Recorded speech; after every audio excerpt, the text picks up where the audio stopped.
Good evening from Studio One and Energy FM. It's nearly 8 o'clock on Thursday the 23rd of September. Welcome to Election Time Live.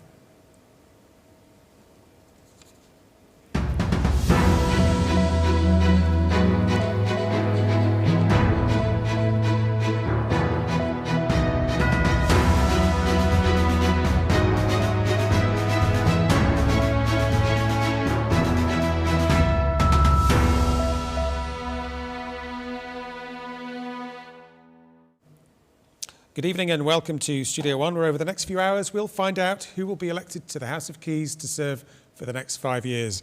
Throughout the day, the Manx public have been attending polling stations across the island, making their vote count.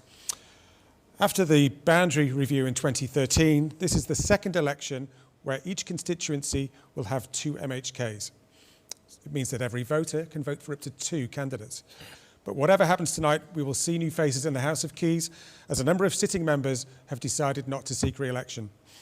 In Middle, Chief Minister Howard Quayle announced his intention not to stand for re-election, and his fellow Middle MHK Bill Shimmons also announced he wouldn't be standing. So that means Middle will have 2 new members. In Rushen, Lawrence Skelly announced he would not be seeking re-election, but has since been elected President of Tynwald following the retirement of Steve Roden. So Rushen will see at least one change. There will be at least one new face in Douglas East, as Chris Robertshaw stood down as an MHK after 11 years. He was first elected in a by-election in May 2010. Everywhere else, sitting members are defending their seats. So first up, we have some special guests in the studio tonight. Some old stages, if I may say so, gentlemen. We have ex-MHK and MLC, a man I've known for a long, long time, Mr. Alex Downey. Welcome, Alex. Hello, good evening. Radio TT's Chris Boyd, and broadcasting legend, or should that be head of operations for Energy FM and founder of Energy FM, Mr. Juan Turner, the man who signs the cheque. So we have to be very nice to you tonight, Juan. Good evening, Richard. Thank you for coming. Obviously, we are just a few minutes away from polls closing, so we can't talk directly about any candidates. But I just wondered quickly before we get to 8 o'clock, what are your views on how this election campaign's gone? You'll be very familiar with elections of yesteryear. Have you any comments about, general comments about how the election has gone this year in terms of... I think it's been fairly flat. Years ago, elections were all about requisition meetings, halls packed out with people. So whether social media and programs like this have had some sort of an impact, I don't know. But I get the feeling that there's not the same sort of...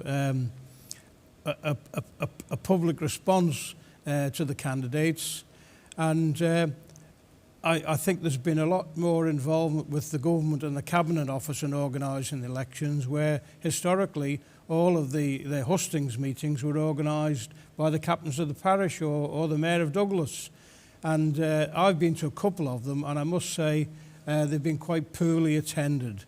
When I first stood for election back in 1991, you couldn't get into the halls. There was standing room only, and you got a good reception. The questions were good. You were heckled, but that was all part of Manx politics back in the 1990s. But it was healthy. It was good. It's where you learnt your skill, your trade, and you learned how to speak to the public properly. Whereas I think today, communication is another area that the modern day politicians don't seem to have. Chris Boyd, Alex is kind of suggesting social media may have sucked the life out of campaigning. What do you think about that? I totally agree, to be honest. That's exactly what I was going to say as well. I've been to plenty of those hustings meetings, and the cut and thrust of debate is everything, and it just hasn't been there, or the sense is it hasn't been there during this campaign. And obviously there's been the shows, like the Question Time shows that you've done, lots of other media outlets have done similar kind of shows. There's much more opportunity now for the voter to find out and to get a feel for their candidate, but there's not that cut and thrust of debate and challenging one another. That just doesn't seem to happen, to actually find out how they respond in that situation. Juan, you've seen many an election despite your tender years. Absolutely. And you're very active on social media, as we know from our political discussions on Facebook. With the advent of this operation, how do you feel? Do you think broadcasters have risen to the election this time round? Absolutely. I was just watching the clock there, Richard, and the polls have now officially closed. So I suppose there is a new House of Keys in situ, but we don't know who they are yet because they've got to count the votes. Getting to your question, I think very much so. And as Alex said, I think a lot of it now, people are venting their anger through the social media channels rather than going to a lot of the requisition meetings. And it was interesting because I was talking to James, who's the producer of the programme here tonight, and he was saying there didn't seem to be a lot of buzz, but it's really ramped up in the last few days. And certainly when I was driving into the studio here this evening, coming through Union Mills, it was like there was a carnival on at Union Mills Memorial Hall. There was loads of people walking down the road, and they were all clutching their polling cards. So there has been an atmosphere building. They're not serving alcohol, are they? I don't know what's going on down there. Maybe that's an idea for the future. That's how we're going to raise the turnout in the Isle of Man elections, isn't it? Let's double them up as licensed premises. Just before we maybe get on to the merits of certain candidates and constituencies, there have been in the past a number of constituencies where traditionally you could say there's been a very low turnout. I think last time around, Douglas South and Douglas East were been the worst, 40%. I mean, why do you think that is, Alex? Why do you think there's maybe that disengagement from the electorate? To give you one experience I had today, I live in Douglas Central. And I voted in my usual place, which is at All Saints Church Hall. I went to see somebody later on in the day to see if they wanted any transport to go and vote. Now, they live out on the old Castletown Road and out towards Ellenbrook. They used to have their own polling station, which was always in St Matthew's Church Hall. Surprise, surprise, the Cabinet Office, in their wisdom, have now moved that to Domain Road Scout Hall. Well, it's virtually impossible for people to get from that part of town up to Domain Road. And I think by doing that, they actually disenfranchise people. It's happening in other places as well, and you hear stories of people having to walk past one polling station to go to another because that's not where they vote. It really needs to be properly looked at, and I hope after the election some of the candidates in Douglas will really write into the Cabinet Office and say they're not happy with the way the polling stations have been chosen. They're all either in buildings that require a lot of work doing to them, or they haven't got decent facilities in them.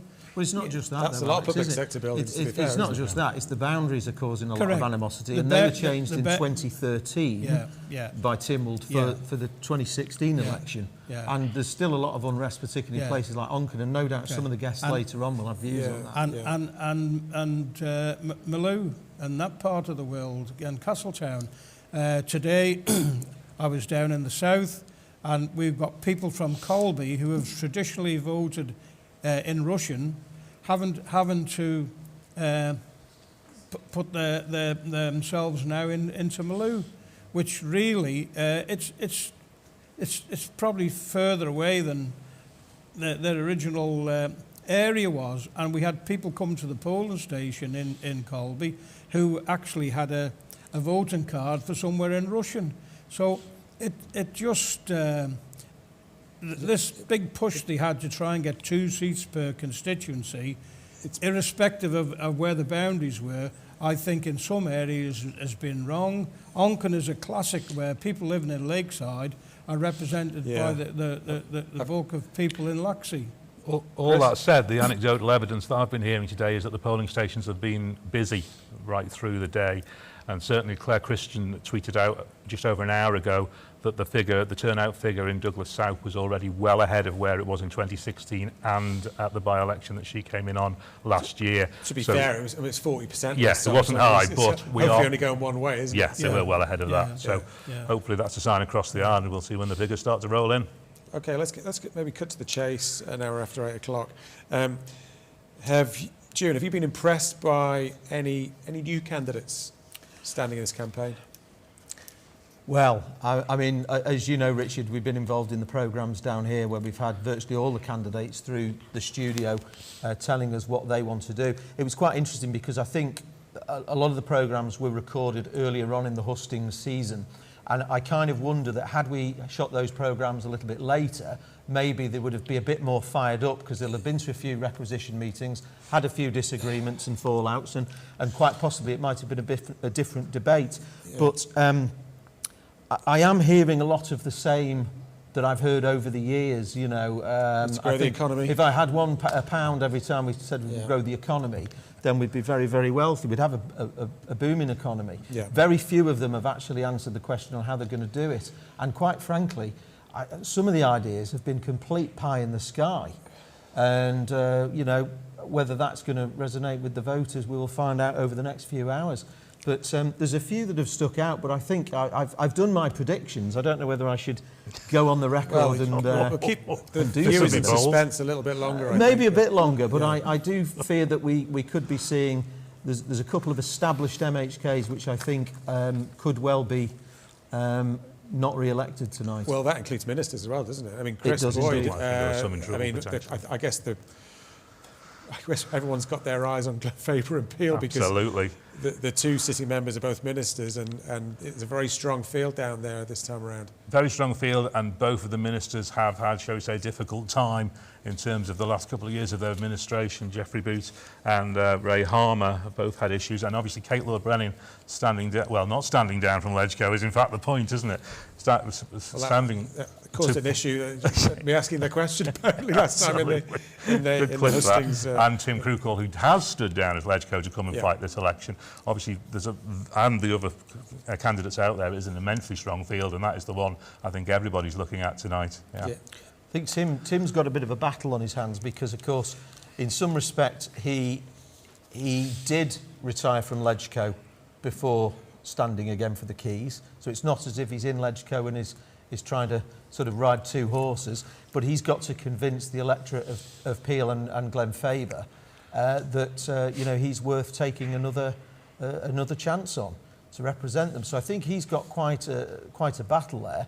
And I think, as you say, I think Geoffrey Boot is going to possibly struggle in that seat. I'm not too sure. My predictions, I think Ray Harmer's got a very good chance of being returned, but I think the numbers of votes, I think, are going to be down for him if he is. Well, he was the second highest island-wide in 2016. He got 2,195 votes, so he's got a strong core vote there to fall back on if he can get them out again. Yeah, Martin Perkins in Garth also sort of polled very highly in 2016. 1,670. Alex Allenton actually topped, in terms of the island, the most votes around the island. Again, there's 2,946. Yeah, strong field in Garth as well. Alex, anybody impressed you this time around? Well, I'm going to wait till I hear the results. And then I'll tell you whether I've been impressed or not. But I think what should go without saying is that everybody who takes part in an election these days, it's a slog. It's a long haul. If you do it properly, you've got to be out now for at least 3.5 months. You've got to meet as many people as possible, and you've got to be right on it all the time. And then on election day, you really need to have some decent people about you who understand elections to give you some help and assistance. Okay, in terms of the administration, the last administration, can we, I mean, COVID aside, I think, you know, can we give them a mark out of 10? Obviously, COVID was a bit of a game changer, but you know, there was a lot of other issues that they had to deal with. I mean, Chris, what are your thoughts on how they dealt with that?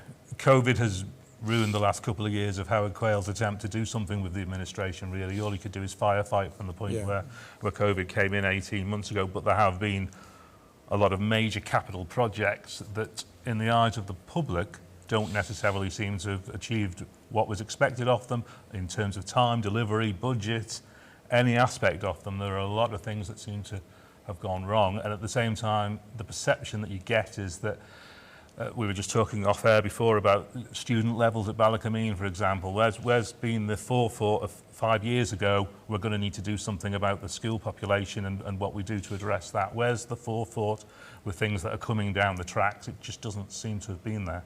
Dewin? Well, I've been quite critical of the last administration. In fact, I was critical of it when I was on Legislative Council. And people were surprised when I'd actually given them quite a sort of a fair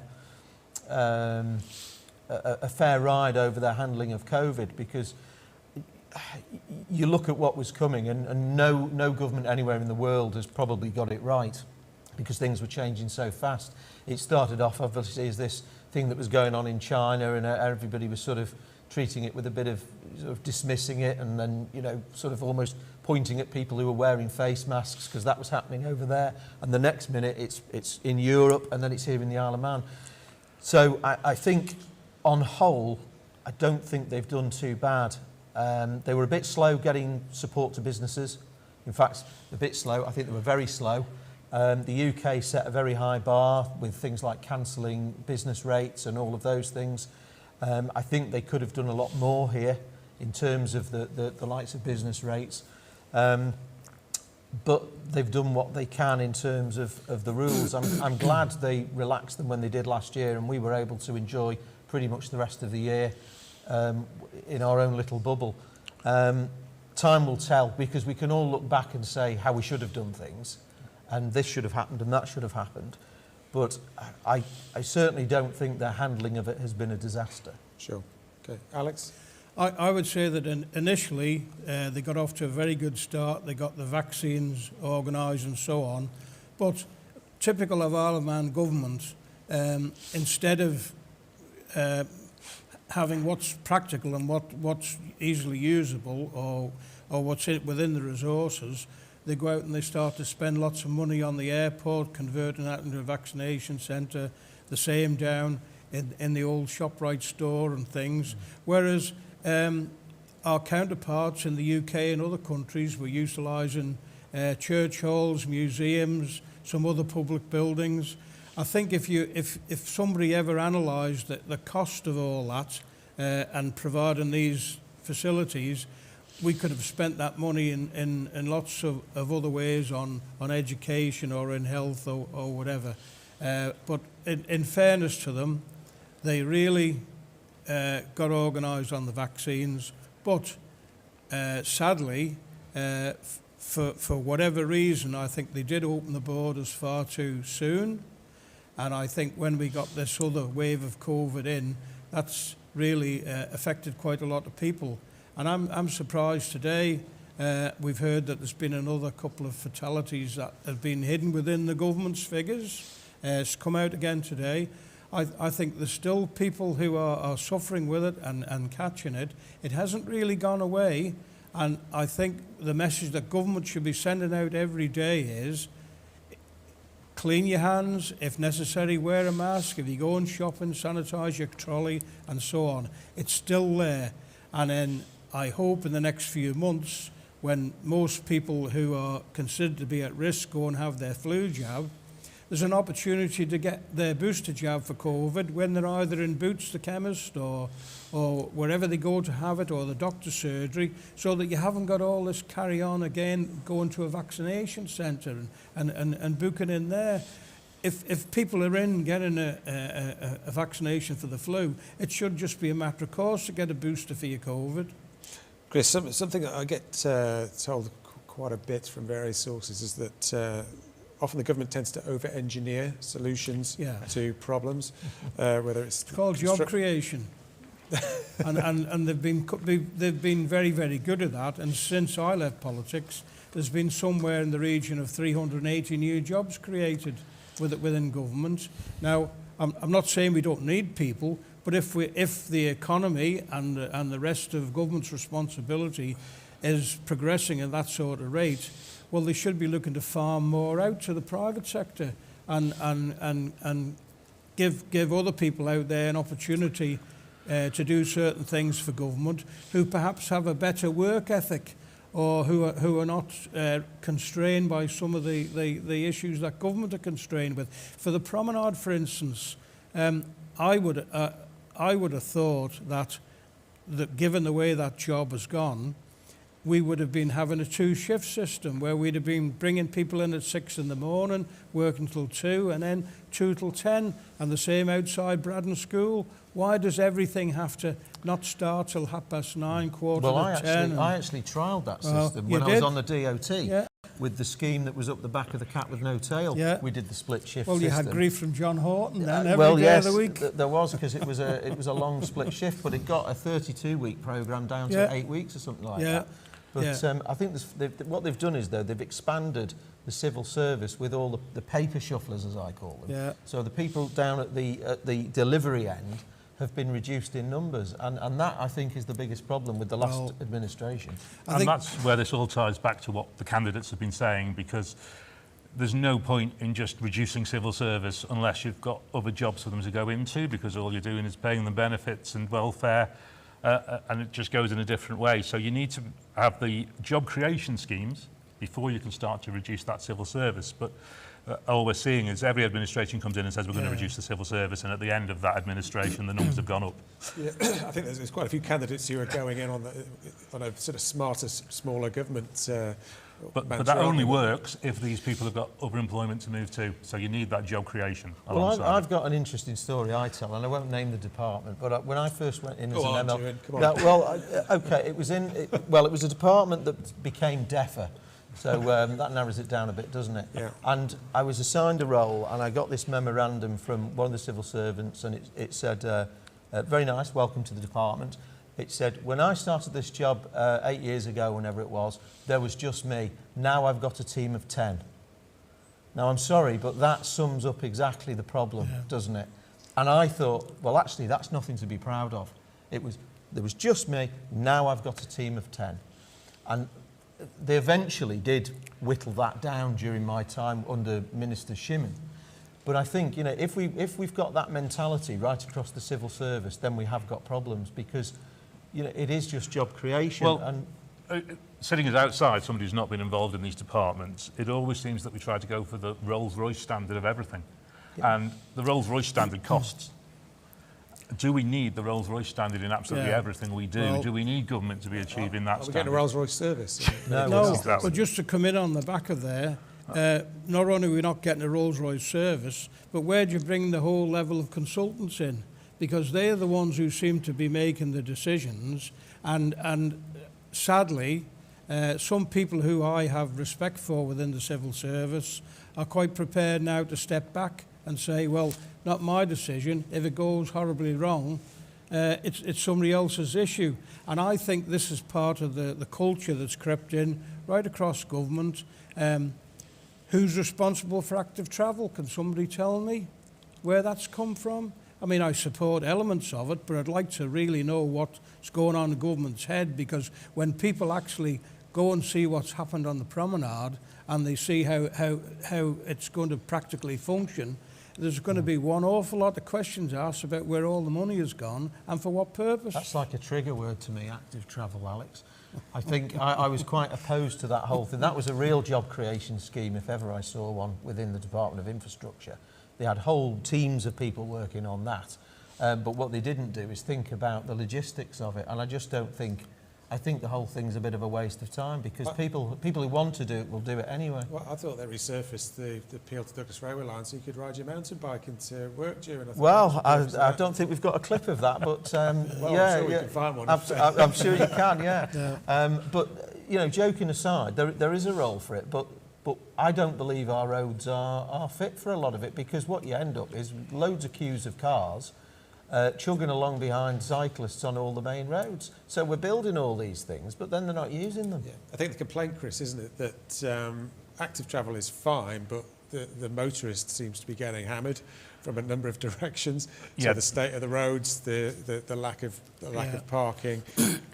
I mean, would you the agree motorist with that? is always the victim in this, aren't they? They're the person who pays the taxes from the fuel, pays the road tax, pays all the taxes that pay for these things, and they get none of the benefit. It always seems to be other interest groups, like the mountain bikers are obviously quite a powerful lobby. They can go and get what they want. They've got great cause, great argument for what they want, and nobody's saying that we shouldn't be out cycling and we shouldn't be out doing more active work, but as a working population, this island relies on the car, and we need to bear in mind that to get to work, to make the creation of the economy and make the economy work, we need to get to work, we need the car, unfortunately. And sadly, retail sectors, town centres, business parks, they all rely on people being able to get there. And sadly, I live in Douglas. but I don't have a bus service. If I want to get a bus, I've got to walk half a mile. So what do I do if I want to go shopping and get the car out? And, you know, we people in the island have been emancipated now, and you're never going to take the culture of the motor car away. I think where government fails time after time, we're seeing the roads choked up, because that's why people are not using the promenade anymore. So all the traffic has gone to Bucks Road or to Quarterbridge Road. I think it must be many, many years since there was an actual traffic management survey carried out, because everywhere is just grind to a halt. We've got traffic lights that are, they don't talk to each other, they don't work in conjunction with each other, there's no proper flows.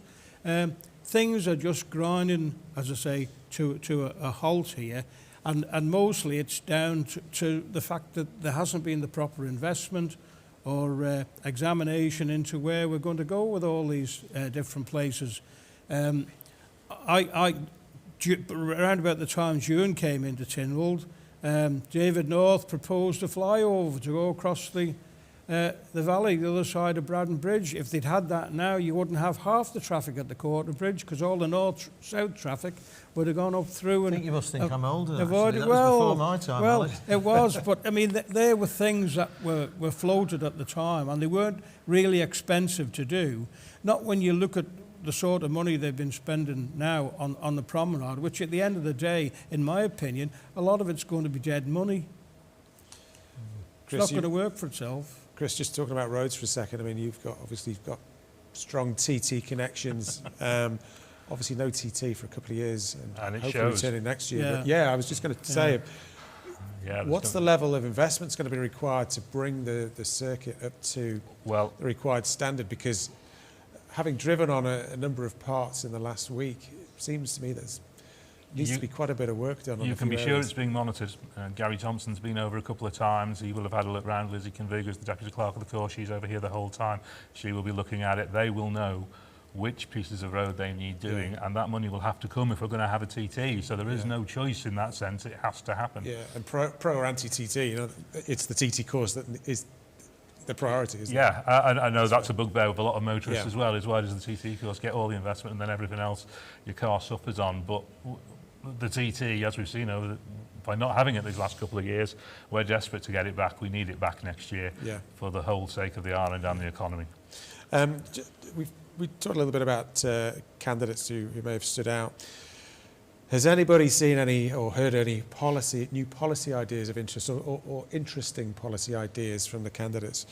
I noted during the 12 constituency question time events that I was surprised that tax wasn't raised at all, apart from the ambition from some candidates to keep the 0% corporate tax.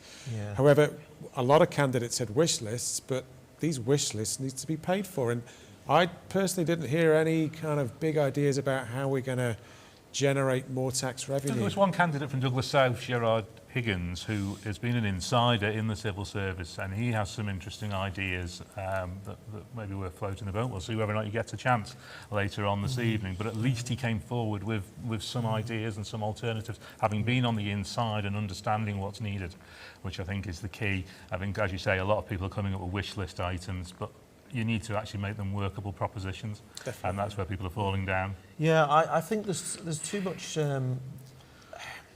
panic's the wrong word. We seem to be very quick to jump to the tune of outside influences, and I think, and we've got shortly we'll be running an interview with former Chief Minister Tony Brown, who I went to speak to earlier on, and I know he raises concerns. He's got some very interesting things to say in the interview, which, as I said, we will be showing shortly.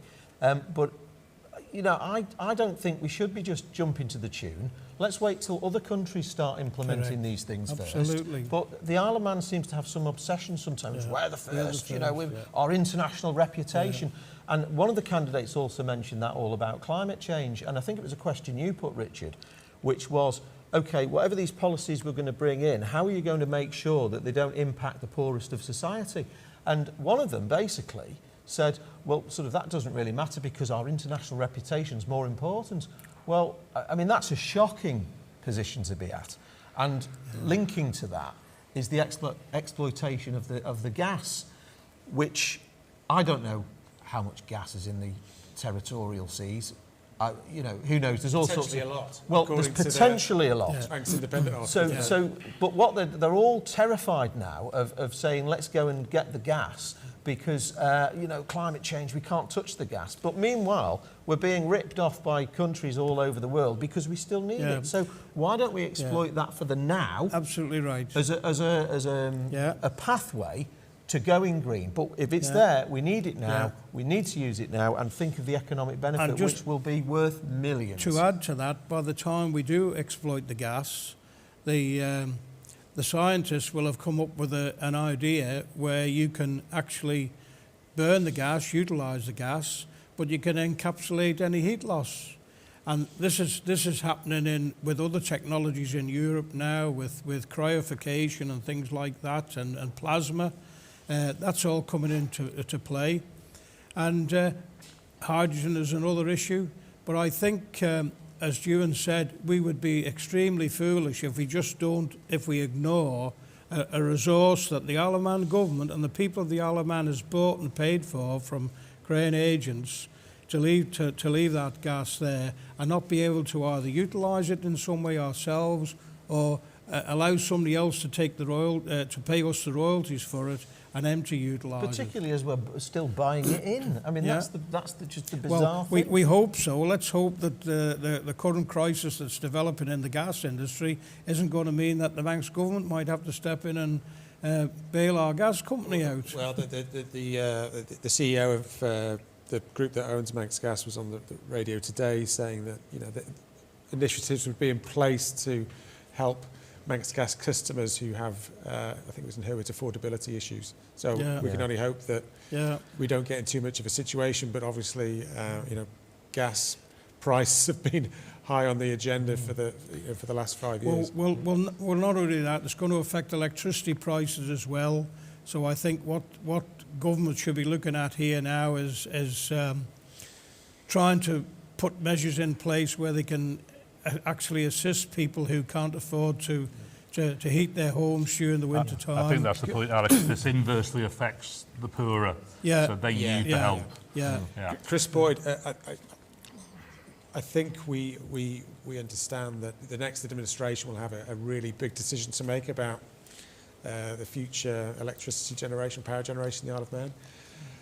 The power station is coming to the end, fairly needs the end of its life cycle, and a decision needs to be made in terms of, you know, lead times and building a new power station. Do we self-generate, or do we sort of just plug into the national grid? Just to come in there, I think there's a possibility here for a mix. In my opinion, there's no reason why we shouldn't be linked to what's going on in the Irish Sea at the moment. Get some wind energy through Biscombe, imported into the Isle of Man through the subsea cable, which I'm told is capable of carrying about 70 megawatts. We could invest in some wind energy ourselves, but bear in mind, when the wind doesn't blow or it blows too hard, you cannot utilise it. But if people want to go down that route, but tidal energy costs an absolute fortune, and it's very, very, very, very expensive. So I would think another interconnector cable, some wind energy, and let's see how things go. But there again, if we're importing energy from the UK, there's a very good argument here to say that all of these white meters that government are insisting that everybody has now at a cost of, I don't know, 12, 14, 15 million pounds, should we not be able to buy electricity on the same basis that they can buy it in the UK? So that at certain times of the day it's very, very cheap to buy. You know, we're having the worst of all worlds. We're having all these things pushed onto us, and yet at the end of the day, the consumer in the Isle of Man here is really paying over the odds for most things. The Isle of Man has become a very, very expensive place to live. Beautiful place to live, but people cannot afford really to live here like they used to do a few years ago. And just to finish on that point, in my opinion, in the last few years, the cost of everything here has been dumbed down, and labour costs and so on. So we're in a situation now where we're talking about paying people a living wage or a minimum wage or whatever. But At the same time, we're still putting money into the other end by helping people with allowances because they need a top up. And likewise, all of these people who are low paid at the moment, there's no way they're ever going to get a pension in their own right other than the government pension. So when they get to pensionable age, we're having to top their allowances up as well. So the taxpayers picking up the bill for all this. You'd be far better off finding a level where people can live comfortably. They can either save for their old age or get a proper pension fund, and then we won't have all these issues with Social Security and benefits. Thank you. I don't want to stop you in full flow, but earlier today, Ewan, you spoke to former Chief Minister Tony Brown, who had some interesting comments to make. Just before we go to that clip, because Chris and I are going out to one of the counts very shortly, and I know you've got more guests coming in, so I'm sure some of these subjects are going to be chatted about over the next couple of hours. But just before we go to that clip and before Chris and I go, I know Chris has got some interesting stats from last time, so if maybe we quickly go through that and then we're going to head out on the road. I think Richard's covered most of them, actually. I think I was just going to go through the candidates who are defending, shall we say, the highest vote counts. And some of them you might think have maybe not had a great 5 years. Some of them have had a great 5 years. So it'll be interesting to see how these pan out. Alex Allinson got 2,946 votes in 2016. The Ramsey constituency seems particularly tight in this election. I don't think he'll get anywhere near that vote count. He might still get through, but he won't get anywhere near that, I don't think. Ray Harmer, we've already discussed, he got 2,195 votes out in Peel in 2016. Ewan Watterson got 2,087. Traditionally, Ewan Watterson always polls very well down in Rushen. We'll see how his count stands up tonight. And Martin Perkins, as you mentioned, Richard, 1,767. Those who got scraped in with the fewest votes in 2016, and so potentially have the least vote to fall back on. Claire Barber came in with 561 votes in 2016. Graham Crageen got back in with 991. He scraped in, and Julie Edge came in Oncombe with 953. So all three of those under 1,000 votes, they managed to get a seat in the House of Keys. We'll see how that plays out tonight. One interesting aspect that we did pick up from 2016, obviously with the first time of having the 12 two-seat constituencies, was the very huge variance in the level of plump voting. The most used or unused votes were in Peel and Glenfaber in 2016. 1,285 unused votes amongst those that voted, which means 39.4% of the electorate plump voted for one candidate. Yeah. The least was out in Garth, where there were only 159 unused votes, 6.33%. So that's massive variance in the tactical voting, if you like, of just using one of your two votes. And obviously, being the first time that we had that in 2016, it'll be really interesting to see how that bears out second time round tonight. Okay, thank you. Jim? So, yes, I went along this afternoon to speak to a former Chief Minister, and just before we started rolling, he actually revealed that it was 10 years since Tony Brown has retired, which... I remember it well. Yeah, absolutely, and obviously I served under Tony, so I had a few questions to him about the past 5 years, what his thoughts were, and what his thoughts were for the future, and here's what he had to say. Tony, you've been out of politics now for 10 years, you've just told me, which is quite amazing. Do you miss it? Oh, absolutely. I mean, I always enjoyed the cut and thrust of the politics and actually, more importantly, getting things done and dealing with people. But I made a conscious decision after 30 years that it was time to move on and enjoy life in a slightly different way. It doesn't mean I don't have an interest, but it's just that I now am not directly involved. So here we are on election day, and this interview will be broadcast after the polls have closed. So the last 5 years, what's your thoughts? Well, I think the last 5 years, as we all recognise, has been difficult with the COVID-19 pandemic, and that's certainly meant there's different pressures on government. But I do think there needs to be more done in terms of dealing with island life as well, because life still went on. And there were opportunities, I believe, to have done more than maybe we did. And I think that the island needs to really focus back on generating new business, being imaginative, changing the legislation to attract people, and actually be less internal examination of everything that government does or that we do as a people. People enjoy freedoms, and with those freedoms come responsibilities, but we also need to make sure that people can live an enjoyable life on the Isle of Man, and to use an old term, that the island is prosperous and caring. So by being prosperous, we can care for people. And I do think that's been lost in the last number of years.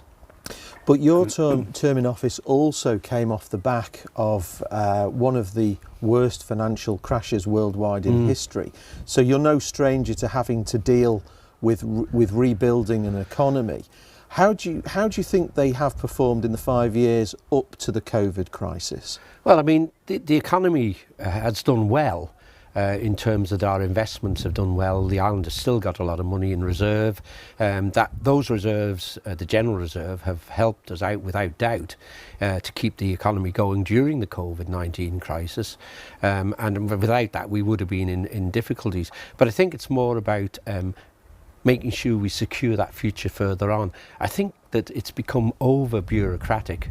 I do think that there's a lot of frustration from what I hear, and I'm not directly involved, so it is, from what I hear talking to people, there is a lot of frustration for those in business trying to actually get things done. It gets lost in the nightmare of bureaucracy, and I think there's a little bit, which is unfortunate, of people actually protecting themselves instead of taking a bit of a gamble, not a gamble that's going to waste money, but sometimes government, like business, have to make decisions that don't always pay off. And if we don't do that, we will get left behind. And of course, there's pressures from world economies. The latest one, of course, is the corporation tax, the 15% that they are looking to agree. They've agreed in principle. I just hope the Isle of Man doesn't rush ahead on that. We want to wait, sit back and watch what others do, prepare for it. But in the meantime, carry on as we are, attracting businesses here and attracting investment, because we have a good tax system that supports business by zero taxation, which is still of great benefit to us. And if we have to move to the 15%, yes, let's do that, but please do it at the right time, or we'll undermine our economy. Are you concerned there may be a knee-jerk reaction to this? Well, to be seen to be doing it rather than doing it for the right reasons? Yeah, I mean, there is a danger. We're a small legislature and therefore a small government, and we can act pretty quickly when we want to. And I'm sure we're encouraged by the UK and others, and I know this happened when I was there, to actually sometimes, you just get on with it, just make sure you get it done. Well, we often used to say, well, we'll wait till you do it. Once you've done it, once the bigger countries have done it, we'll come with you. But we're not going to be at the forefront, because if you don't move, we've then lost the business. So I do think they need to be very careful, and there needs to be a lot more care in relation to ensuring that we secure our future. The responsibility of Tynwald and the responsibility of the government of the Isle of Man is to look after the people of the Isle of Man and secure their future, and not just to respond to what the greater nations, the bigger nations want. Thank you, and welcome back to Election Night Live. Juan and Chris have departed the studio, and I am joined, in addition to Alex Downey, by Chris Robert-Shaw, ex-MHK for Douglas East, and Geraldine O'Neill, who's the local negotiating secretary of the NAS UWT, which represents the majority of teachers and lecturers on the island. And I have over about 600 members, I believe. Sorry, what did you say? Have over 600 members, Yes, we do, yeah. Okay, but thank you. I'm also here in my role across the Industrial Relations Forum, representing unions in general. Okay, thank you. Right, since we had Tony Brown speaking, we have the results of the exit polls, and I think there's going to be some, yes, we need some dramatic music, don't we? So I'll do these in alphabetical order, and please jump in if you have any comments to make. So starting off with Arbury, Castletown and Maloo. Projected to be in first place, we have Jason Morehouse, and in second place is projected to be Tim Glover. Any surprises there, Chris, do you think? No, I actually did say at a previous interview that if Graham didn't make it, I hoped that he would stand for Legco, because I am expecting to see, as we all are, I think, to see two vacancies in the form of Kate and Jane getting into the Keys. So Yeah. no, that's pretty well what I would have anticipated. How did the others? How did Steve Crowther do it? We only Reasonably well? have the numbers 1 and 2 at the moment. Okay. But, Got it. you know, last time around, obviously, you know, they weren't sort of set in stone, these exit polls. Obviously, they are that exit poll. So Yeah, there were a few changes, I think, on the... I think in the last election they possibly had Phil Grawn in the lead. Quite possibly, yeah. Yeah, I think he was only defeated by 19 votes. yeah, actually. it was Yeah. very, very close. But I think, as I say, that the whole demographics of that election has changed now by including Colby. And Yeah. once you get somebody who's very, very strong in that area, like Tim Glover, you know, you're going to get quite a following in that particular area. And if the poll has been conducted in Colby and Ballabeg, everybody's going to tell you who they Yeah, voted for their man. Each village has the favourites, doesn't it? I actually expected Steve Crowther to maybe have a bit of a good showing, but because he was quite close last time, wasn't he, to getting Yeah, he elected? was indeed. Well, he was. It's never over until the fat lady sings. Yeah. So Exactly, let's wait yeah. and see Yes, what happens. quite right. Isn't there some talk of the pre-election postal votes being higher this year? I mean, that could be significant. I heard that today. I heard that certainly in a couple of the constituencies, the returning officer was saying that the number of postal votes was in the 200s. So Yeah. you know, it's a Yeah. fair percentage of the Well, of overall vote, course, isn't it?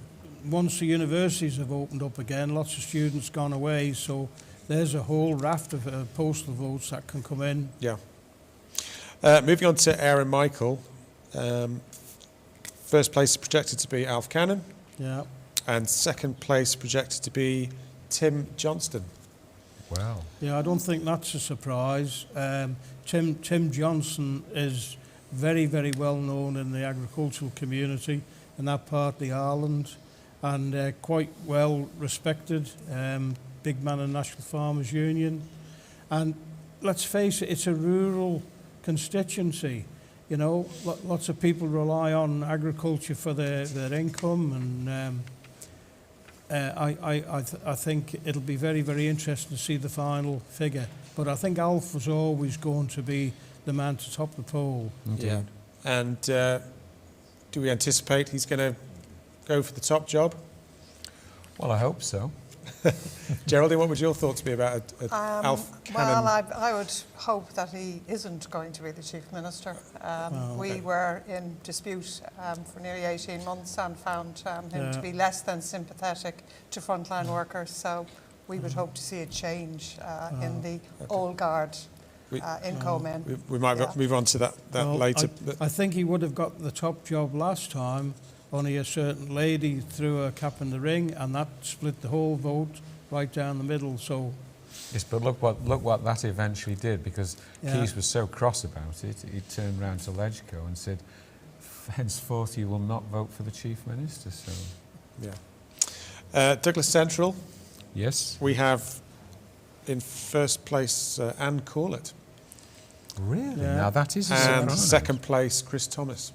Well, that Well- is a surprise.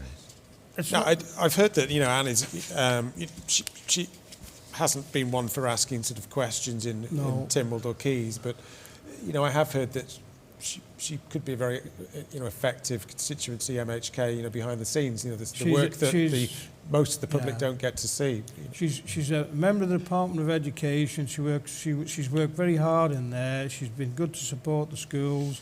She's well known in all the organisations, Girl Guides, Scouts, women's organisations. She gets on with the job in her own way, and she's not one of these that goes headline hunting or sensation seeking. Steady pair of hands, really. Yeah. There was a difference of pretty well 500 votes between Anne and Chris last time, where Chris topped the poll. So this is quite remarkable, really, and indicates and supports your point about her constituency work. Of course, we don't have the projected poll figures, but we just have the top and the second place at the moment. Yeah, yeah. But interesting nonetheless, because feedback from the people in the know, if you like, who live in the area, have said that, you know, Damien Chappelli was possibly a very strong second candidate after Chris Thomas. So the fact that Anne is projected to be number 1 on the poll is as you say, it's quite surprising. But as you say, it's only the exit poll. We'll see. Yeah. Okay, Chris, you'll be particularly interested in this one, Douglas Very. East. So in first place is projected to be Joni Farragher. And we have what seems to be a tie at the moment for second place between Claire Barber and Michael Josem. Well, I'll be very, very disappointed indeed if Claire doesn't make it over the threshold. She's. I worked very closely with Claire. We didn't always agree about things, but I hold her in high regard, and I'll be very sorry if she doesn't actually come good in the final outcome. Yeah. Geraldine, any thoughts on that? I'm very glad to hear about Joni. Yes, very glad to hear that. I support the policies of the Manx Labour Party, and I would like to see some new blood in there. I would like to see 2 women elected in a constituency in the Isle of Man, which would be historic. Would it? Yeah. I would like to see that. So let's see what happens. I hope Claire makes it. I really do. Well, we will find out maybe in a couple of hours. If it's that close, obviously we might have to go to a recount, and then it's, you know, we'll have to Well, I'm used to get the that. sleeping bags out and wait for the result, won't we? Well, let's get the official count out of the way first before we talk about a recount. Douglas North. Status quo, is it? David Ashford, top. John Wannenberg in second place. Really? Right. Oh. Well, that's another surprise. Yeah, I mean, I live in the constituency, and John's actually put up pretty strong showing. That's the feedback I've been getting. You know, Ralph has, you know, has been a very effective constituency MHK. You know, I wonder if his membership of Treasury, because it's not been a very visible role, if you like, has maybe cost him. And John is a very sort of quite a charismatic John character. is quite well known in the business community. That's There's right, lots of business community, Round Table, Manx Sporting Club, all these other things. And they're the people who will make the day for you if they come out and work for you in the election. That's what it's all about, getting your man over the line. That's right. Okay, Douglas South, you might get your wish, Geraldine, because in first place we projected to have Sarah Maltby, and in second place is projected to be Claire Christian. Right. Well, then we might get 2 constituencies and have 4 women. Again, Great. disappointment. Paul worked very, very hard. Only just squeezed in last time. I thought he had a chance of securing his position further, and I'm sorry to see that that's not the case, or would appear not to be the case. But this is indicating quite a few changes. It is, and it really is, more than I thought. Yeah, we said earlier on the programme that there is a feeling that there's an appetite for change. Most definitely there is. An appetite Most to change definitely. what's perceived to be the status quo within sort of And Timor. I think, if you don't mind me saying, going back to what was said earlier about the hustings and all of that, for younger people and younger voters, the different types of things, the sort of thing you've done, all of that has been fantastic, and it's given people a much wider view of how people interact, and I think that's what younger people want to see. Yeah, thank you. Okay, Garth, in first place projected to be Daphne Kane. No surprise. And second place, Martin Perkins. Yeah. Really? Yeah, so I actually felt Garth was going to be quite a competitive constituency. I thought Andrew had a chance of getting into second place. Well, he's quite a well-known figure in the Laxey community, and if you can sort of generate that substance of votes in Laxey, then you've a reasonable chance of getting in. And you know, Martin's been involved with a couple of sort of issues, particularly in relation to OFT, so that could have damaged his standing in the community there. But it looks like it's going to be as it was, but with the polling reversed. Do you think Daphne's on the pathway to if these results of poll projections are correct, do you think she's on the pathway to a ministerial role? I hope so. Quite possibly, yeah. Yes, know it Daphne depends has who's chief been minister. really good in her first term, and she's had an awareness of the issues for the real for ordinary people, just not businesses, Yeah. but also ordinary people. I think if you assume that the two front runners for Chief Minister are Alf and Alex, I think you would see two quite different Council of Ministers. So I think it's perhaps a little bit early for us to. Yeah, it's dwell something I on wanted to touch on later on in the Okay. programme, actually, once we've gone through the poll results, Yeah, because I did want to sort of address the Chief Minister role and who we Yeah. think might be... Sorry, I don't want to jump ahead. Sorry. That's okay. So Glen Faber and Peel. Kate Lord-Brennan is projected to top the poll. No Hooray. surprise there, I am no. so pleased about that. I am delighted. And Ray Harmer projected to be in second place. And that's, it seemed to be between Ray and Tim. I don't know whether that will prove to be the case, but Yeah.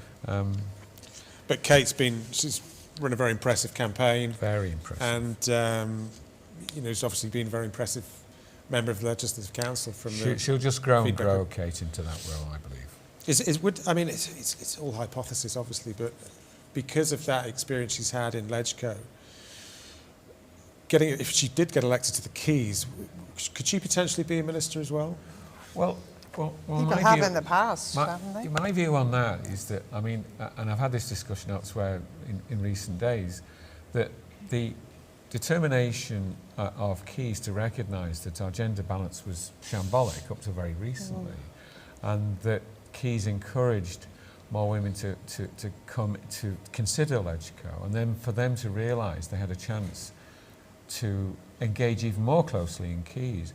I've said, and I repeat it now, that it's opened the door to a better gender balance in Keys itself. Yes, And I'm hoping tonight we're going to see two first-class candidates, both in Kate and in Jane, becoming members of the Keys. Yeah.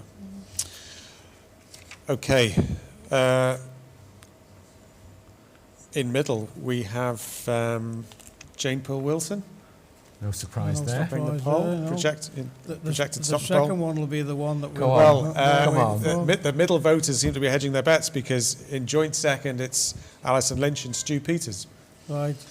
That was always going to be touch and go there. So they can't decide at this stage. Apparently, I've got no detail around these, only the sort of the rankings. But we've got Jane out in front with Stu and Alison tied for second. So potentially another recount. Well, that's my constituency, and I'm sort of hoping that, well, not sort, I am hoping Stu makes it, because he will call out the woke agenda, which is creeping in under the door, and I'm going to probably wind you up. He's winding me up because... on purpose. Yeah, on purpose. Yeah, that would not be my preferred choice. I would have liked to have seen Kieran get in there. Kieran did very well. I mean, I attended what we used to be called requisition meetings, and I wasn't expecting a great deal, but Kieran spoke from the heart, and you really did listen to him. Impressed with him. He's run a really engaging campaign, I think. Yes, yeah. And I think the hope was, well, we don't know yet, but that would sort of maybe trigger the younger voter to get out. I think it also begs the question too, that which I would like to see in the future considered, is that you have one constituency MHK, candidate, and you have one all-island candidate. Because I would say, in my personal situation, I would only have voted for one person. So therefore, I think that would be a far better balance right across the island. People who have talent then could be voted on their all-island talent, not just the small constituency. Okay. You'll be pleased to know that I disagree with that. Well, I'm not We'll be surprised. finishing up like the Mess Islands in, where they have this two-tier system and nobody seems to understand it.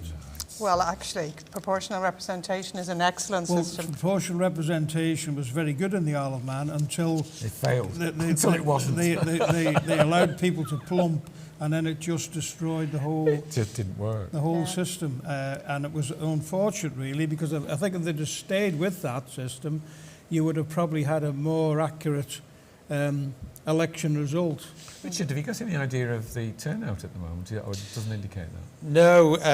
No figures, but we had the kind of the feedback from Chris Boyd earlier, who's mentioned that Claire Christian had tweeted that turnout in Douglas South anyway was looking pretty high. It's always been very high, though, Douglas South, possibly one of the best in Douglas. Kate texted me a little earlier it was about 7:10, and there was a queue right down the road of people getting into the polling station. So it may not be just one constituency. It might be a reasonably good turnout.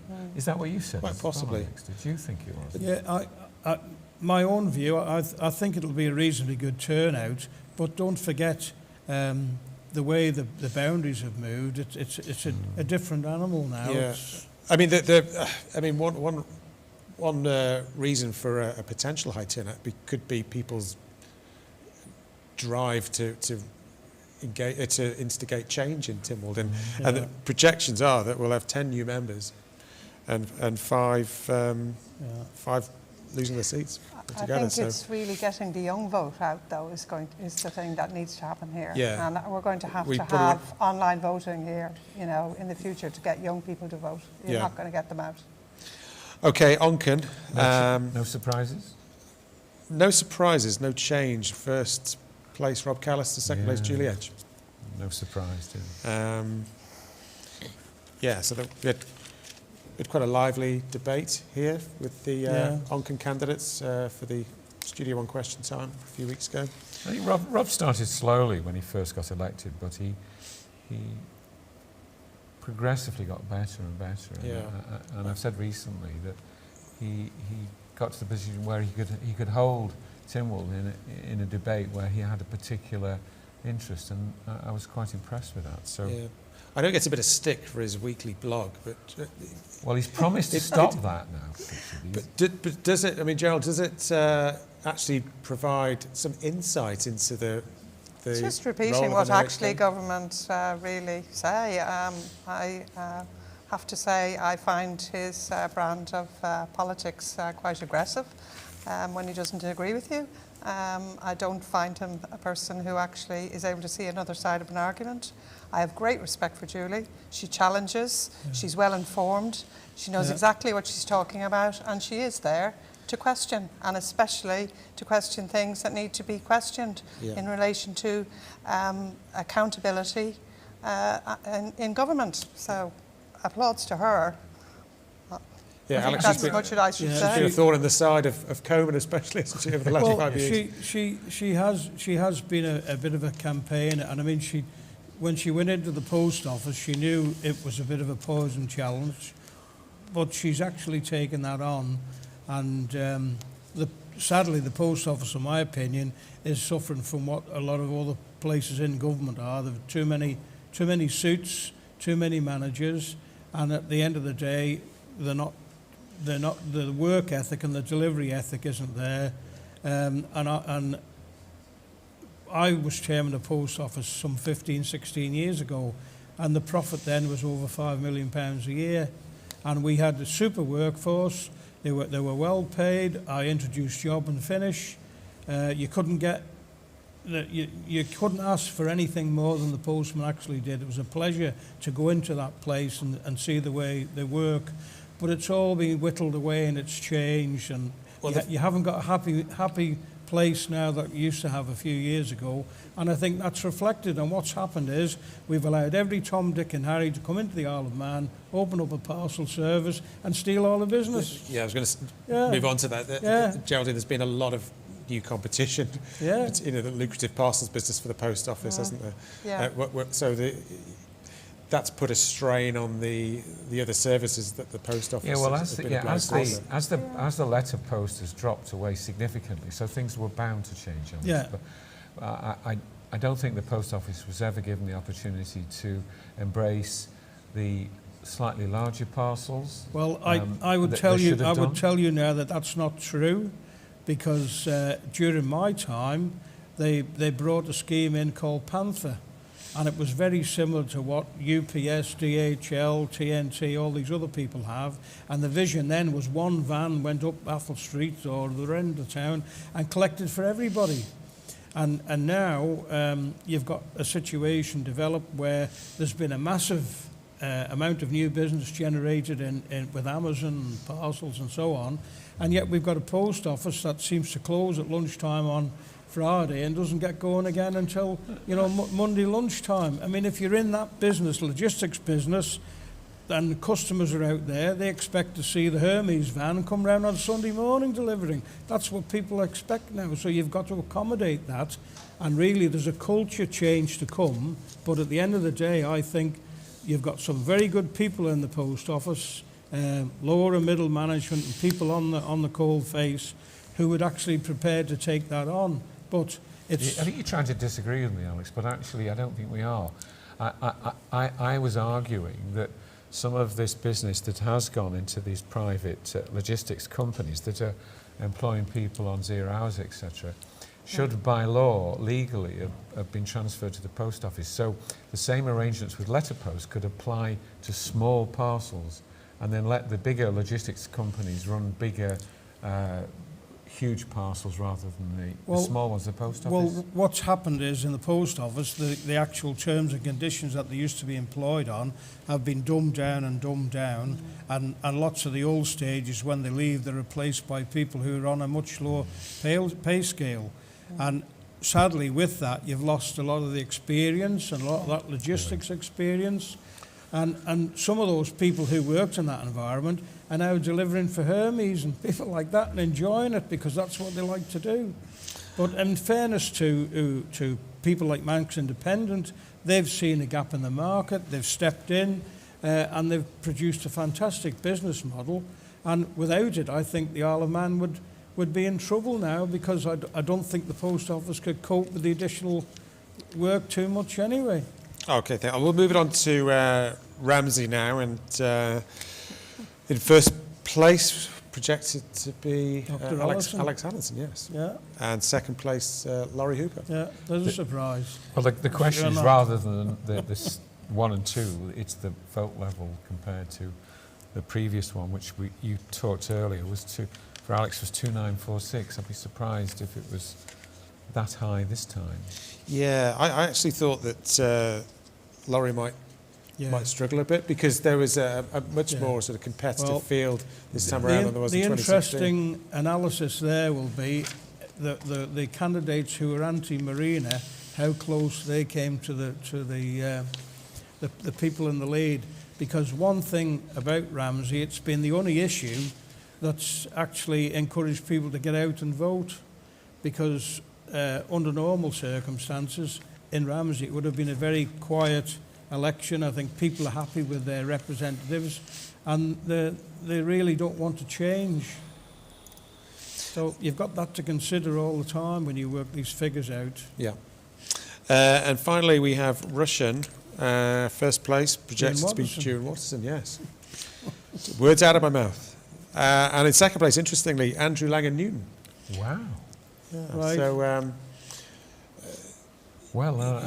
green issues are, have come to the fore over the last sort of 2-3 years in particular.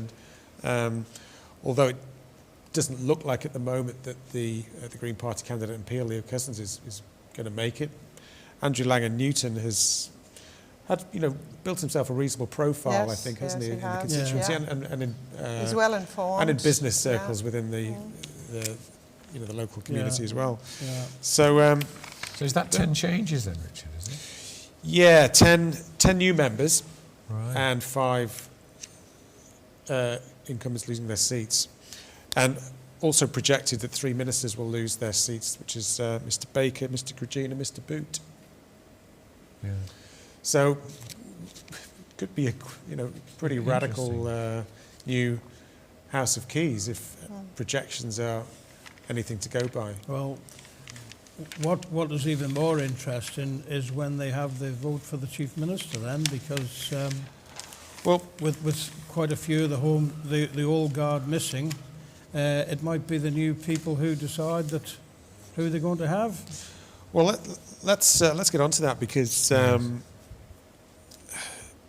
it's a straight up question. Who? I mean, assuming that the exit polls are correct, and we suspect that Mr. Cannon and Dr. Allinson will go for the top job. Do you have a preference for any of those two, or do you feel that there's another candidate who may come out of the field? I've heard a rumour that Jane Poole Wilson might be No, Might be a potential candidate. For the future, yes, absolutely. But this time, I think it looks like a straight fight. It looks like a straight fight between Alf and Alex. And my preference, of course, is Alf. I voted for him last time. If I was there, I would be doing the same again. It's quite a clear choice as well. It's going to swing Tynwald one way or the other in quite a significant way, I guess. What are the qualities in Alf that you believe make him the right choice for Chief Minister? Well, I mean, in his first house, he was something of a firm-voiced rebel to some degree, but as Treasury Minister, I think he's shown his mettle. His membership of Treasury was from the left, from the right, and from the centre, and I think that Alf's learnt a great deal as Treasury Minister. He's learnt to listen, and I think that's going to be an important consideration, obviously, for the next Chief Minister.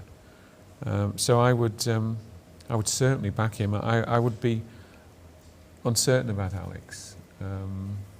He has very specific ideas in legislative terms.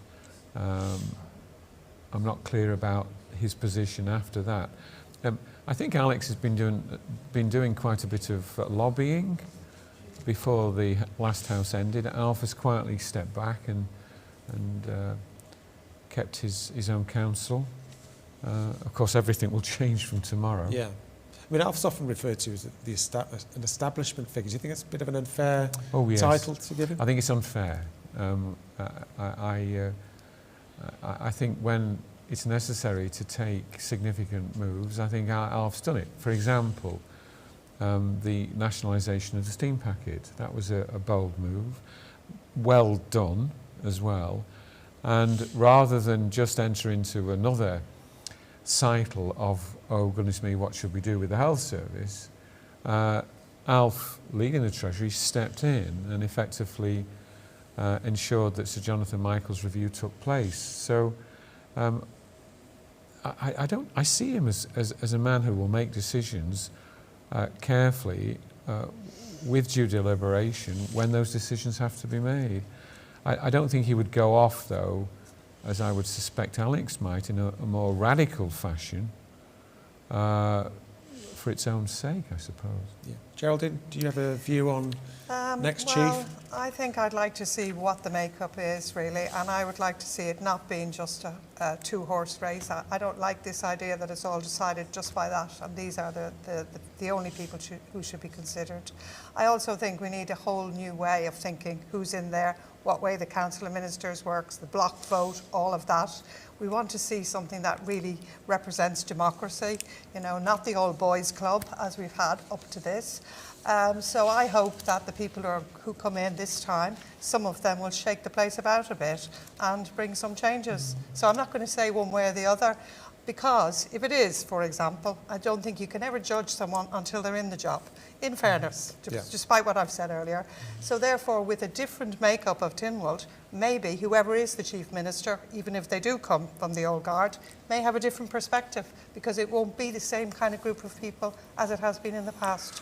So we'll have to see how it plays out, really. Yeah, and of course that Chief Minister has to appoint a Council of Ministers. Exactly. And that sounds like it's going to be a very different makeup than it was previously. Yes. And having, since 1986, when Coma was formed, we've had 4 female ministers in that time.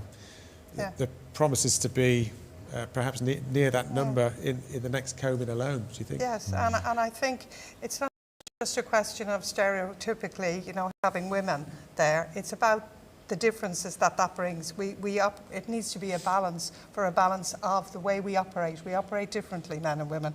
We bring different qualities to things. So I think it's about time we have the kind of balance that we should have in our society in general. So I think it would really make quite a difference. Yeah.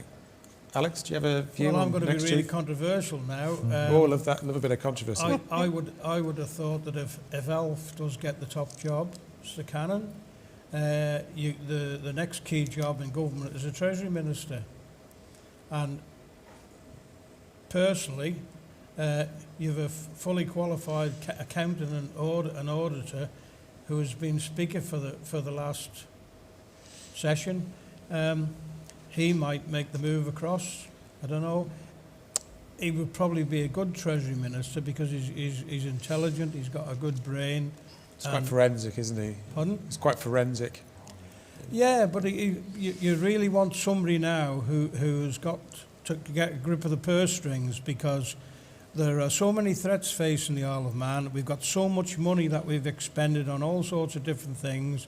And I think what's really needed when the new House starts is somebody to get a hold of all this and start to pull it all back and get some common sense back in the government and start to be doing the things that are essential, not nice to have, and start to get some value for money. We've spent an absolute fortune in the last 4 or 5 years, and really there's not a great deal, in my opinion, to show for it.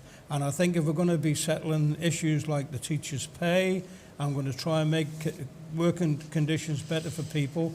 You know, we've got to get that money in from somewhere, and we cannot keep recruiting people into government and spending all sorts of money out on all these nice-to-haves without a real person in control there. Well, I mean, there's 2 points I'd follow on from that. The first one, specifically about June and Alf, is that they notoriously, over the last 5 years, have found a range of opportunities to be quite tense with each other on the floor of Keys and Tynwald. And if that bold suggestion of Alex comes about, that would be quite a remarkable step forward. Bearing in mind, of course, that June has spoken out, and I think, and he may well condemn me for saying this if I'm wrong, but has he not voted against the budget on Yes, one he occasion? has. So This year. let him bring something in So that he's actually adamant works. that there should be a different way of putting budgets together. So that would be a fascinating issue. Well, give me another name as Treasury Minister then. Yeah, well, I haven't got to that point yet, but I mean, the other thing is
We're going to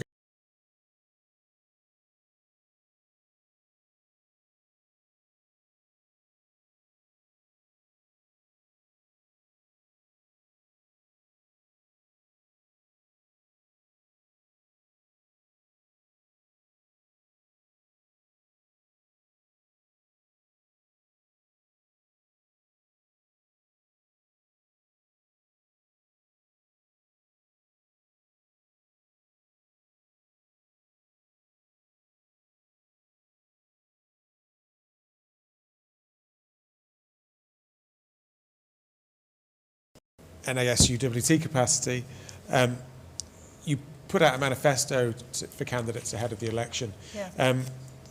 Do you feel that education has been near the top of candidates' agendas this time around? Just to say, we put out action really because obviously of recent issues that we've had in education. I think what really has to provide be in jobs and to provide for the economy. So I think it's massively important. Gone into teacher training, but have decided to stay in the UK, or is it? That's only part of it. We're actually going to have to attract people who want to come on and off island as well. We're not going to be able to do that. So we're in a very competitive market now with a shrinking teaching population. I mean, one is difficult. Other jurisdictions do it well. Other small islands do it. Jersey and Guernsey do it far better than we do. We need to stop thinking always in terms of, oh, this is going to cost something and we don't have the money for that. If we don't invest in this, then that's actually going to affect the long-term future of the island. So I think really, I hope in this group of MHKs that come in, there is a realisation of this issue. Okay. Anybody? I'd just like to add to that. I mean, if we don't attract good teachers into the Isle of Man and we don't build up that skills base to at least the same level as it is in the UK, we're actually doing a disservice to young people coming up into the Isle of Man. And one of the issues I have with COVID, when we had all these students here and we had young people sitting around for best part of a year, 18 months, government should have pushed ahead with a programme of trying to bring students in to educate them. If we were talking about people going to electricians, plumbers, they could have been learning their Part P and all the other qualifications that they have to have now before they can actually get into the industry. And here we are, we're sitting now, COVID is on the wane, we hope, but we're in the middle of a massive skills shortage where we could have had a lot of people who were partially trained that could have gone into the workforce. And the other thing, there's been all sorts of massive government contracts put out, but how many of them have been linked to apprenticeships? And I understand that the apprentice take-up within government itself is probably lower than it's been for many, many years. We're just not doing the best for our people. We've got this thing now about driving the cost of everything down. It's the cheapest this, the cheapest that. And in the end, it's not always the way. You've got to speculate sometimes to accumulate and invest in your own young people. Your own education system and your own workforce is the best thing that can happen in this Isle of Man. Okay, Chris, anything to add to Geraldine and Alex? I think Alex captured the points I would have made. Okay. Ahead of Tony Brown, actually, we've got a interview with Sue Presky, who's the non-exec chair of Finance Isle of Man. Financial and professional services are collectively the largest contributor to the economy in the Isle of Man. And she's also MD of LawNet. Can we run that interview now? Sue Presky, thanks for coming along this evening. Many candidates have said that one of their ambitions is... Sorry. It's all right. Sue Presky, thanks for coming along tonight. Many candidates have said that one of their ambitions is to further diversify the economy. With around 40% of our economy already due to the contributions of diversified financial and professional services sectors, what are the opportunities for further growth? Okay, as you mentioned, financial services and professional services sector in the Isle of Man contributes over 41% of GDP currently. We're considered a fairly mature sector, but that doesn't mean that we're sitting back on our laurels. We're constantly challenging ourselves and looking at new opportunities or improving efficiencies and client experience, bringing new jobs to the sector and importantly growing the Isle of Man economy. There are a couple of new propositions in flow in this already developed sector, and two of the ones I'm just going to mention now are InsurTech and employee benefits. Now, first, InsurTech or insurance technology. Our largest and oldest sector and also the biggest contributor to our GDP is the insurance sector. It employs more than 2,000 people and contributes about 19% of our GDP. So insurance technology innovation is accelerating at an unprecedented rate globally, and our insurance sector is ideally placed to become a platform for development. We received significant funding in April of this year, and we have established a working party with private and public sector looking collaboratively to see how we can work also with regulators to look at innovation. and sort of promote develop a collaborative links with other international insurtech and fintech hubs worldwide. We see this as a key development on the island. Another one, which I'll just quickly mention as well, is in employee benefits. The Isle of Man is well regarded in the pension industry, and we're looking to see how we can use this expertise and attract new businesses. And again, more funding from the Economic Recovery Group in April of this year, and we expect this again to be a significant influencer with regards to bringing new businesses to Ireland and also increasing our employment. Great, thank you. And adapting to increasing regulatory pressures that are, a fact of life for businesses operating within the financial and professional services sectors in the Isle of Man, would they welcome further changes if it meant staying at the forefront of standards of best practice in international cooperation in relation to tax compliance and transparency? Okay, right. The Isle of Man is already at the forefront of international tax and compliance and well renowned for this. We offer regulatory and political stability, which is ultimately important, and it's important that we remain competitive internationally. So we need to work to ensure that we remain competitively international and remain compliant. Okay, thanks. How much are skills shortages and access to suitably qualified people proving a challenge to business? Do you have, or does industry have a view on how this can be rectified? Yeah, okay. It's probably one of the biggest areas of challenge, and not just within the financial and professional services sector. And it's not just graduates and school leavers. We can demonstrate a breadth of opportunities available within the financial services sector. We currently have about 270 vacancies, and that's vacancies that we know that need to be filled. That's not necessarily vacancies that would allow them to expand further or to develop. So the biggest needs really is to have experienced and qualified people. It's the highest priority across the finance sector, and we need to create a long-term strategy, and it's actually a project that we're working within Finance Agency at the moment, together with the other agencies and also with departments in government. The problem we've got is other areas of the economy are struggling. The working age population needs to grow to help facilitate the economy, and we have an ageing population, so we need to look at rebalancing that ageing population. But it's the biggest area of concern within the financial services sector at the moment. Okay. With government's ambition to reach net zero emissions by 2050, are businesses concerned by the potential rise in costs in fulfilling this aim? Only time will tell if it's going to be more expensive or not. The Isle of Man government and the businesses recognise the role that Ireland has to play in reducing global temperatures, etc. And we have to view climate action and protecting the environment as central to everything that we do. It's a high priority again across the finance sector. We need to ensure that we create that long-term strategy and implement it. And to deal with the rising costs, we need to acknowledge an ageing population again and look to increase working population and exchequer income to try and balance that out. But again, it's something that we can't ignore. Okay, thanks. Despite the massive growth in online working and the massive decline at present in business travel due to the pandemic, is it still important to the sector that the island enjoys a healthy number of air links to key hub airports in the UK and Ireland? Oh, again, a very highly topical question. From a business perspective, Ireland has demonstrated that financial services and other businesses we can continue to serve clients and successfully do this by the use of new technology. We had to adapt very quickly, but I believe we did. We were fairly agile in doing that. But while there's no doubt we can continue to work, we're a service sector. We need to see our clients. We need to visit other jurisdictions. We need to have our imprint there. So it's very important that we are still able to have a key location, London being the ideal one, but also have an international hub as well that we can go further afield. Sure, thanks. And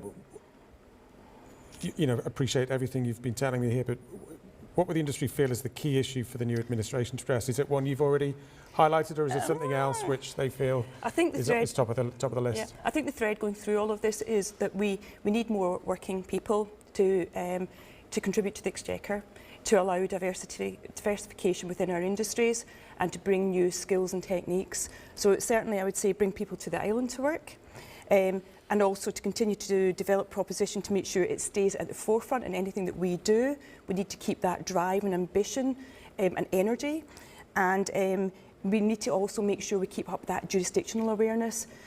Sometimes we won't be at the forefront of other jurisdictions, And so we have to make sure that we keep moving forward with that as well. So it's awareness and having employment and being able to continue to move forward and contribute. Thank you very much. Thank you. Thank you. Okay, thank you. Welcome back to Election Night Live. Joining me on the panel are Alex Downey, Chris Robertshaw, Geraldine O'Neill, and we have been joined in the studio by Onchan-based businessman Brian Stoll. Hello, Brian. Welcome.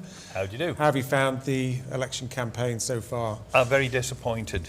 Well, we might get into that later. Yeah. How do you feel about the projected Onchan results of the? Very disappointed. Can I ask who you may have preferred out Well, of the you see, I had an association with Peter. Peter Willers was the managing director of Anglo International Holdings. Now, a lot of people have a dislike of Albert, but Albert spent many, many months in the year out in Cape Town and managing from afar. The day-to-day running of a £1 billion business was down to Peter. He knows the value of a pound. He's a very approachable and extremely astute businessman, highly qualified barrister, and I felt he would have been a breath of fresh air. If he doesn't get in, I'm not convinced that any of the incumbents have got what it takes to do the necessary hard work and turn government on its head. Since Alex was a member, we've spent money like water and we're wasting it. And this whole election has been about like a beauty contest. They're talking about green issues and housing for the youth, but they haven't got any depth of knowledge in the subject. Whilst we're picking up a few plastic containers and recycling them, we're missing the point. The world's population is too great, and it's very hypocritical to recycle your milk cartons and then go out to South America for 2 holidays a year. You know, you'd have to collect an awful lot of milk cartons to be able to buy or swap it for aviation spirit. So I think we really need to look at the Isle of Man and decide where we're going to be in 10, 15 years' time. And if that's not bankrupt, then we're going to have to start making significant changes within government. And I'm talking the offices now. I mean, hopefully, Mr. Baker will be out on his ear, because some of the schemes that he's come up with leave me cold. But if you look at the promenade, and we've all joked about the roundels, and we've got these funny crossings, there's zebra crossings and nothing crossings and all sorts of issues on the prom, and something going on in Kirkmichael that was paint on the road. But there is a Road Traffic Act that defines junctions. They're either one thing or the other. Making things up as you go along is flying in the face of the Road Traffic Act. Why do we think we can do this? Who is there in the Department of Infrastructure who allows this to happen?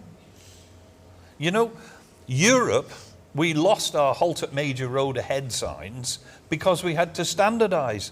Well, where else have you standardised and seen 3 different types of pedestrian crossing between the Villa Marina and the Rendezvous? I just don't understand what's going on. It's almost like the officers have gone crazy.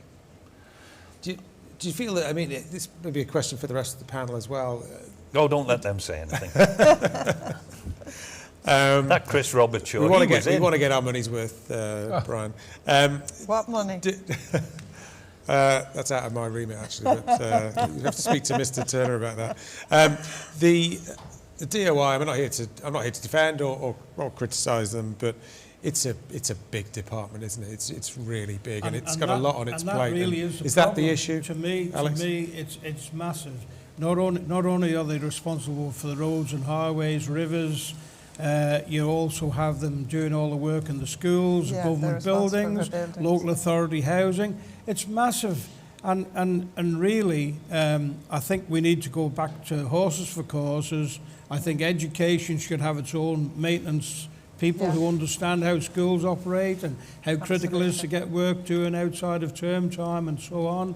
And likewise, the local authority houses, that could be done by its own dedicated workforce, but a lot of that could be contracted in to do it. You don't need to have a government worker working on all these particular things and the pension liabilities and everything else that comes with it.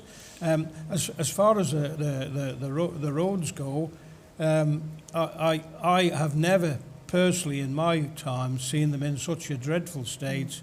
And it's not just in town where the traffic's heavy. Some of the country roads are positively dangerous now, and it's a wonder people haven't been killed on pedal bikes or on motorcycles. We're just letting the whole infrastructure go down, and on the back of that, there's no pride in the community anymore. People have given up. There's grass growing out of everything. The whole ambience of the Isle of Man and what we were proud of several years ago has just been lowered and lowered and lowered, and people have just got so demoralised with it all. And I think one of the jobs of this next Council of Ministers is to actually raise the spirits of local people, get us thinking more about community work and what we do and pride in our nation. But when you go past government buildings and the windows haven't been cleaned for months and furniture's tatty outside and things, the paint's flaking off everywhere, that's not what the Isle of Man's about. It used to be a place that people from the UK and elsewhere would come in and say, you know, what a lovely little place you've got here, magical little island, you know, and everything is looked after. Not anymore. Well, I mean... Sorry, Chris. Yeah. I mean, the problems Alex has described, I mean, they were all predictable and were predicted. And if you look at... You raised the issue of DOI. I mean, DOI's made a whole series in this last House of huge mistakes on the fail to get Lord Street going, the new ferry terminal in Liverpool, the harbour strategy was a fail, the promenade's been awful. And the fact of the matter is we're asking the departments to do big strategic work and operational work as well. And I've consistently said for so long, in fact I stepped down from government because they wouldn't change, and that is to re-enable the departments as operational departments with COOs rather than CEOs, and consolidate the strategic thinking much more across departments at a higher level and bring the right people in. But at the moment it's a shambles, and it just keeps getting bigger. We talked about that earlier, when it should be getting smaller. Yeah. It's a real worry when we face all these big issues that are coming up, like, you know, climate change and the public sector pension dry up, and what's going to result in the next few years is an understandable escalation of cost in the cost of teachers and the health service, which isn't factored in, and we're not in a very good place. Geraldine, anything to add to Chris and Alex's comments? I would think really that, you know, what we're having is reactive government instead of proactive government, and it's really what we want to see, you know, in our roles as well. We want to see MHKs that would be proactive and not reactive, and we've seen it through COVID, and we've seen it in education with the DOI running buildings or whatever. You know, even windows don't open in schools. We're being told now we're going to have CO2 monitors everywhere, but we have windows that don't even open, and nobody even knows, you know, how that runs. When I came back to live on the Isle of Man, because, you know, I was born in the Isle of Man, I came back in 1997. I remember how good the roads were, how good the structure was. For us, coming from Ireland at the time, you had potholes that you nearly sank into. The Isle of Man was just wonderful, but we've seen no investment, continuous investment. We've just seen it all go down to a state where you can't actually, you have to restart again. And I think that's the situation with the promenade and all the things that have happened there. It's not, there's been no strategic thinking, and there hasn't been the leadership to give the strategic thinking. It's like headless chickens leading I don't know what, and nobody's taking responsibility. It's somebody else's responsibility, and that's what it all comes down to. There's no accountability, either certainly in top management or perhaps also in middle management. There's no accountability at all. Yeah. You know, we can go on and list all of the schemes that have gone awry completely, from the new power station, which is now halfway through its life cycle. So there's £400 million. Richmond Hill. They're sick of digging up Richmond Hill. What the heck has gone on there? Has to be something wrong, and somebody should be carrying the can for that. Douglas Promenade, apart from it being a joke, I mean, it's like a gypsy encampment. There's more colours, there's more blooming tongues sticking out. It was dreamed up by school children, I think. But quite apart from that, they keep digging up the bottom of Summerhill and other areas time and time again. And we're trying to address the green issues. Well, there's nothing more pollutant than tarmac, because apart from anything else, you have to pour heat into it before you deliver it. And that's a major carbon producer. And we're just throwing it down, picking it up, messing it around, costing a fortune. I drive along the promenade and there's tons of materials on store. Are they going to build another promenade somewhere? I mean, and is the new Pandolino train going to go along the promenade in the future? Because we've jumped from the little tiny tracks, because the horse trams, while they look substantial, they're a little go-kart. They don't weigh very much and they trundle along dead easy. But we've put national rail tracks in. I really don't know. I mean, maybe they'll last longer than the last set, because we only got 120 years out of the last ones. These ones will last a lot longer. Wasn't that, didn't I read some of that was an ambition of Mr Longworth to run the electric tram along the promenade to the sea terminal? The structure enables it to happen if it's required in the future, yes. Is he going to put catenary up, or is he going to put batteries? Well, I don't know. NiCad cells, because the electric trams need that stuff, what do you call it, electricity. Yeah. Or maybe they can get a certain DJ back to push one along. And I'm reliably informed that if you ran an electric tram down there, you would have to fence it to stop people walking across the tracks. Yes, well, as you know, I was a conductor on the MER for a number of years, and nobody's allowed anywhere near the railway lines. We've brought specialists in to weld the track together. These specialists came so that we've got these super tracks. I mean, the Victorians just bolted them. In terms of accountability of not only politicians but senior civil servants, it came up in a number of the question time debates. But how do we go about making? I mean, politicians, you know, some are going to get voted out tonight. That's it. Ultimately, I think to have fixed-term contracts is what you need. Yeah, I was going to say, Geraldine, fixed-term contracts, is that a potential solution in terms of, you know, you're coming up to your 5 years and you I get don't even know whether it should be 5 appraisal. years, to be quite honest. I think on the salaries that CEOs are on in the Isle of Man, remember we're not even the size of, you know, a medium-sized town in the UK.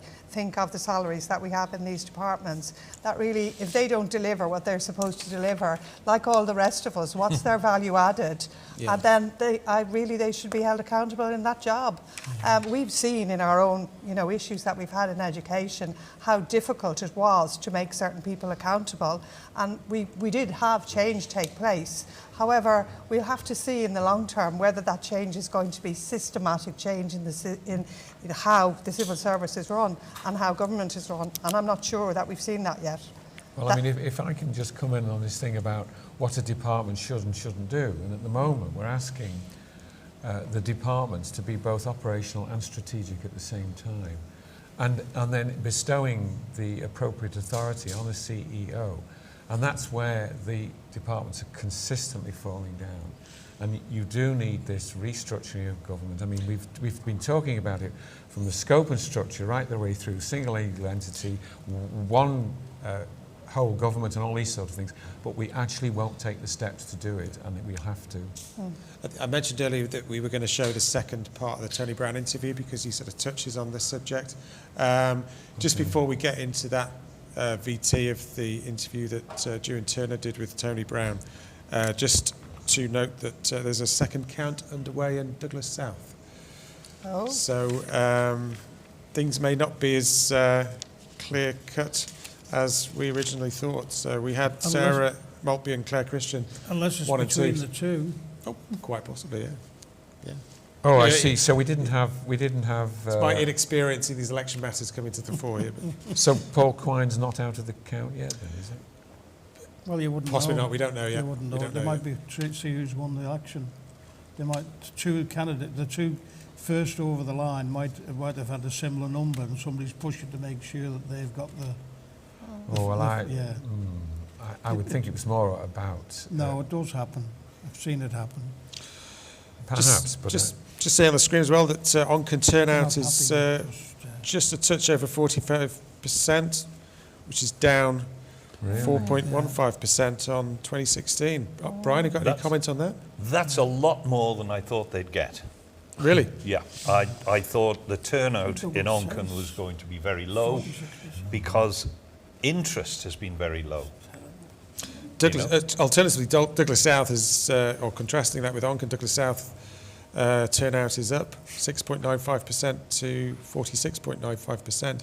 So that kind of ties in with what Chris Boyd's feedback was earlier. He basically tuned into down on Claire. the by-election or down on the general? The by-election was low. Not sure. I'm assuming it's the general election. General election, yeah. But we can get that. Yeah, it's on 20 down on up on 2016. Thanks. Okay, are we going to run the Tony Brown VT? Have we got that? Okay, thanks. So his second part of Dewan Turner speaking to former Chief Minister Tony Brown. If you were going into the job as Chief Minister tomorrow, what would you say the priorities are going to be on your desk next week if you were going in today? Well, I don't think there's any doubt the need to get to grips with the housing.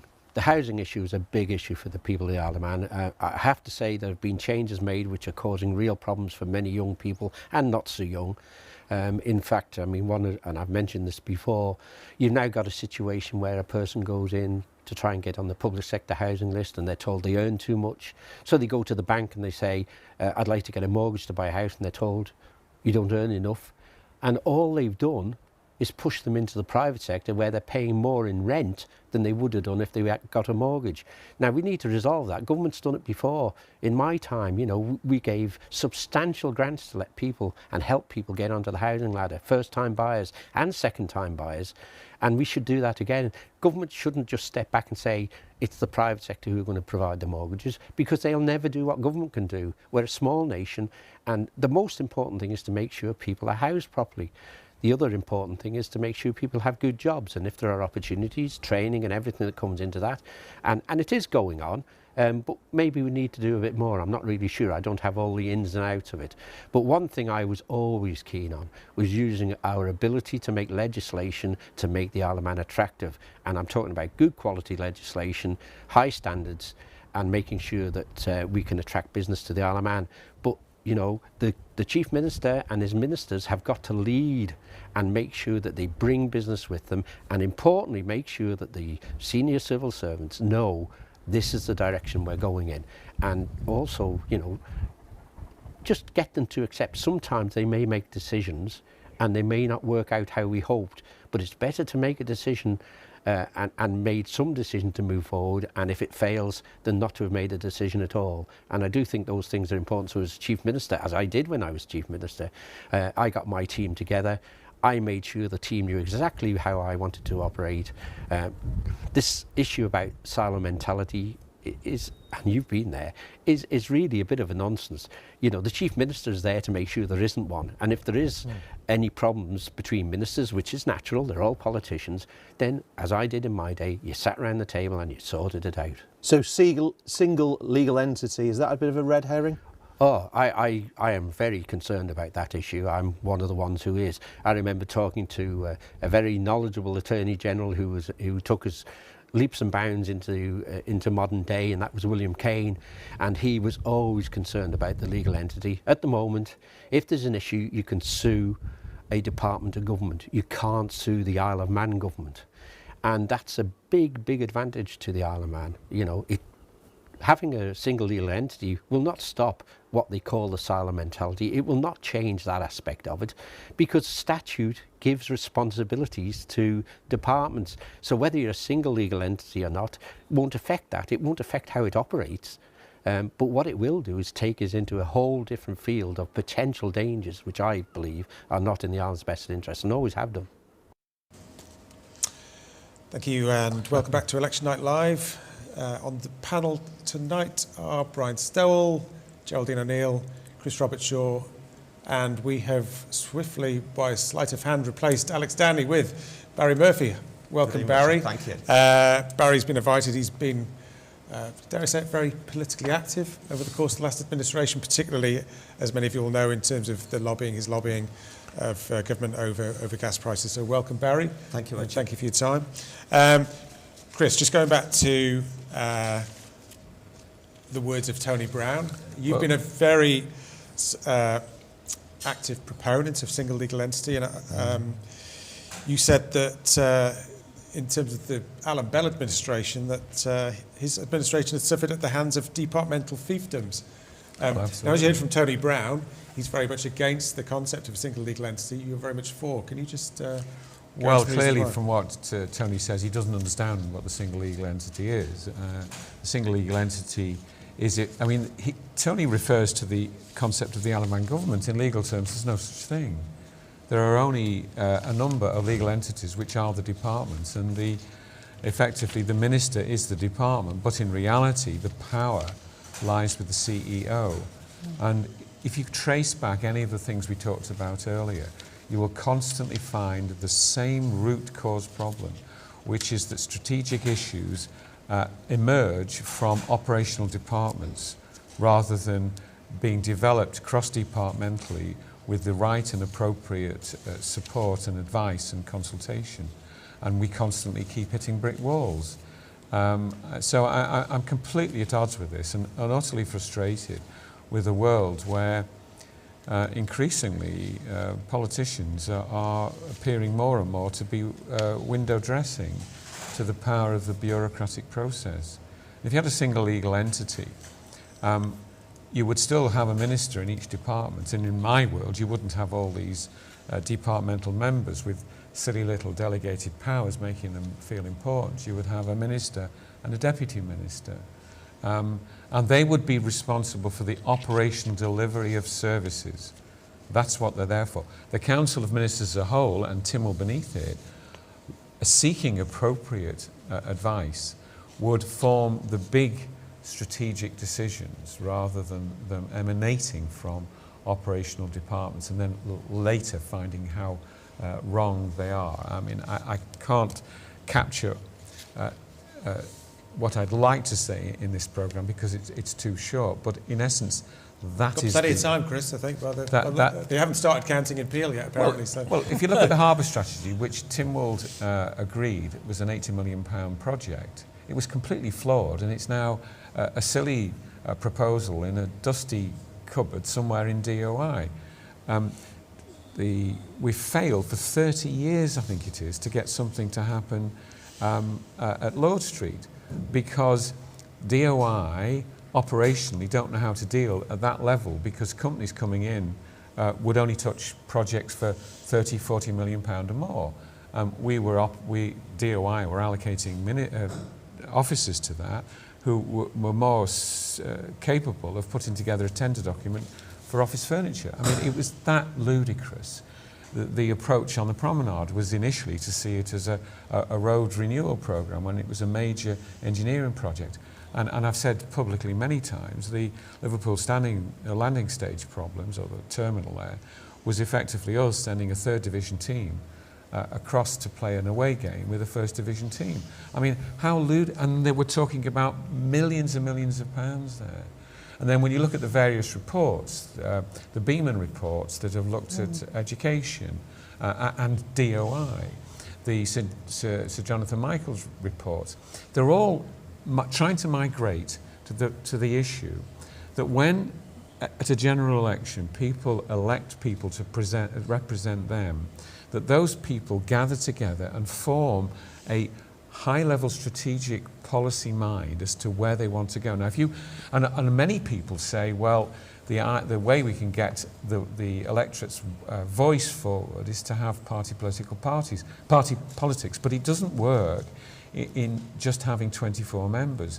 In the UK, party politics have behind them cohorts of think tanks that form a range of policies that are then presented to the people.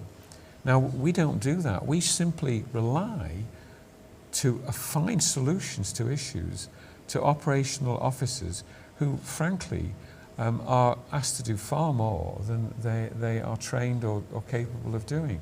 So I'm completely at odds with Tony's on another planet. I mean, unless we get a grip of this, we can't go on as we're going on. Yeah, sure. Just before I bring Barry in on this, just to say that expecting the Douglas South result within the hour, and counting has started in Garth. All right. They must have had their pizzas and off they go. Barry, as I said at the outset, you've been a very effective lobbyer of government over the last few years. Do you share a lot of the frustrations that Chris has in terms of government structure and trying to deal with government, a government Just department? one thing I want to say before I start, and I hope you don't mind, it's very important to me right now. My dad has had an operation in Ireland today, and my dad is quite elderly, and he's going to wake up tomorrow, and I want him just to know that we're all thinking of him, and safe and fast recovery. So good evening to my dad in Cork in Ireland right now. I have found things very frustrating for the last 5 years, but I'm a very patient kind of a guy, and Chris is actually one of the people that I've actually in government up to recently that I've had a lot of dealings with, and Chris would probably agree that I am very patient, and what I don't like to do is I don't like to throw stones at anyone in particular. It doesn't actually achieve anything, and I never get personal either. Personal is something I don't do. I've had people sort of coming at me over the years, sort of digging at me personally for I should do things differently. I'm not like that. But yes, it can be very frustrating, and things take a very long time.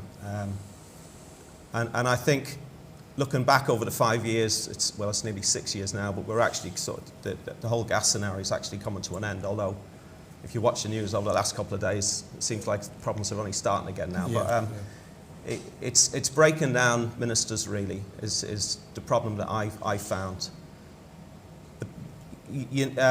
It's very important, I think, in government, in the Keys and in Tynwald, that we have backbenchers, because we need to have people shouting from the sidelines. Because as a member of the public, or a member of quite a large Facebook group, I can shout as loud as I like, and I can send emails here, there, and everywhere.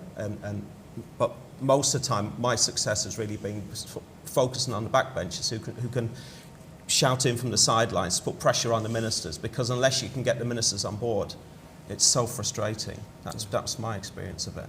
It's funny, as some of you may know, I worked in government for 11 years. I joined in 2008 and in a sort of PR marketing role. And one of the core messages in 2008 was that this is an inward investment message, that ministers are accessible and ideas are listened to and actioned quickly.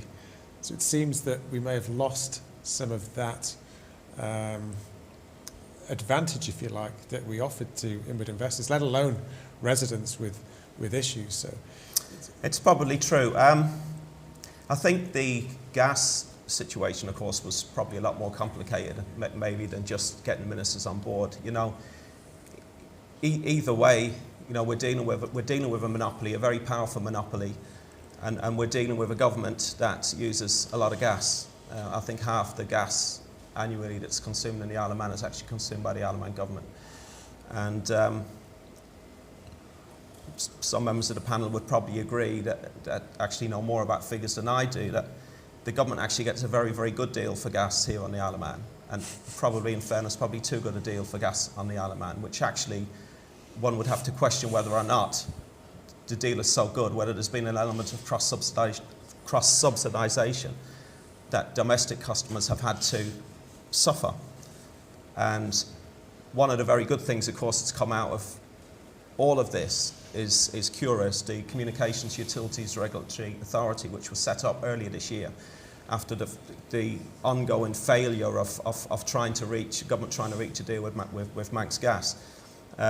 So going back to what we initially said, it wasn't probably simply a case that I or anybody else couldn't get a voice or a message across to the ministers. It was much, much more than that, you know, much, much more than that. It was a question of, there was a lot of different questions, because initially it was banding, and then there was the consultation, there was the report, what was who commissioned the report? The report which was commissioned back in 2016, 2017. And then, of course, the findings of the report, and then the report went back to Tynwald, went back to the Keys, and there was much discussions. And what we then found is there was so much wrong with gas supply, gas distribution in the Isle of Man, and it was a question of how much we were going to try to fix, or how much I could actually try to fix with the help of some very good people in government, including Chris, I must say. Well, I can only confirm categorically that government is paying a significantly lower price for its gas than domestic consumers. So it's going to be very interesting, isn't it, in upcoming months as we enter further and further into this gas price and therefore electricity price crisis, as to where government pitches itself on the fairness agenda. And I think people like you and I from the outside will be watching it very carefully. Exactly. So it could be the first big test for the new administration. Could well be. Geraldine, just go back to the point about single legal entity. I mean, do you have any... Which side of the fence do you sit on? Well, you side with Chris or Tony Brown? I really agree a lot with what Chris has said. But I think it's not just simply the ministers, you know, and the ministers' accountability, or the ministers running the departments operationally. To be quite honest, you said about, you know, in the UK and party politics, etc.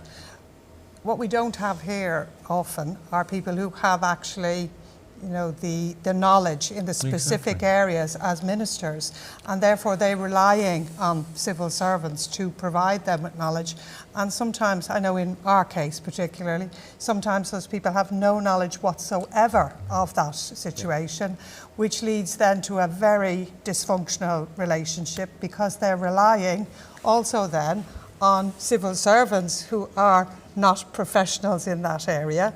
And we have lots of difficulties in, as Chris says, totally agree with that, in operational and strategic. Very good, civil servants are very good. I deal across departments now quite a lot in the Industrial Relations Forum. They're very good at you know, doing policies and flowcharts. But the operational impact of policies has to be put into place by the people who have the professional ability to make that run. If you don't have that, and if you don't have that joined up thinking, then that's where we have huge problems. And that's where we set problems in the Isle of Man, is because we don't have that coming down from the top. And it causes problems all across government. And to solve that, I don't know what the solution is, really, except that we're talking about too much civil service or too much, big government, but we need government that does have the calibre to deliver, and that's what we need to get right. Otherwise, we can't do this change. And if I can follow on to that, what we've ended up with is, to follow on Geraldine's point, we've ended up with a government where each department is supposed to deliver operationally, but also supposed to deliver strategically. So that's where we create these ever-growing fiefdoms as government tries to constantly respond to all the demands placed on it. Whereas, if you ensure that the operational departments were there to deliver the operational side of it, in strategic and higher level policy terms, you would put teams together specially to address a particular area. You would engage operationally with the department. But once that task was over, and once it was agreed across government that that particular strategic decision in that given area was the right one, you would then deconstruct that team and move on to the next challenge. And thus you wouldn't have this ever-growing build-up of, well, we've got to have another person in another role to fulfill another job, when in fact, in many cases, it's not their fault, it's not the civil service's fault, they're not up to it, as Geraldine says. But we have to in doing that, we have to start to deconstruct the bureaucratic size of the departments and push the funds to frontline services because, and I've been saying this now, haven't I, Geraldine, for about 7 years. Well, I'm all for that, Chris. If you do not do this, you will start seeing the operational services breaking down. Yes, absolutely. And failing. And I caution again the new House that if they don't address this issue, there's a problem coming. Yeah. But Chris, in recent months, we've just put another level of management into Manx Care. These are non-experienced people who are now in a senior role. At their first meeting, they came up with a requirement for an additional £5 million in the budget. Somewhere along the way, we've got to cut down on all these levels of management. Totally agree. We've got very, very good people at the coalface. Absolutely. But the administration is a nightmare, and I know that from personal experience because my wife died waiting for treatment. I also got a letter. My husband died because of negligence, so yes. I know. I got a letter, having complained bitterly that my wife wasn't getting the treatment. I got a letter that apologised for the delay, but there'd been problems with administration, and they hoped that she would start her treatment the following week and respond well, which was unfortunate because I received that 3 weeks after her death. Brian, it's difficult, impossible. But I'm not trying to bring the emotion into it. I'm trying to demonstrate people are dying because of our ability to control the hospital. That's a fact. I don't Education, there's a thorny subject. My son's just come back from university a short time ago. 2 of his friends, who are very bright individuals, who are doing very, very well, locally based, didn't go to university because they fell just between the 2 stools. They couldn't get sufficient finance and help to go to university. The Isle of Man is putting a big store at the moment in this gas field, which I understand is actually shale gas, and they have to realise you can almost drill horizontally, so that could be depleted from Barrow or somewhere else. The island needs a natural resource, and the only thing we've got at our disposal is a good educated workforce. You want to build the Isle of Man, educate the people, raise the standard, and attract business here because we can offer them that. Okay, well, I'm going to try and agree with a tremendous amount of what you've said, but I just challenge you on Not all, I hope, Chris, that would be very disappointing. Yes, well, I don't want to disappoint, but I just want to challenge you on the gas field that please do not write off the importance and the potential for significant change that gas field has. That's all I would ask of you. I'm not going to write it off, but you've got to look at it analytically and you have to understand it. And what bothers me, so many of our political members get put into the position, right, you are a pilot, and he goes to work the following day, he hasn't even bought himself a copy of Aviation Guide. He has no idea, and he's guided by the nose, by the people that are already in there, and Facebook. And in the structure that I proposed to Richard Chris, there... Brian, sorry, I think we're going to go to Douglas South. Hereby give notice that the total number of voters voting at the election, excluding rejected papers, was 2,295. 4 ballot papers were rejected as being unmarked or void for uncertainty. The total number of votes for each candidate is as follows: Christian, Claire Sarah Beverley, 1,242. Higgins, Gerard Peter, 552. Maltby, Sarah Louise, 1,244. Quine, Stephen Paul, 1,094. Therefore, I give notice that Claire Christian and Sarah Maltby are duly elected as members of the House of Keys for the Douglas South constituency. Thank you very much.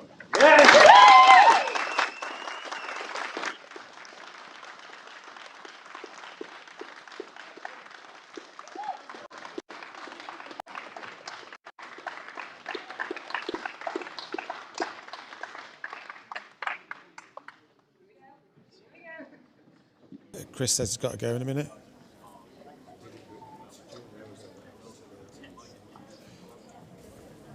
Apparently Chris has got to go around 10 o'clock.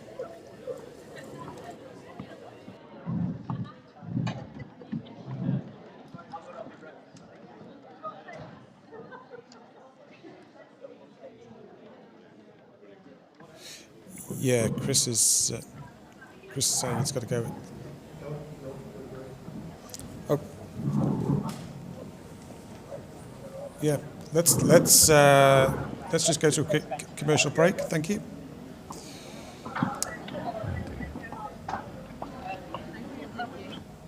Are you looking for a career with one of the biggest employers in the island's financial services industry, working as part of an award-winning team? Quilter International are hosting 2 informal careers events on the 27th and 28th of September at King Edward Bay House in Onken for you to see what's on offer. There are permanent and fixed-term contract vacancies in client services, finance and IT teams. For your chance to join a friendly, supportive team, call 655 389 or search Quilter Jobs Isle of Man. Shore's new pay monthly plans are now unlimited. Unlimited data, unlimited calls and unlimited text from just £20 per month. Whether you're a light social media user who enjoy video calls and downloading movies, or you're a keen gamer, there's a plan that's perfect for you. No limits, no running out of data, and available only from Shore. To find out more, just visit shore.com. That's shore.com. And remember, you'll always get more from Shore. T's and C's apply. Meat lovers. You're invited to meet up at the Meeting Steakhouse Douglas. And make sure you turn up with an appetite for UK and locally sourced excellence. Beef ribs, tomahawk, T-bone, fillet steaks and more. Cooked to perfection on a real charcoal grill unique to the island. Then carved right at your table. Great food, fine drinks too. This is a meeting no one wants to miss. The Meeting Steakhouse Douglas. Click meeting.im for more details. For bookings, call Douglas 628 353. We can't wait to meet you. Snuggle up and ease into autumn with Paradise & Girl. We've a great selection of sumptuous sofas, stylish dining furniture, beautiful bedrooms, and much more. With unmissable prices, 0% finance, and immediate free delivery across the island. It can only be Paradise & Girl, Michael Street, Peel. For service with a personal touch and to try before you buy, visit us today or find us on Facebook. Paradise & Girl. You'll love our furniture. You'll love our prices.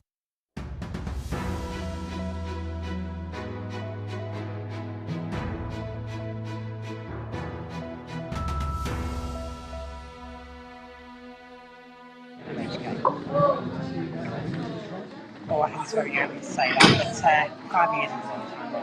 I've really enjoyed it. It's been fantastic to meet you this morning, and I'd just like to thank everyone.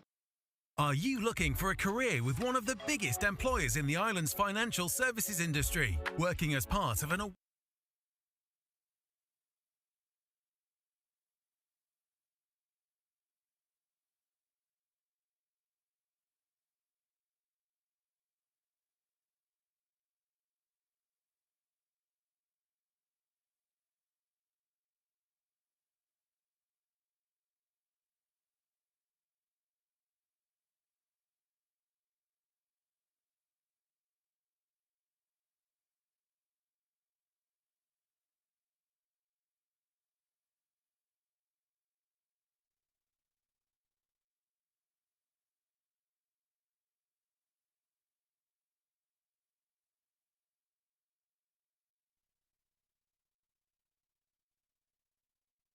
I did my pilot training with Paul, so we were quite close for a short time. He put his heart and soul into it, and, you know, it's going to be like a kick in the teeth, but unfortunately that's politics. I guess it's one of the risks, isn't it, of getting your seat in a by-election. Yeah, you don't have the time to absolutely engage perhaps with the community as you'd wish if you're there for a 5-year term. And to be honest, that's very close there. Really, the three candidates are so close there. That's why it's going to be very tough for him, really. Yeah, and David Cretney, obviously, being the father of Sarah Maltby, very strong base of the same support as Al Cannon for Manx Labour. Yeah. So, maybe not totally unexpected. Just before we get to the next result, which is due to be Onken the way things are going, I just want to move on to another issue. Now, the legalisation of abortion was a key legislative and social change within the first 2 years of Howard Quell's administration. Potentially, according to the number of candidates who've subscribed to this, the decriminalisation of cannabis could become a key social issue in the next administration. What are your thoughts on that? I'm totally for that. I think that would be a really good move, and I think also if we're going to look at production in this area too, that would also be a big earner for the Isle of Man as well. It's been legalised in so many states. It would cut a lot of the issues of drug addiction and the cost of dealing with addicts on the island. I think it would be a really good move. Yeah. Brian? I have mixed feelings. I'm inclined to say that's really the only way for us to go, because control of it is failing miserably. Harder drugs. Okay, sorry to interrupt, Brian. We've got Claire Christian and Sarah Maltby being interviewed. So, Gasha, how you feel, Claire? This is an amazing moment right now. This is the first time that two female candidates are MHKs in the constituency of Douglas South and on the island ever. So it's really phenomenal. It was pretty tense and it was so close. There were 2 votes in it, so we weren't going to go to another recount. It's just brilliant to be in and to become MHKs. But, we've got to hit the ground and run again. Absolutely. Yeah, there's plenty to be getting on with. So, thank you to everyone who's come out and supported us today, and obviously to all our helpers in the background. It's a big team effort. So, thank you. What are your first priorities? So obviously we're not out of the pandemic yet, so we've got to have that on one side. But my obviously top priorities are getting the economy back on its feet, housing, emergency housing, getting the housing situation sorted, and also mental health. Yes, social care, education and housing. It's what I've said for the last 9 months and what I'll continue to say when I get into the House of Keys. Thank you so much. Thank you. Thanks. Thank you. Brian Stowell, housing, that was a big issue during the question time. Well, I wish to congratulate them, but that's a classic example of the populist politics that I've been finding abhorrent all the way through this. The housing issue is a major issue right across the board, and what a lot of people don't seem to take on board, if you try to make cheaper housing for young people, what about the ones that have just bought? Are you going to put them in negative equity? Are you going to disenfranchise them? You can't just leap in there and throw money at it. That's a very complex issue, and we've failed to address that for a long time. But I would also say that there's parental education on life choices. When I bought my first house, I had a significant proportion, nearly a third of the purchase price saved up, because I didn't have an iPhone 11, I hadn't been to Ayia Napa 3 times, and I wasn't driving round in a sports car. If I'd have gone to the bank under the age of 23 and asked them to borrow money for not frivolous things, but less important things, they'd have laughed me out of the bank. So many of these young people today are looking to buy houses and they're already deep in debt. And that's more of an issue than the house prices in many respects. Geraldine, you spoke earlier about trying to attract new teaching talent to the Isle of Man. Is the well, cost of housing yes. an inhibitor I have to say I think the housing crisis is most definitely very complicated, but I think first of all you have to solve the salary issues. There are some people there, no matter how much they've bought an iPhone or whatever they've bought, it's probably on credit anyway, they are never going to get into a position to be able to afford to buy property now. We are going to have to look at schemes that are part financed or part ownership finance. There's all sorts of possibilities there, and I can't reinvent the wheel on that, but there's lots of things that could be done there with good thinking there to help that crisis. I think it's too easy to just divide it between young and old. It's not. It's right across the board. And if we're going to bring talented people to come and live and work here, as we've said, if they can't afford, some young teachers are doing 2 jobs because they can't afford even the rent, never mind buy a house or be in a housing ladder. So, we've got to make a conscious effort to solve this right across the board. But for us, it's pay, first of all, has to be solved, because nobody's going to get on that ladder if they're not earning enough to even save for a deposit. It's not possible, and it won't be possible. So for us, that's a big issue. But then you can link that to social housing, because we're looking at a social housing black hole. Now, how has central government inherited the likes of Onken? I think it was 350 houses they inherited for 25 pence in the 50s, and now they've got a financial black hole, having received reasonable rent on them for all those years. I have a property portfolio, and I'm happy to say that I manage it significantly better than government managed to manage their properties. Yeah. In fact, it's appalling. Yeah, but that's the mismanagement of government. It's not the problem of the social housing. It's mismanagement. Well, it's the mismanagement of the social housing. Yes, absolutely. And I mean, I would think that the different councils as well, for me too, the amount of, the Douglas, all the different councils there are on the island, far too many for the size of the island. There's far too much money being spent, in those as well. It's ridiculous. We are not that big enough to sustain that. Absolutely. But it needs to come together again with that strategic planning that we really have never had. It's all reactive. It is not proactive. Well, the change in the boundaries, there's a strange anomaly that's crept into things, because the end of my road is now the boundary of Onken. The other side of Harbour Road is Garth. Well, the other side of Harbour Road are on similar rates to myself. Prohibitive, because they're in Onken.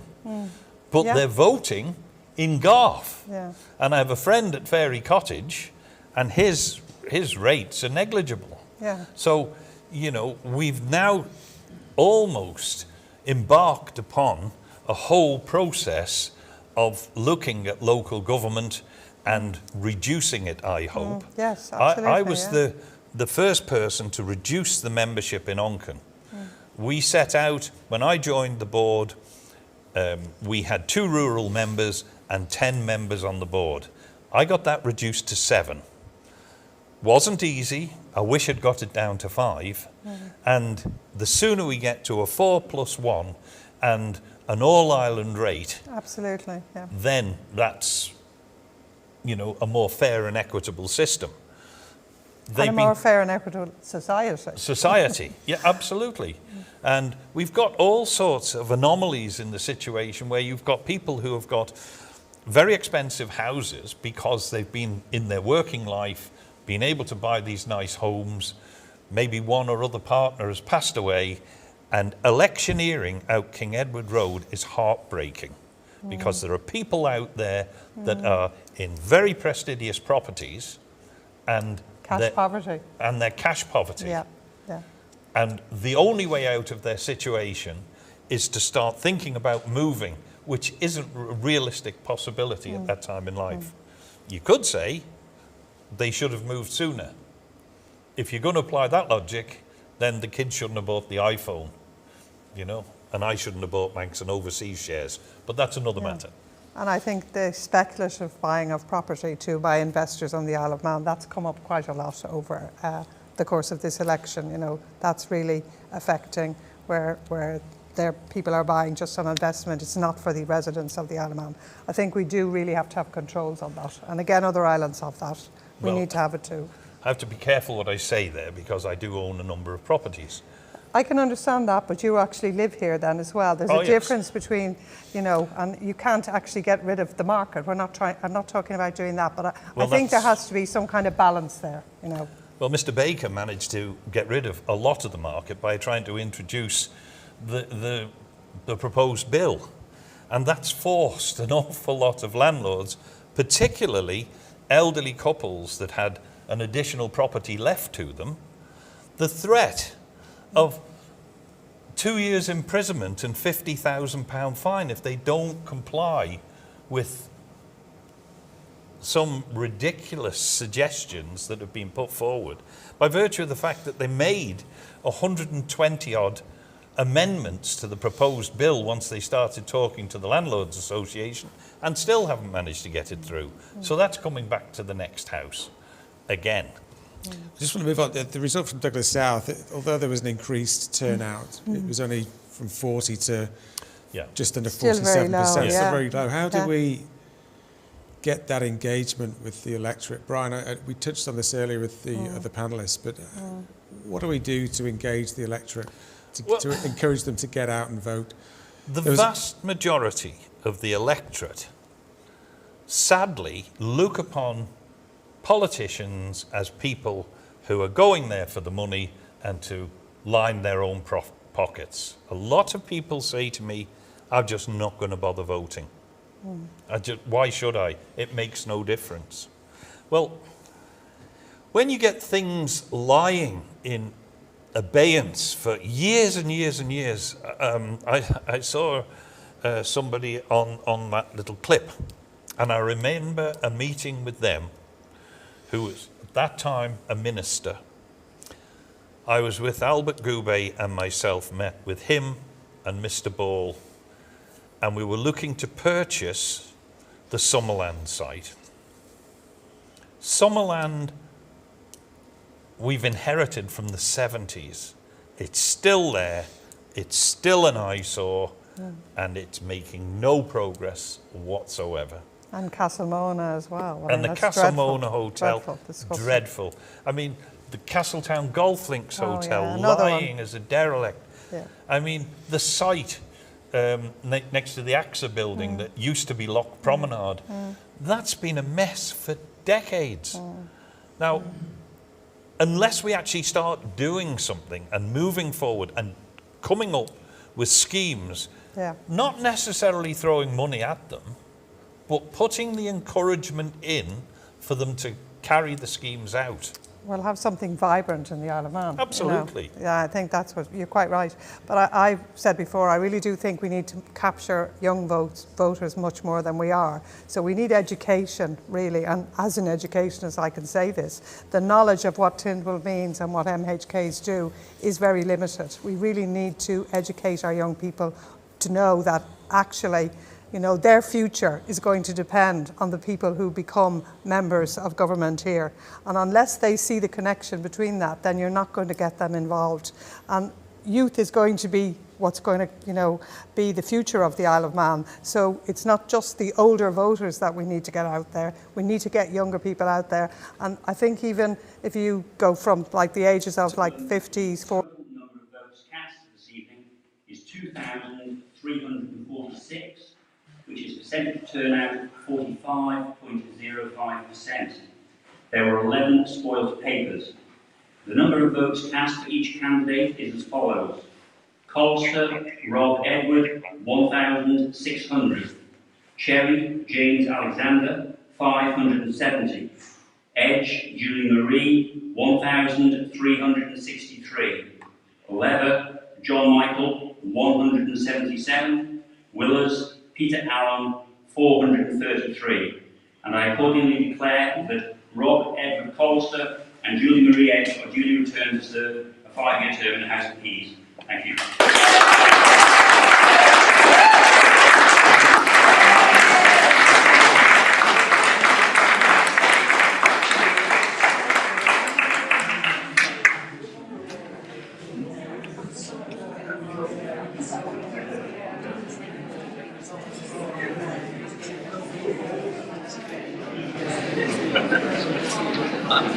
I'm over the moon. I mean, it's been a very long day for everybody. I want to take the opportunity to thank the returning officer and his staff for doing a wonderful job.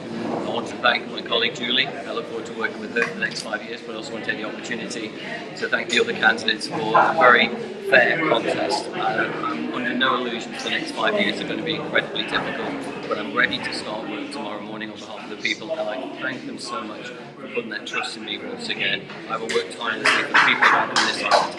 It's really going to be a difficult journey, but I'm prepared to work as hard as I have to get over these hurdles, these challenges this island's going to face, and I'm looking forward to getting back to work tomorrow. How were the nerves this evening? Did you feel serve for the next 5 years? I mean, I'd walked the village and I spoke to a lot of people. When I arrived this morning, I felt reasonably comfortable as you do in these things, and they're always tricky, they're always difficult. But throughout the day, I got more nervous. I mean, obviously, there's a few people who are going to lose their seats tonight, and they're classed as very good friends of mine. I've worked very closely with them over the last 5 years, and new people will come into the house, and I look forward to forming those relationships, because we're going to need a team Tynwald, we're going to need a team House of Keys for the next 5 years to overcome the challenges this island is going to face in the next few years. What I do ask is patience from the people of the island as we navigate our way through these challenges. At the end of it, we'll come through stronger and better. You've said that your result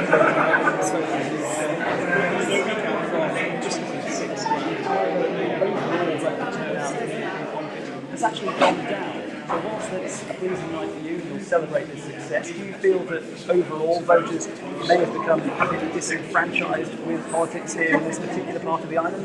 No, I don't think it is the case. I think what's happened is the fact that politics in general on the Isle of Man has been in everyone's face for the last 2 years, and I think you could see that from the constituent turn down was that. But that doesn't mean the passion wasn't there. Yes, 4% down, that needs to be reviewed.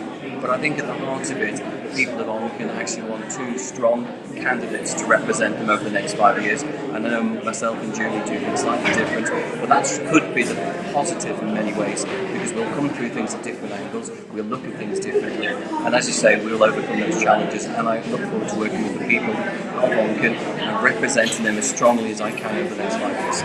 You hear all the time that people in elections always advocate change and change of the system, but that's not been the case here. It has been two serving in education for the last 5 years who have been returned. You've been asked this question a number of times throughout the election campaign, but tell the public as well as the voters who have placed their trust in you what your priorities are for the next 5 years. Well, the priorities, the list is massive, and I think that the agenda for the next government is already, the inbox is already full. So one, I need to make sure that we look at our working population. We've got to increase that. We've also got to retain more of our students on the island. You're losing 50% of them. That's not the result. We've got to look at housing. We've got to look at climate change. We've got to look at the economy. As I say, the inbox of the next government is already full. And I'm not afraid of the task that's in front of us. But as I said, I will work tirelessly, and I will work as hard as I can on behalf of the people of Onken who put their trust in me tonight, but also on behalf of this island that we all love so much. And it's going to be a difficult journey, but I'm looking forward to starting that journey tomorrow morning. Rob McAllister has topped the poll. Congratulations.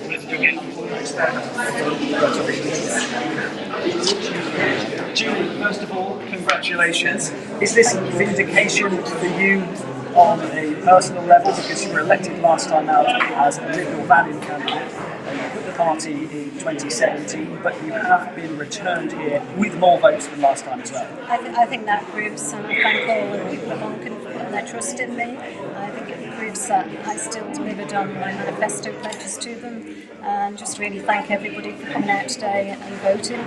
I wasn't the first to leave Liberal Bannon, and I probably wouldn't be the last. You say you fulfilled many of your manifesto pledges last time around. What do you hope to build on when you continue working and start anything tomorrow? So I'd love to really build on some of the work that I've already started with regards to the structure of the civil service. There's a report due back in the next administration from the Policy and Reform Minister. I'd like to really make sure that we push forward with our mental health services, housing. There's many challenges and it is going to be tough, but I think foremost we need to be looking at our taxation policies, because that's going to be key to drive the island forward for the future. Elected once again with a Mystic House. Now, we don't have an established party political system here on the Isle of Man, but do you feel you work together well to serve this constituency? Yeah, I think it's proven today, you know, from the number of votes that both of us got on the ballot paper today, that the people of Onken recognise that we've both done a good job for Onken and are continuing. You know, congratulations to Rob, and we'll continue to work for the best interests of the people of Onken. Julie Edge, elected to serve Onken for 5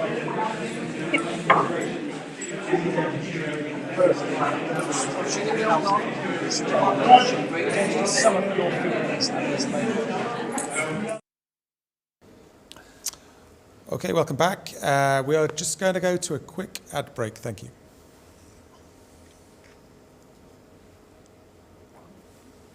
At Island Floor Fitter, something magical is happening. The wallpaper stock is growing and growing. Our Harry Potter wallpaper will light up any child's room as it's made with spellbinding, glow-in-the-dark ink. We've wallpapers from Disney, Marvel and Frozen, and there's more. Our Julian MacDonald range has added glitter for glamour and sophistication. For over 2,000 designs of wallpaper and murals, visit Island Floor Fitter, Parliament Street, Ramsey. And now available, Laura Ashley. Corkill. Call Corkill Removals and Storage today. Loads big and small, day after day. We'll help you move, we'll help you pack. With a local or global, we've got the knack. So give us a cheer. Yay! Your movers are here. They do it right. As well as moving locally, nationally or internationally, we have storage solutions from as little as £12 per week. Call 675-495. We'll get your load delivered on time. You can be sure we'll get the job done. Click CorkillRemovals.com. Something to celebrate, or maybe you want to treat yourself. With Hot Tub Hire, you can make a splash without splashing out.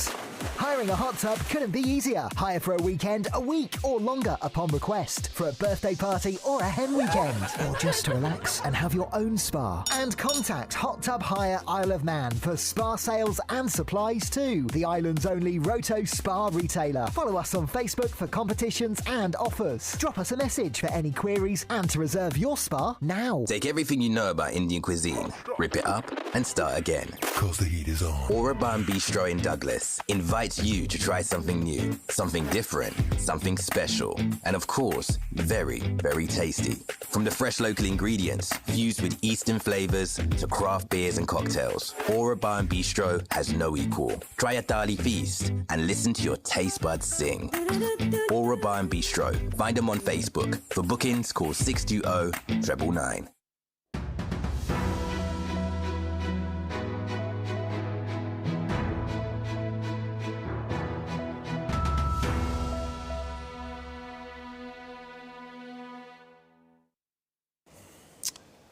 Hello, welcome back to Election Night Live. I'm joined in the studio by Onken-based businessman Brian Stell. Brian, you must have you obviously got a keen interest in the Onken result there.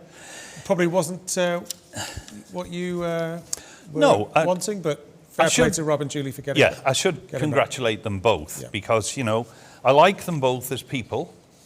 Rob and I have had long debates and disagreements. My issues with Rob have been circulating around his closeness to Baker, because I've been involved in a number of meetings with him and Baker. Tim Baker, the current Minister for Infrastructure. Well, hopefully, not the current Minister, but I hope the people of Kirkmichael and Ayr see sense. But yes, Rob's in for another term. I want him to be more positive and more forceful. His manifesto was, I will work with government to provide housing. I will work with government to make better roads. I will work with government. Start leading government. Start getting a grip of things, Rob, and let's try and get out of this rut. The island is in a very vulnerable position. Our reserves have been depleting at an alarming rate even before COVID. And now with COVID, you know, Mr. Cannon is putting a brave face on things, but the situation isn't great. It slid through almost unnoticed, the removal of the block on us going into deficit.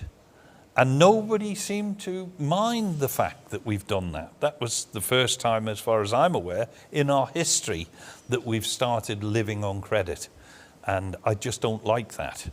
I'm of advancing years now, and I don't want to leave a debt legacy to all the generations that come behind. In terms of more local issues around Onchan, what are the key issues within the constituency which you think were impacting on the electorate? Right.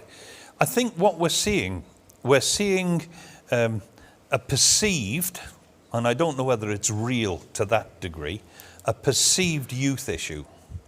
But there needs to be a social pride in Onchan.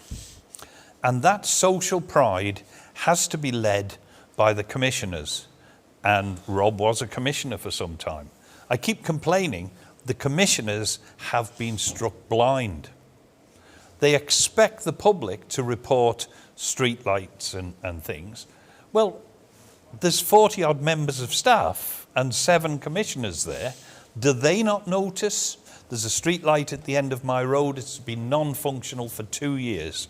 I have complained bitterly on several occasions about it. There's a lady sat over there, knows when I took the chairman down to argue with him. Thank you for nodding your head. The same lady over there had a fall on moss and overgrowth in Cackins Lane.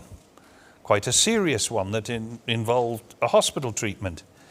And still, all around Ashley Park, Cackins Lane, Birch Hill, the grass is out blocking the footpaths. There's moss everywhere. Where's the social pride gone? Onchan used to be a nice, primly trimmed village where everybody kept their hedges back to within their own boundaries. Now it's just slipping away. And that has an impact on the thought process of the people that live there, particularly the youth, because it looks like nobody cares. So getting that civic pride back, is it commissioners first and then Tynwald, or is it kind of other way around? Well, I would say starts with the very simple stuff, the commissioners. Everybody in Onchan is paying for a street light. Just get them working. We pay contractors, get them to do their job. I mean, there are street lights that are from the Groudle Hotel, which has been closed for many years, up to the end of Groudle Village. You can't get there unless you're carrying a torch. So why have we got 5 street lights out in the middle of nowhere, which are costing the ratepayers, and we can't get the ones to work on Royal Avenue, for God's sake? So I feel very strongly that we need to restore the civic pride, and that comes from the commissioners getting on top of the litter and the overgrown hedges and the weeds in the footpath, and try to raise the standard and hopefully raise the expectations of the people who live there. Just go back to more national issues for a moment. You attended the Onchan Question Time event, and I did. They were very similar in terms of candidates giving out a number of wish lists of what they'd like to see, but not many solutions in terms of how they are to be paid for. And interestingly, nobody raised the issue of tax and how to increase tax receipts to the government to pay for this stuff that we need to pay for public services. I mean, have you seen anything amongst the candidates in any constituency this time round which have excited you or thought, yes, that's a... No, and I'm very, very disappointed that the candidates aren't appraising themselves of the situation. If you want to talk about recycling, and just about every single one of them has done, then do some research on it. It's up to the new people coming in to look at that, and it is a very, very complex subject. If I can just gloss over it very quickly, if you recycle plastic and you ship it off the island, and the energy from waste plant, and I sat on the committee for a number of years, has to remain 800 degrees centigrade, and they have to put oil in it to bring the temperature up, you have to ask yourself, why are we taking the plastic and shipping it away, because shipping it has a carbon imprint, and bringing the oil in has another carbon footprint. Somebody's got to sit down and do the science. I forced a situation where Douglas Corporation went out and they did a full study of it, analysed the whole thing, and then, surprise, surprise, they wouldn't give it to Onken. They wouldn't release it. Well, if it proved that their recycling was actually saving the planet, they'd have had a copy on every lamppost. But they've now got another division in there, and management and personnel, and it's empire building. We've got to have people who will, if they can't do the complex maths themselves, they have to force the officers to look into it and actually analyse these things before they do them. We built the energy from waste plant, and then we start recycling. Well, if you recycle the plastic, the paper, the wood, you've taken all the materials with calorific value out of the waste stream.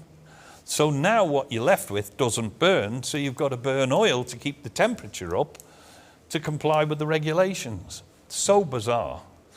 Laxey. They want the Irish scheme bringing in. Friends of the Earth are saying one of the most effective ways of treating sewage is long sea outfall. But we want to pump it from Laxey to Miriveg. We struggle to get it up Quines Hill. Getting it from Laxey to Miriveg in energy terms is a phenomenal use. The energy from waste plant, all its power is consumed driving the pumps just to drive the effluent up Quines Hill. So, you know, there's a real carbon issue there. Now, when you look at effluent, there are other problems with it. The organic waste isn't the issue. The main problem with what goes down your sewers today is the fact that you're putting bleach and detergent and washing up liquid and all sorts of toxic chemicals into it. And when it gets to Miriveg, they're just skimmed off the top and dumped in the sea anyway. Then when you sort out the waste product, it goes through a pelletizer and goes into the energy from waste plant. So it's a merry-go-round that's achieving nothing, because in the end, because of the prevailing winds, it all ends up in the sea anyway. In terms of the main issue that the next administration needs to look at, what would you say that is? Oh, the economy. You know, we have borrowed money and we have had so many schemes. I mean, there's been so many capital schemes embarked upon in the last few years, from the hospital and the power station and the promenade and all the other things, the energy from waste plant. This all has to be paid for. The whole reason that we ended up with Manx Utilities was purely to bring all of the assets, the power stations, the reservoirs, the houses, bring the whole lot under one umbrella. Otherwise, the MEA was overtrading, effectively bankrupt. So we've got real issues financially that must be addressed. We've got real social issues that have to be addressed. The hospital is in turmoil. There are extremely good people at the coalface, but I've had dealings with them more recently with somebody that's been treated from cancer, and believe me, it can be a nightmare. You can go through that hospital and you can get first-class treatment. But if you're not one of the lucky ones, you can have all the best nurses in the world, but your case gets kicked out into the long grass. Somebody very close to me was very lucky. They were diagnosed with cancer at a routine screening. By the time she got away to have her first therapy, she was at stage 3. Well, that's perilously close to the point of no return. And we can't allow our people to die or continue to die. So that's another issue. The police. What's happening in the police force? 50% are off with stress. Well, I exaggerate as I tend to. But there's something radically amiss when you've got so many officers not producing. Painted a grim picture, Brian, but well, go back to the economy for a second. Okay. We heard from Sue Presky earlier, representing financial and professional services sector. It's about 41% of our economy. We've got e-gaming and ICT at probably another 30-odd%. So a lot of candidates said, well, we need to diversify the economy further, but do we need to do that really because of the costs of trying to launch a new sector in the Isle of Man and attract investment into that? Or do we need to say, look, let's just look after what we've got and maintain and consolidate that? Okay.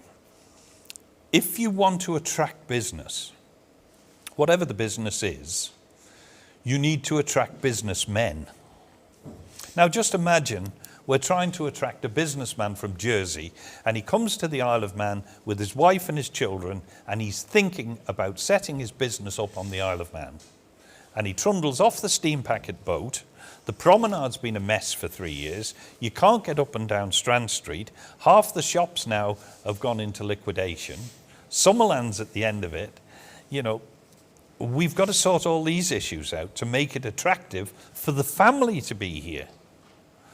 Then, if he thinks that he might start the business, he needs the personnel, and he needs motivated, intelligent, educated people. And if he's got a pool of those at his disposal, he then needs premises for whatever he's going to do. I would like to see more manufacturing on the island, small precision manufacturing, and we do that extremely well. I take my hat off to Triumph in School Road. They produce an excellent product that's world-renowned for the expertise that goes into it. And that's where we should be trying to diversify, because also there are jobs for the future of our young people.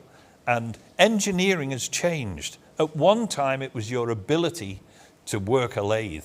Now it's down to the programming and the maintenance and all the rest of it. It's a very skilled technical job, but it's hands-on.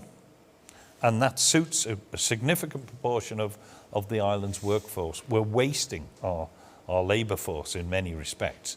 Saddens me that so many are going off island and staying away. I know there was a big push to recruit into engineering a few years ago by government, and I remember a stat that the plane you're flying when you go on your summer holidays, there's usually some part of it manufactured in Onken. Yes. Which was probably hopefully quite reassuring if you're a passenger on the plane. Absolutely. What about these, so-called vice industries?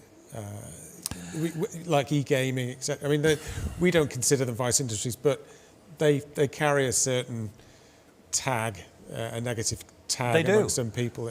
They do, and a lot of people... Should we look to be sort of... cleaning up our act? No. Yeah, your word, yeah. No, I don't see it that way at all. I mean, I couldn't say that I have, because I was also instrumental in trying to bring the second casino to the Isle of Man. Genting were the people that were looking to do that. And that would have been a real string to our bow over here. That would have been great for us, not only from the economy point of view, but it would have given us a 5-star hotel, which the island is desperately lacking. It would have given us a higher profile on the world market, because we are so often referred to as and the Isle of Man. Jersey, Guernsey, and the Isle of Man, the afterthought. Well, we should be leading the way. It should be the Isle of Man, Jersey and Guernsey. And how we manoeuvre that position, that depends on the new administration. We also need politicians that can be respected on the world stage. Now, I'm not going to start mentioning names, but you must have looked at some of our ministers in the past and thought, good God, don't tell me that individual's going to represent us on the world stage. You know, there is a protocol that's to be followed, and whether that's when somebody is elected, they then need to be educated in how they act in an international forum. Because, you know, I was a supporter. I think you've got to do the spend that they did on government office. No business is going to want to move to an island whose government is working out of an old broken down hut. They need to see stability. We've been here for more than 1,000 years. We're here to stay, and we need policies that are going to run far into the future, almost copper bottom guaranteed. Our tax won't change. Our look towards business is not going to change for at least 10 years. So come to the Isle of Man, you've got stability. Because business can't flop around at the political wills of a handful of people on Facebook. And that's the way politics is going. Rob Collister has played Facebook like a gem, you know?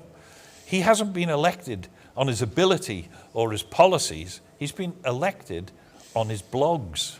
Talking of Rob, we have a couple of minutes video with Rob about to view, I believe. Thank you, and good evening, Richard, and thank you for the kind invitation this evening. By way of a quick introduction, for those who don't know me, I'm Rob Callister. I'm aged 52 and married to Ellen. Over the last 9 years, it's been an enormous privilege to serve and to represent the constituency of Onken, firstly as an Onken District Commissioner for 4 years before being elected to the House of Keys in September 2016. Prior to my election, I worked within the island's finance sector for over 18 years. I'm a fellow with the Chartered Management Institute, a compliance professional and a trust estate practitioner. I also continue to hold professional memberships with the Chartered Management Institute and with the International Compliance Association. Over the last 5 years, I've worked in 5 government departments. I was also the chairman of the Environment and Infrastructure Policy Review Committee and a member of the Public Accounts Committee. I also was appointed the Island's Children's Champion in June 2020. As for the past, the present and the future, the Isle of Man responded incredibly well to COVID-19, and no one could have foreseen the uncertainty and the challenges that we've all faced over the last 2 years. As an MHK, it was a genuine privilege to support and help so many constituents, businesses and island residents through 3 extremely difficult and challenging periods in the island's history since March 2020. However, our focus now as an island and as the community must be on the future and repairing the economic and social damage caused by COVID-19. If re-elected on the 23rd of September, I will continue to be engaging, visible and approachable on behalf of constituents and continue to work for the very best of my ability on behalf of the constituency. Thank you. My name's Okay, that was Rob Callister, who topped the poll in Onken. I'm here with Onken-based businessman Brian Stowell. Brian, we were talking about the economy, and one thing I wanted to get on in terms of how we grow the economy is, are we being proactive enough? And I've got some notes here. So this is from the Economic Recovery Plan presentation. Alf Cannon, who's still Treasury Minister, said we shouldn't be complacent. And that echoed what he said in public in July 2018, February 2019, and October 2019. And that mirrored what former Chief Minister Alan Bell had said in public in September 2009, October 2012, August 2013, and in April and July 2015. Lawrence Skelly referred to we mustn't be complacent in the DED review document, and in a Public Accounts Committee sitting, Alan Bell and John Shimmin said, respectively, Alan Bell, one of the problems you have got at the moment is complacency in this government. John Shimmin urged Tynwald to look at other jurisdictions who are, his quote, far more aggressive in trying to gain and generate business for themselves compared to the Isle of Man. So, would you agree that we are being complacent? And if government itself is recognising it, well, are they doing enough to counter that? Well, they're not. You know, they're recognising it, it's being pointed out to them, but it's not happening. And that brings us back to the heads of department and everything else. We're getting stuck in this trap at the moment. We're going to need an awful lot of money to pay back all the debts that we've got. But we're not going to achieve an aggressive marketing strategy to bring businesses to the Isle of Man if we're going to start looking at taxation and, you know, all of the other ancillary items that you get hit with, right from road tax all the way through, which is kind of a stealth tax really, because it's not there to pay for the roads, it goes straight into the government coffers. So I think we've got to look very, very carefully and decide where we're going to go in the future, and then aggressively go out and bring that business here. Now, to do that, we're going to have to raise the standard of the Isle of Man. I'm very pleased that in some areas, the restaurants and the social side has come such a long way from where I was. But we've had 3 years of total devastation to the businesses in Strand Street and disruption across the promenade. Now, we all know that, but who has been banging on the floor of the House saying, when are we going to get this finished? You know, this can't go on. Now, we've had 2 years without a TT. We couldn't have held a TT with the promenade in that mess. I just can't understand how all of the MHKs have accepted this decline in things. I'd like to see a proper strategy put together by people from the Isle of Man who understand the Isle of Man. Don't trawl in somebody from Luton who's going to give us a watered down Birmingham plan. I want to see people get their heads together and decide what they can do. Agriculture is an extremely important part of our future. China is buying up swathes of Africa because it's worried about feeding its people. And our agricultural industry is dying on its knees. I'm not in agriculture, but I own a farm. I happen to be in leisure. But the farms around me are all in terrible decline. In fact, in real decay. And we will in the future need to start producing food for ourselves. New Zealand has a major problem. It has millions and millions of sheep that it's got to sell. Well, we don't have that problem. All we have to do is sell a few thousand and we're laughing. So why can't we market lamb, cheese better? There's a lot of produce we could do on the Isle of Man and hit the niche markets.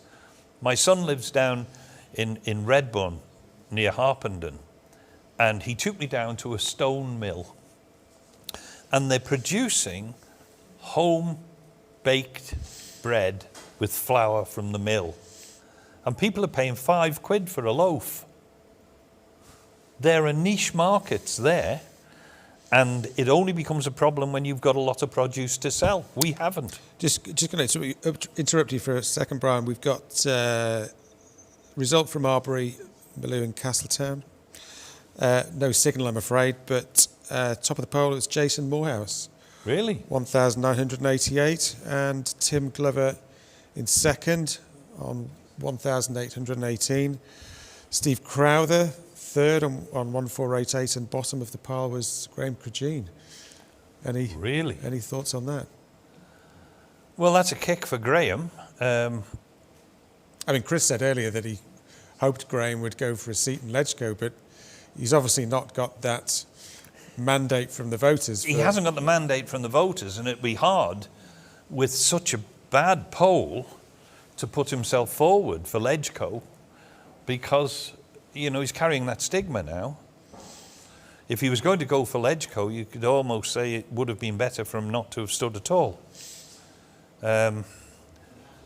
His face doesn't fit down there, does it? Well, it's fallen out of favour, hasn't it? It certainly has, and he was a shining light at one time, wasn't he? Yeah. I was personally quite surprised that, nothing against Jason, but I was surprised he's topped the poll. Yeah. He's obviously tapping into some part of the electorate there. Maybe it's his old students from Castle Rushen and their families, but well, that's good on him anyway. The whole part. I mean, as a failed politician, I get frustrated because I used to go around the schools and talk to them. And my way of trying to encourage them to vote was say, any politician who's standing for election knows that most elderly people vote. Most young people don't. So their manifesto will contain all the things that the elderly people want to see, more buses and everything. And they will spend a lot of time going around the sheltered housing complexes and helping the elderly. If you don't vote, don't expect them to come knocking on your door offering you sweeties, because there's nothing in it for them. And, they're very fickle creatures, politicians. Yeah. I wonder if reducing the voting age to 16 doesn't seem to have had too much impact on voter turnout. I mean, we're seeing just some of the stats from some of the constituencies that turnout is actually down on 2016, and we've it's been a reasonable day. It hasn't been raining, no gale force winds in sight. So I'm actually quite surprised, given the issues we've had over the last 5 years and the issues that lie ahead, that there hasn't been maybe a marked increase in turnout across the board. You would think so, but complacency comes in there too. They're very comfortable. They're getting just about everything they want in that age group, and they're happy.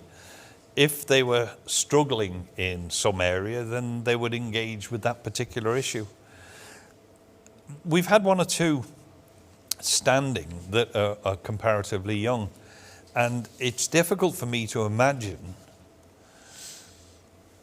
being able to take on the role of a national politician when I was in my 20s. I just didn't know enough about the world. I now feel that one of my hated sayings is simple as that. When you hear somebody say, oh, it's as simple as that, you can guarantee it's not going to be simple. Nothing ever turns out to be simple. Every decision has unforeseen consequences somewhere else, and you have to be looking all the time at how any change is going to affect the whole of the rest of your business. And we need to start moving the Isle of Man as one unit, sort of bringing the island together in its strategy.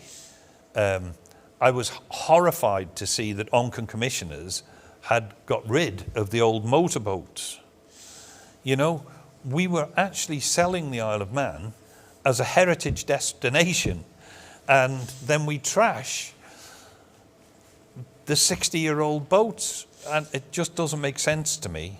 We're either going to keep the heritage or we're going to move away from the heritage, but doing it piecemeal doesn't work.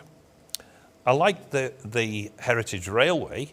It's phenomenal, the number of people that actually visit the Isle of Man specifically because they have interest in railways. We have a number of unique things here that a lot of other destinations don't have, do we? I mean, and particularly the Channel Islands. But I mean, the likes of Jersey gets, I think it's about twice as many visitors as we do, who spend twice as much money. Absolutely, yeah. I think they're spending a lot more on promoting themselves as well, so that might have probably got something to do with it. We've got some beautiful places. Just, you don't have to be an athlete to go in some of our glens and some of our walks. And 74, which was our bumper season, the biggest in a long time. doff my cap to you, because that's what I was doing that job for a little bit as well. Really? So. Gosh.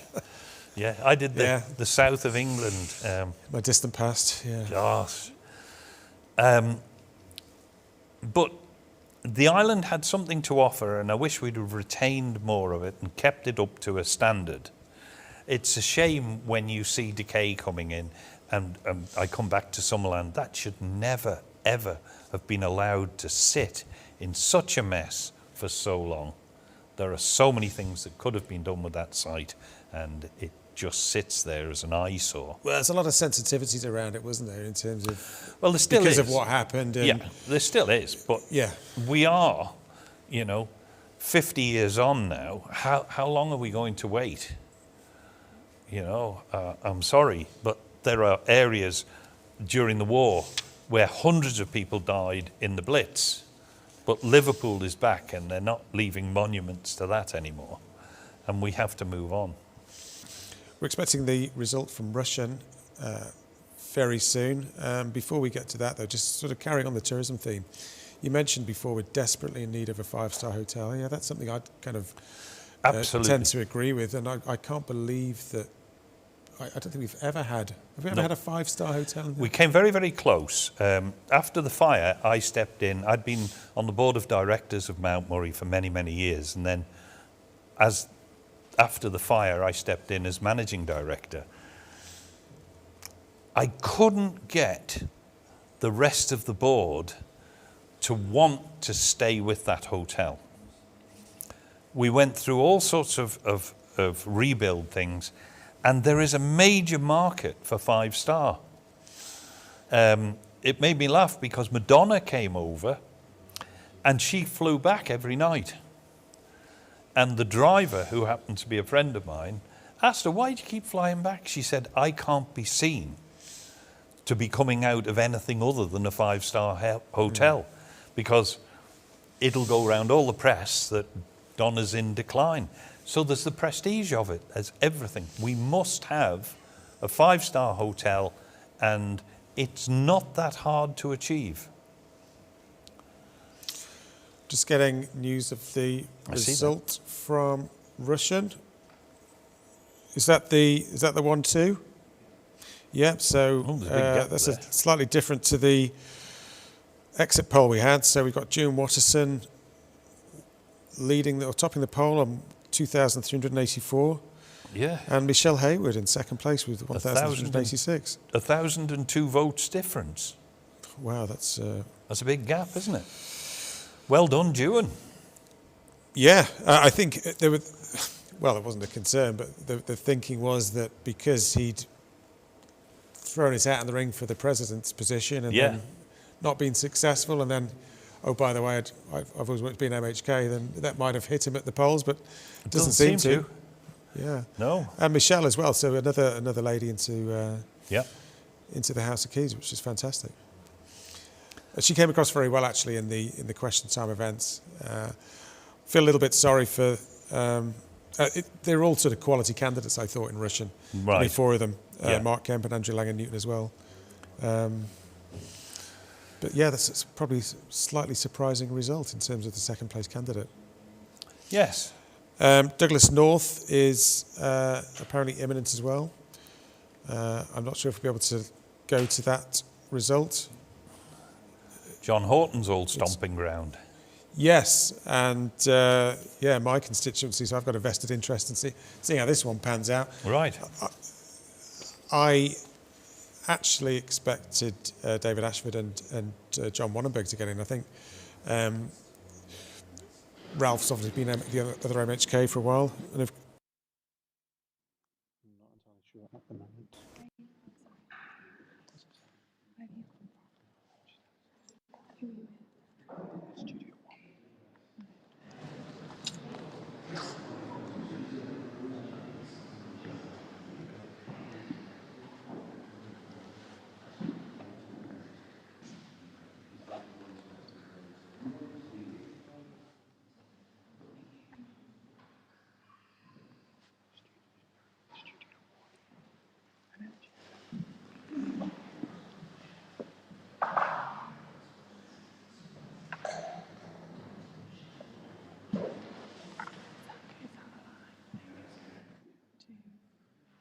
result. June Watterson and Michelle Hayward elected to the Keys. In third place was Mark Kemp on 1163, and trailing was Andrew Langan-Newton on 1109. So actually not too much between the second and fourth candidates. Very close. Yeah, and second, third. Thought they had a quality bunch of candidates in Russian, so... They seem to have dragged quite a lot of people out. Yeah, I wasn't too sure. I haven't got the turnout figure yet, but... I don't know what the population of that area is, but I would suggest that it's a reasonable turnout to come up with those figures. 4,500 off the top of my head. Yeah. No. 5 and a bit.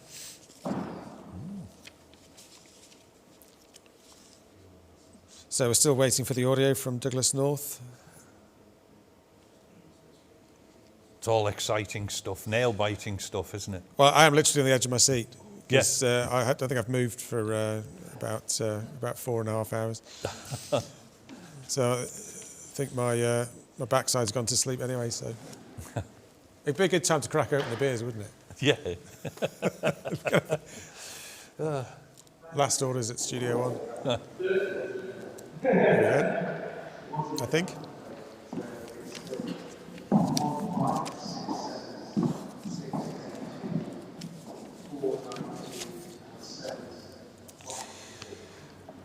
Yes, so anybody watching this is the live pictures from Douglas North. Just about to announce the results. Had the exit polls showing David Ashford leading the way and John Wundenberg coming in second place.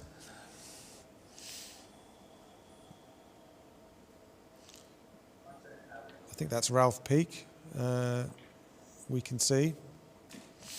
I'm wondering what the boxes have got the names on for. Did they sort the votes into boxes? Well,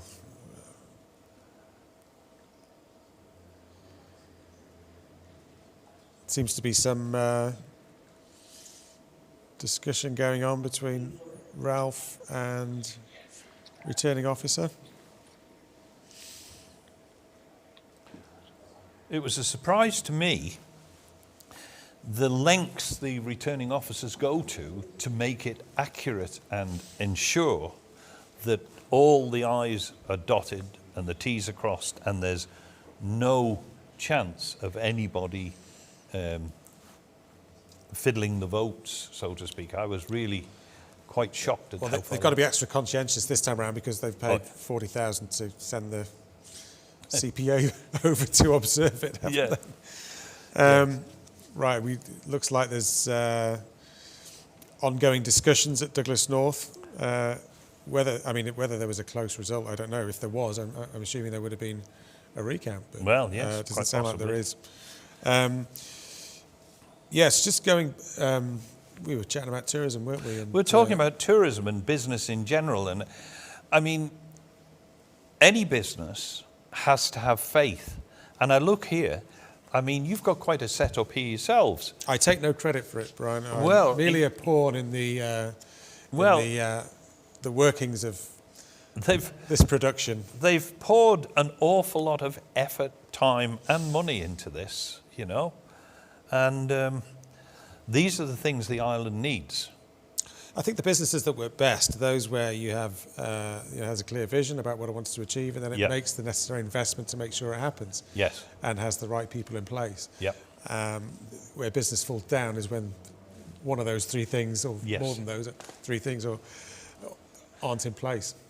Well, when we were discussing various things at Mount Murray, one of the things that came to the fore was the island is an ideal place for seminars and bonding holidays. The one issue that you always have, apparently, on the UK or English mainland is if you take all your staff to a hotel for the weekend to get them to bond, one or two wives and girlfriends drive up and they kind of join in and separate the group.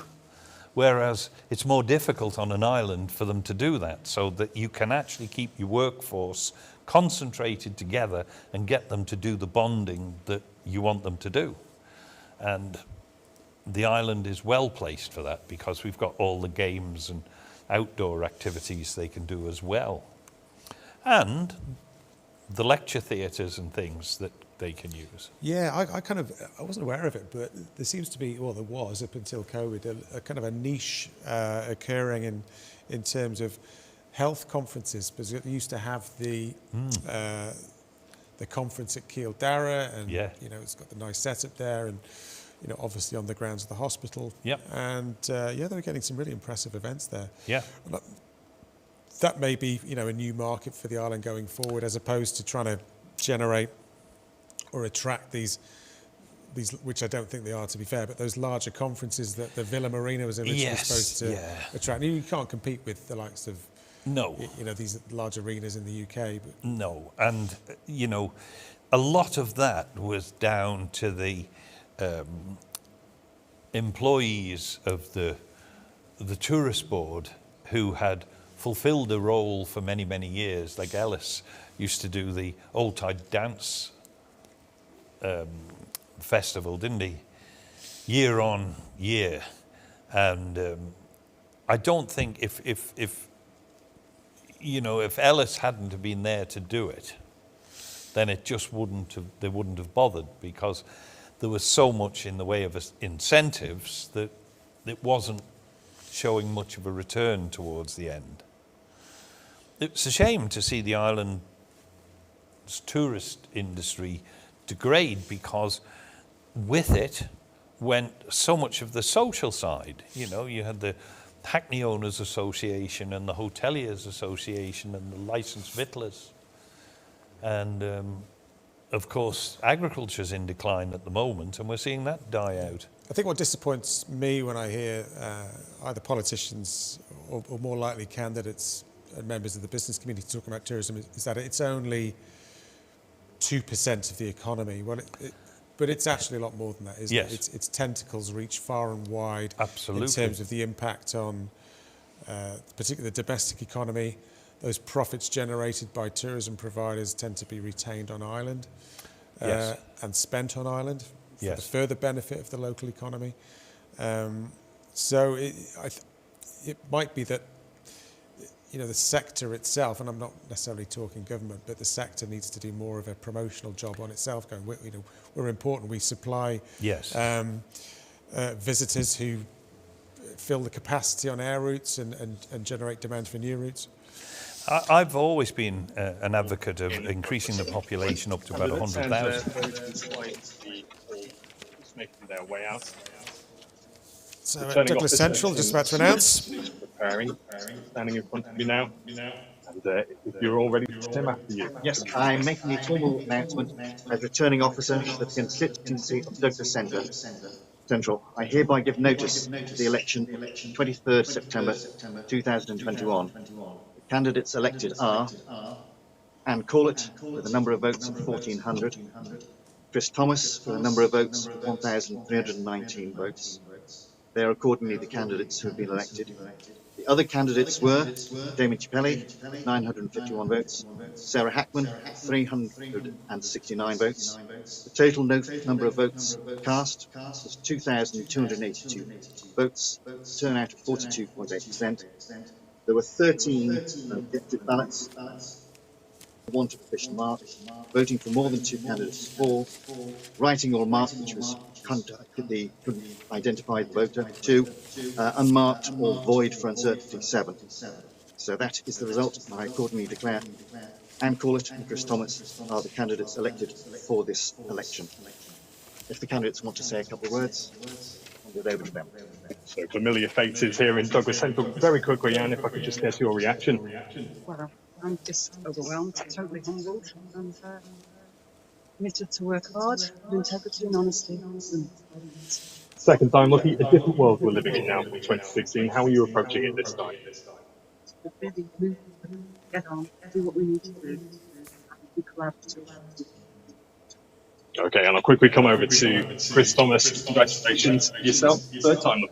Thank you very much. Yeah, I'd like to thank all of you for returning. It's really hard for all the other candidates for their contribution to a fair, reasonable election. And look forward to the next 5 years. And as I say, third time successful in an election. When does the celebrating end and the work begin? We have to turn up tomorrow to begin the process. I think it's the 28th of September when we're sworn in, and the first thing of these symptoms will be on the 12th of October as current schedule. And who's going to be Chief Minister this time? Hands a big hand. What do you feel about that? No, I will not support my Chief Minister. No worries. Well, there you go. I'll stick around and get some more interviews with the other candidates shortly. But for now, there you go. Familiar faces. I'm Jeff the Mongoose. Would like to hear from you. You win. The neighbourhood backed you. It's a storming result. A lot of doors knocked, a lot of doorsteps treaded. Wow. Well, the exit polls are proving pretty accurate tonight. They are, Brian. aren't they? Yeah. Because I think there was an element of surprise when we saw Anne coming out on top, followed by Chris. But yeah, fair play to them. They've been shown to be accurate. I'm a little bit surprised about, to be honest, about Damien. I thought he might cut through. He's certainly run a very high-profile campaign. Certainly a good campaign. But you know. The electorate is very fickle, aren't they? Well, they didn't turn out in the numbers they did in 2016. It's down from 49% to 42.8%. I mean, that's a pretty poor turnout, isn't it? Yeah. I mean, we talked earlier about disengagement. Yeah. It seems to be on the rise. And I think despite the efforts of many, including government, the candidates themselves, and media to encourage people to get out and vote, it seems that in many constituencies, those announced to date, that they've been less inclined to get out and vote. I don't know that electronic voting and various other things have been mooted as the way forward. Douglas North. Oh, sorry, Middle. Sorry. Oh. Ladies and gentlemen, I can now declare the results for the House of Keys election for the constituency of Middle. The total number of votes cast for each candidate are as follows. David Anthony Fowler, 163 votes. Kieran Francis Hanniford, 553 votes. Alison Ruth Lynch, 792 votes. Stuart Gordon Peters, 965 votes. James Paul Wilson, 1,788 votes. I hereby give notice that each of James Paul Wilson and Stuart Gordon Peters are hereby elected. Wow, that's... The Muslim votes whose ballot papers have been rejected is 2,410. The number of rejected ballot papers under each head is 1 for official marks, 0, 1 for more candidates and vacancies to be filled, 1, writing or marks by which votes could be identified, 0, unmarked or void for uncertainty, 6. Thank you. There we are, that's the results here. We get a chance to two successful candidates.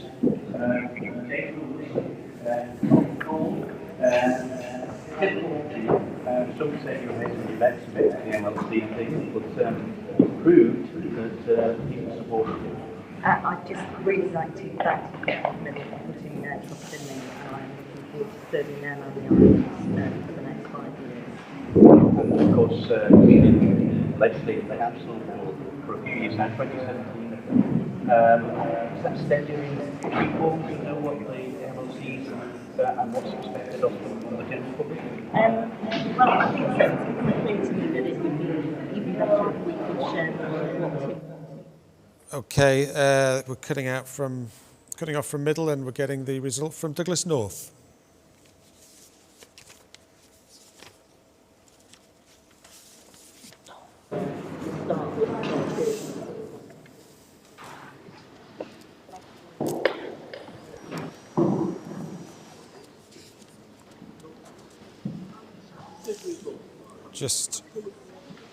Just to remind everyone that the result from Middle was saw Jane Poole Wilson top the poll with 1,768 votes, 1,788 votes, and Stu Peters coming in second at 965 votes.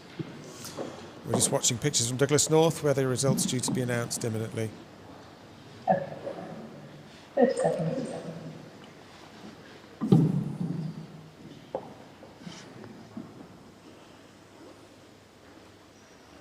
No pressure. It's a pity the returning officers aren't more media savvy. They need to work on their staging for 2026. Yeah. Thank you.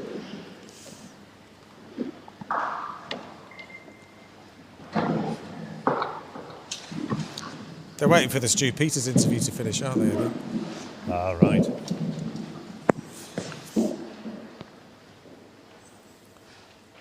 Right, yeah, the delays with Manx Radio. I think they're waiting for Stu Peters to finish his interview. James interview. Be interesting to see how Stu makes the transition. Yeah, yeah. Certainly the salary will be very welcomed. Yes, we're here in Douglas North, and I have the returning officer Jeffrey with me, and he is now ready to declare. Okay, here's the result now coming up. I, Jeffrey Welcoming, the Deputy Returning Officer for the constituency of Douglas North, hereby give notice of the result for the general election to the House of Keys 2021 in the constituency of Douglas North. The total number of votes given for each candidate is as follows. David John Ashford, 1,567. Kevin Oliphant Smith, 492. George Ralph Peake, 682. John Charles Warrenberg, 753. I therefore give notice that the candidates elected at today's election are David John Ashford and John Charles Wallenberg.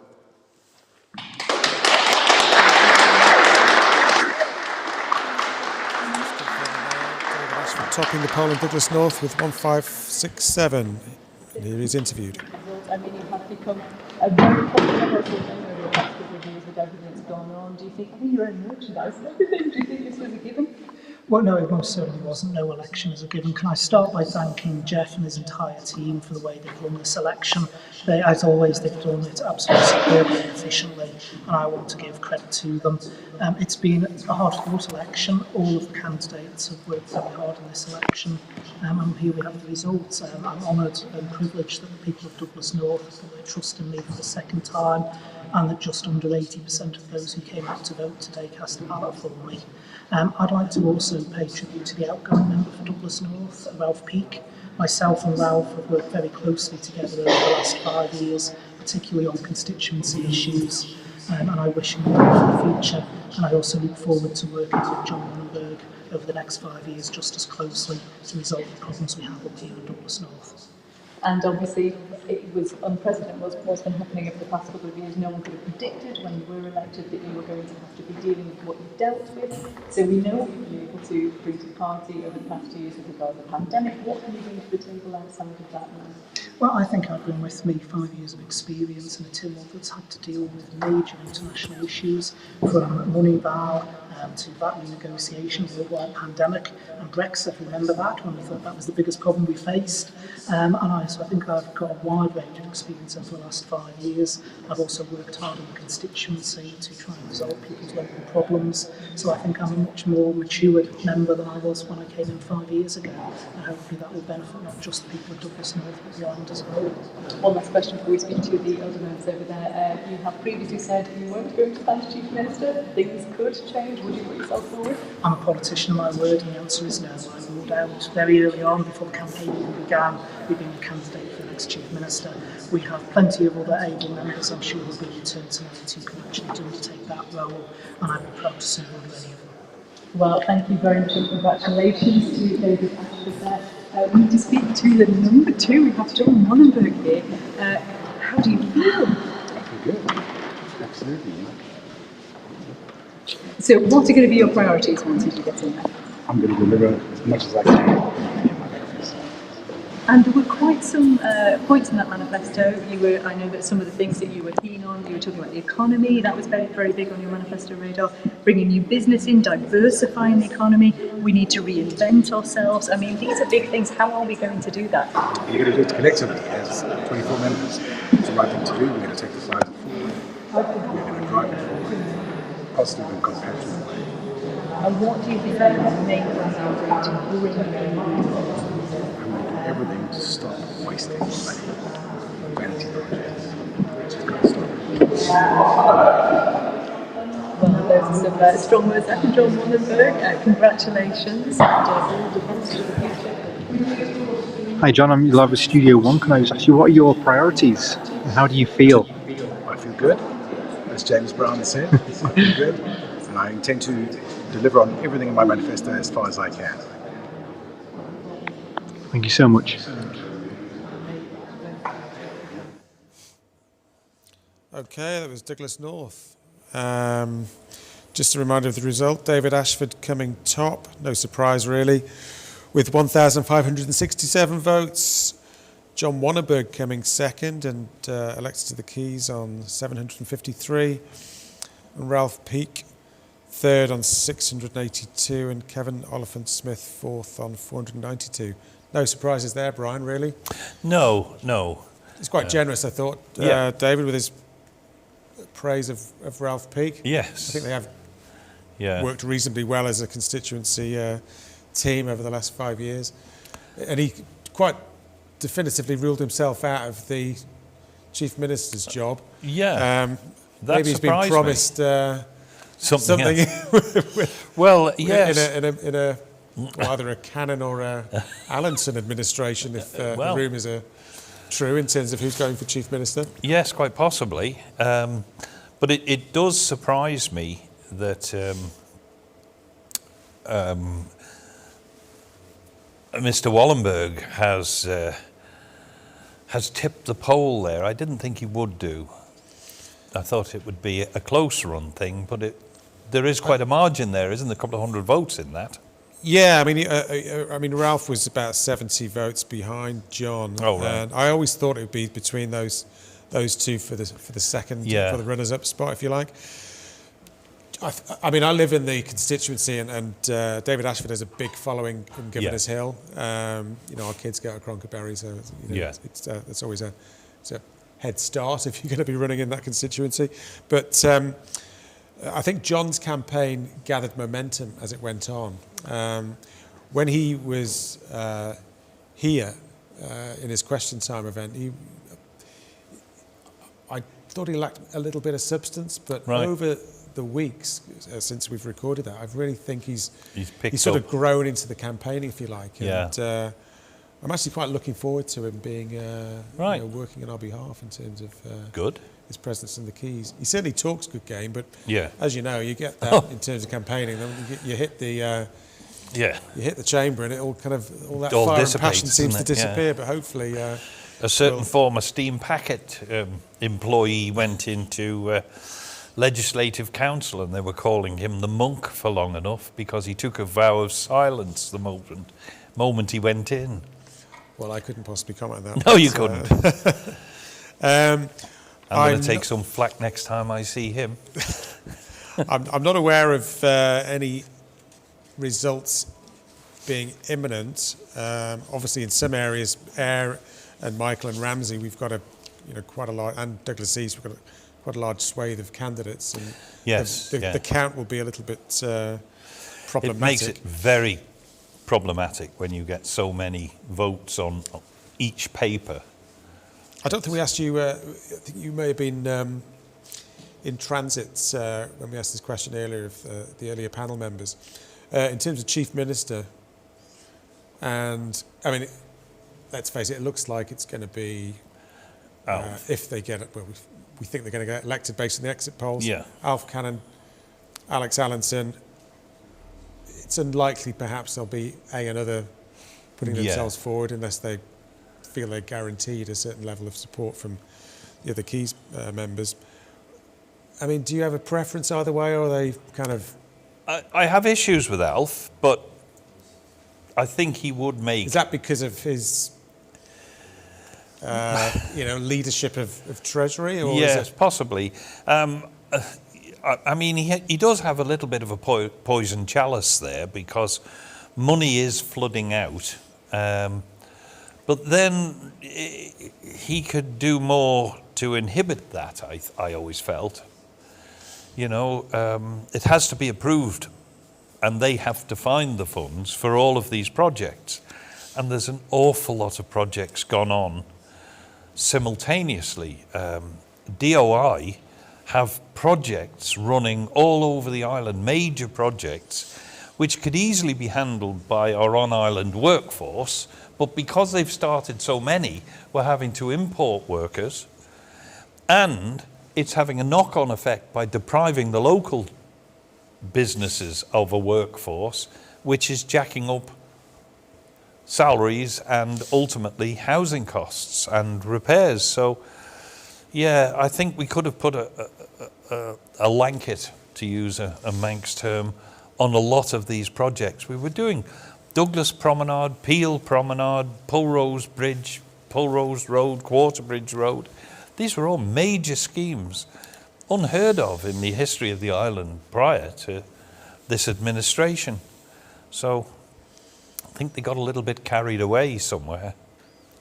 Did we get ideas up of our station? Do you think it kind of started off with the building of Nobles in the 90s? Which I was driving past it today thinking, well, this is a mighty impressive facility for 85,000 people. Well, it was, but I mean, surprisingly, I get really wound up about the design there. I mean, the hospital itself, in square footage terms, was smaller than the old hospital. So we built a bigger building with more corridors, but less ward space. Then we isolated the car park from the building, so you have to meander through the trees, sometimes doubling back. What a surprise, people didn't, and they shortcutted across the mud, so they had to... And it's on the inside of the TT course. And it's on the inside of the TT course. The other thing about it, they used this ornamental face block, which was quite expensive, and then they surround the building with temporary structures and oxygen tanks and porta cabins and all the rest of it. So spent a lot of money for the aesthetics. So there were a few issues there, but what made me laugh about the whole thing is the late and the great Harvey Briggs. Harvey Briggs grew up on that farm, and they were evicted in 1935, and he went to the Priest Farm on Whitebridge because they wanted the site for the new hospital in 1935, and it took them a heck of a long time to get round to doing it, but it's done and we just accept that now.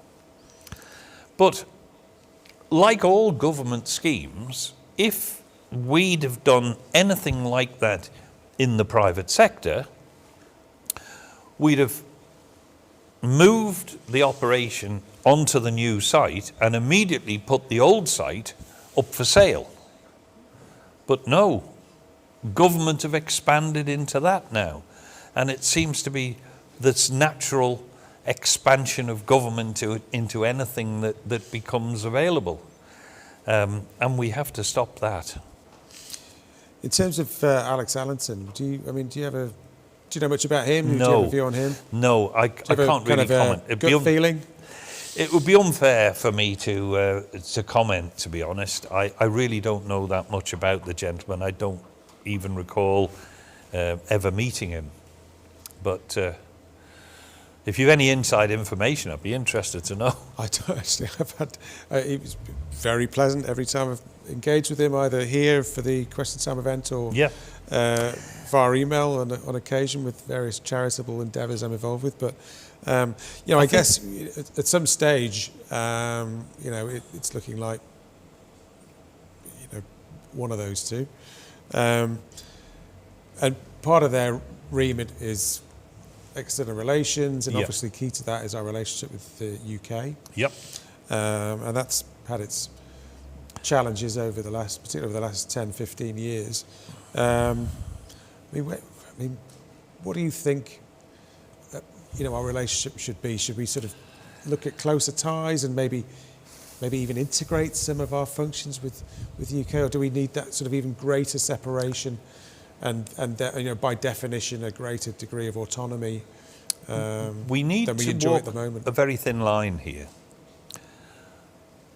We can't divorce ourselves from the United Kingdom for a variety of reasons. I mean, from health's point of view, we need to have that coupling. We need to have the freedom of movement of people. We need to have a good working relationship with the United Kingdom. I think there's a lot of misinformation about where the Isle of Man stands, particularly with politicians, newly elected politicians in the UK, because we've had them from time to time popping up and attacking the Isle of Man as a tax haven and all the rest of it, when in truth we're jumping through hoops to comply with all the international tax legislation wherever we can. So I think I would have liked, perhaps, maybe you're not old enough to remember Barings Bank going into liquidation, but there was a very prestigious building. I was trying to be complimentary there. When that went under, there was a very prestigious property there in the centre of London with this massive history. And I wondered about the possibility of the Isle of Man actually going down. It was on the market for sale, horrendous money, but that's what properties are like there. And we could have rented out sections of it, but effectively we could have ended up with almost an Isle of Man embassy situated in the centre of London, which would have rentable office space so that our accountants could go and meet clients in that prestigious surroundings, creating the impression that that was their London base, if you follow my drift. I'm not suggesting for 1 minute we should have an awful big presence in the city, but one individual who would be socialising in that area, putting the case forward and acting as an intermediary so that anybody needing information about the Isle of Man, what the Isle of Man could offer, they've got an instant point of contact. And I think that would have furthered our business quite favourably. We used to have an office in central London, I think, in the city, but it was unmanned. Yes. And then they kind of let it go because of the cost implication. I think other jurisdictions used to have a manned presence there, didn't they? Yeah. And it puts them on the map. It puts... The city is a very small area. There's a very small, comparatively small pool of people working in the city. And I think that would be very favourable to us, for us to have personal contacts down there, which would further our business nicely. I also felt that we could have offered packages for people who commute quite a bit and need to bring employees to the island. We can't affect the airfares, but every plane ticket has the landing fee built into it. Well, we can't affect the London end, but we could do that as a subsidised thing to make the tickets just a little bit cheaper, to make that link with the city, because that is our link to the world, whether we like it or not. The commercial traffic between here and Birmingham and a little bit more now, but Manchester, it's still nothing compared to London. And London is the financial centre of Europe, whether Germany like it or not. London, very fortunately, was bombed into non-existence, and it's rebuilt the financial sector with the high rise, with the transport links that where Milan and Rome and other historic cities just can't compete. And we need to have one foot in that camp if we want to retain our financial sector, in my opinion. I think we're going to go to an ad break now. Give it time. Here we go. Quick! Summer is here! Sort your garden out! Fencing panels and posts, decorative sand and gravel, paving and decking, even top quality turf. At Manhire, we've got everything you need to make your garden look amazing. And we're happy to deliver the lot straight to your door. From the big jobs to the small, Manhire in Braddon has got it covered. Find us on Facebook and get that blooming garden sorted. Well, there's still time. Manhire, equipped to get the job done. Our island is historic. Our island is unique. There's so much to enjoy about our jewel in the Irish Sea. The captivating castles, stunning landscapes and quaint cafes too. From Russian Abbey to the gardens at the Grove, it's all waiting for you. Explore ancient monuments, Craignish and the traditional crofting way of life, the Great Laxey Wheel or Peel Castle. There's so much to see when visiting the Isle of Man's heritage sites. Discover more today at manxnationalheritage.im.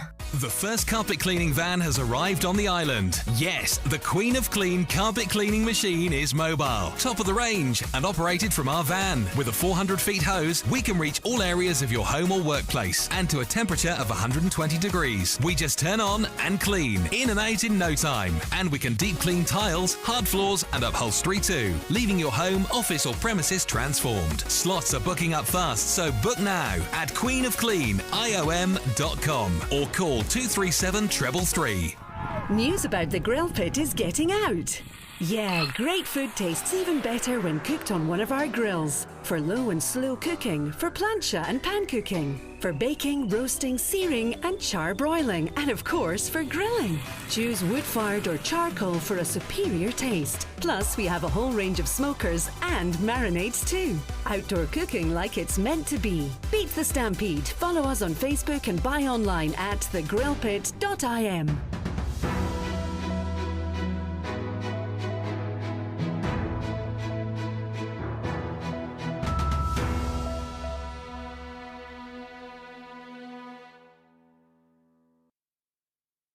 Which home and garden store do you go to when you want great prices? Southern Home and Garden Store. Where can you get wild bird seed for only $14.95 for a 20-kilo bag? At Southern Home and Garden Store. And right now, you can get a bag of 440 nails for only $3.95. And we're giving 20% off on Johnson's paints. For homeware and furnishings. And a great range of fishing rods. For great prices, there's only one home and garden store to visit. Southern Home and Garden Store. Balthane Estate, Ballasalla. Every kick, every ace, every apex, every wicket.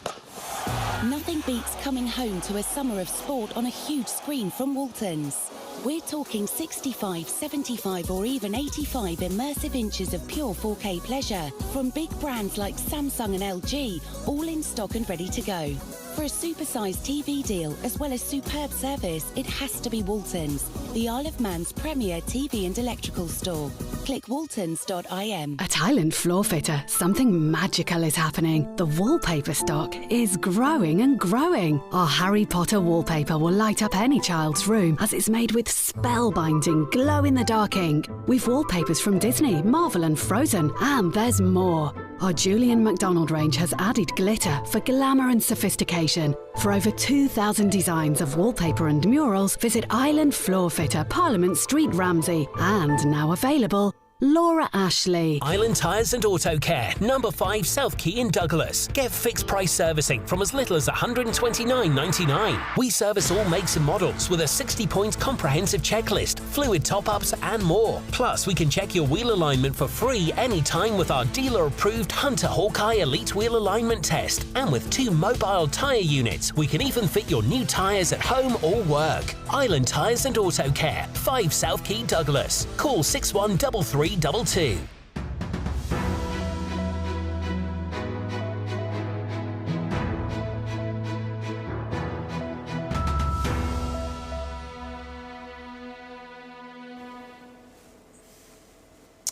Hello, welcome back to Election Night Live. I'm here with Brian Stoll, and we are chewing the cud over pretty much yes, every subject we can think of under the sun. We've scared so everybody in away. If you'd like us to address your maybe even your personal problems. I'm sure we can. Well, we can cover pretty much anything, can't we, Brian? We can. You know, I've got some terrible personal problems. The bank, for argument's sake. Well, I think I can help. They can't take the money. It's the vaults are full, and they're turning me away. I don't know what I'm going to do. Well, the perfect antidote to that might be an interview with ex-Chief Minister Tony Brown. Our friend and colleague Duane Turner interviewed him earlier today. So here's Duane with Tony. Tony, you've been out of politics now for 10 years, you've just told me, which is quite amazing. Do you miss it? Oh, absolutely. I mean, I always enjoyed the cut and thrust of the politics and actually, more importantly, getting things done and dealing with people.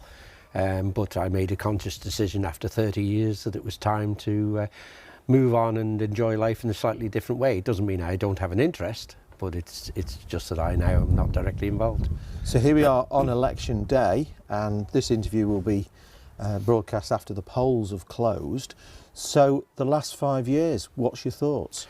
Well, I think the last 5 years, as we all recognise, has been difficult with the COVID-19 pandemic, and that's certainly meant there's different pressures on government. But I do think there needs to be more done in terms of dealing with island life as well, because life still went on. And there were opportunities, I believe, to have done more than maybe we did. And I think that the island needs to really focus back on generating new business, being imaginative, changing the legislation to attract people, and actually be less internal examination of everything that government does or that we do as a people. People enjoy freedoms, and with those freedoms come responsibilities. But we also need to make sure that people can live an enjoyable life on the Isle of Man, and to use an old term, that the island is prosperous and caring. So by being prosperous, we can care for people. And I do think that's been lost in the last number of years. But your term in office also came off the back of one of the worst financial crashes worldwide in history. So you're no stranger to having to deal with rebuilding an economy. How do you think they have performed in the 5 years up to the COVID crisis? Well, I mean, the economy has done well in terms of our investments have done well. The island has still got a lot of money in reserve. Those reserves, the General Reserve, have helped us out without doubt to keep the economy going during the COVID-19 crisis. And without that, we would have been in difficulties. But I think it's more about making sure we secure that future further on. I think that it's become over bureaucratic.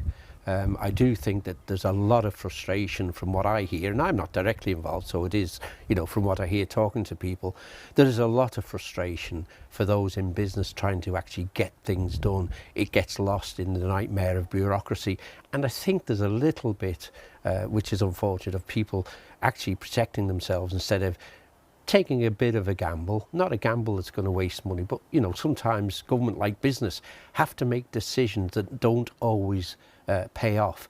And if we don't do that, we'll get left behind.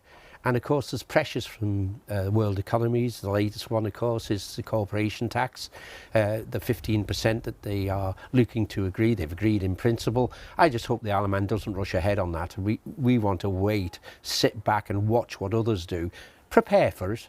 But in the meantime, carry on as we are, attracting businesses here and attracting investment, because we have a good tax system that supports business by zero taxation, which is still of great benefit to us. And if we have to move to the 15%, yes, let's do that. But please do it at the right time, or we'll undermine our economy. Are you concerned there may be a knee-jerk reaction to this? Well, to be seen to be doing it rather than doing it for the right reasons? Yeah, I mean, there is a danger. We're a small legislature and therefore a small government, and we can act pretty quickly when we want to. And I'm sure we're encouraged by the UK and others, and I know this happened when I was there, to actually sometimes, you just get on with it, just make sure you get it done. Well, we often used to say, well, we'll wait till you do it. Once you've done it, once the bigger countries have done it, we'll come with you.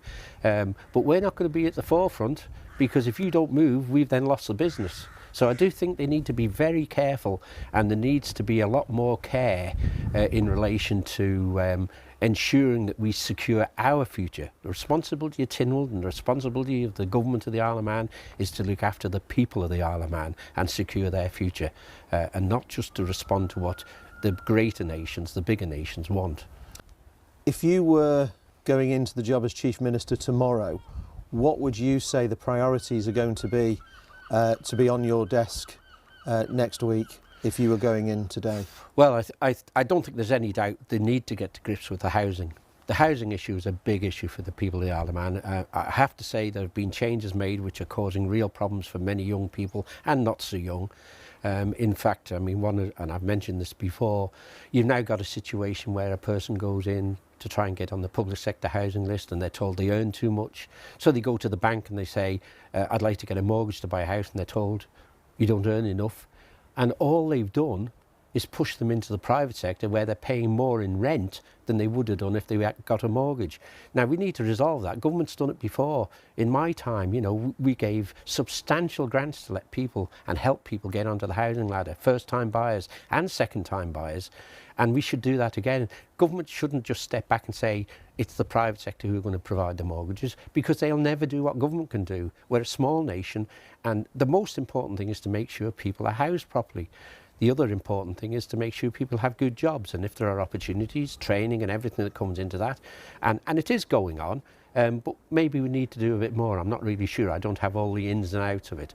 But one thing I was always keen on was using our ability to make legislation to make the Isle of Man attractive. And I'm talking about good quality legislation, high standards, and making sure that we can attract business to the Isle of Man.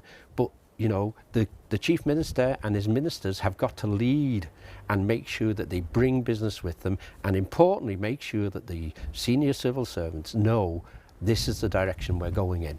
And also, you know, just get them to accept sometimes they may make decisions and they may not work out how we hoped, but it's better to make a decision and made some decision to move forward, and if it fails, then not to have made a decision at all. And I do think those things are important. So as Chief Minister, as I did when I was Chief Minister, I got my team together. I made sure the team knew exactly how I wanted to operate. This issue about silo mentality is, and you've been there, is really a bit of a nonsense. You know, the Chief Minister is there to make sure there isn't one. And if there is any problems between ministers, which is natural, they're all politicians, then, as I did in my day, you sat around the table and you sorted it out. So single legal entity, is that a bit of a red herring?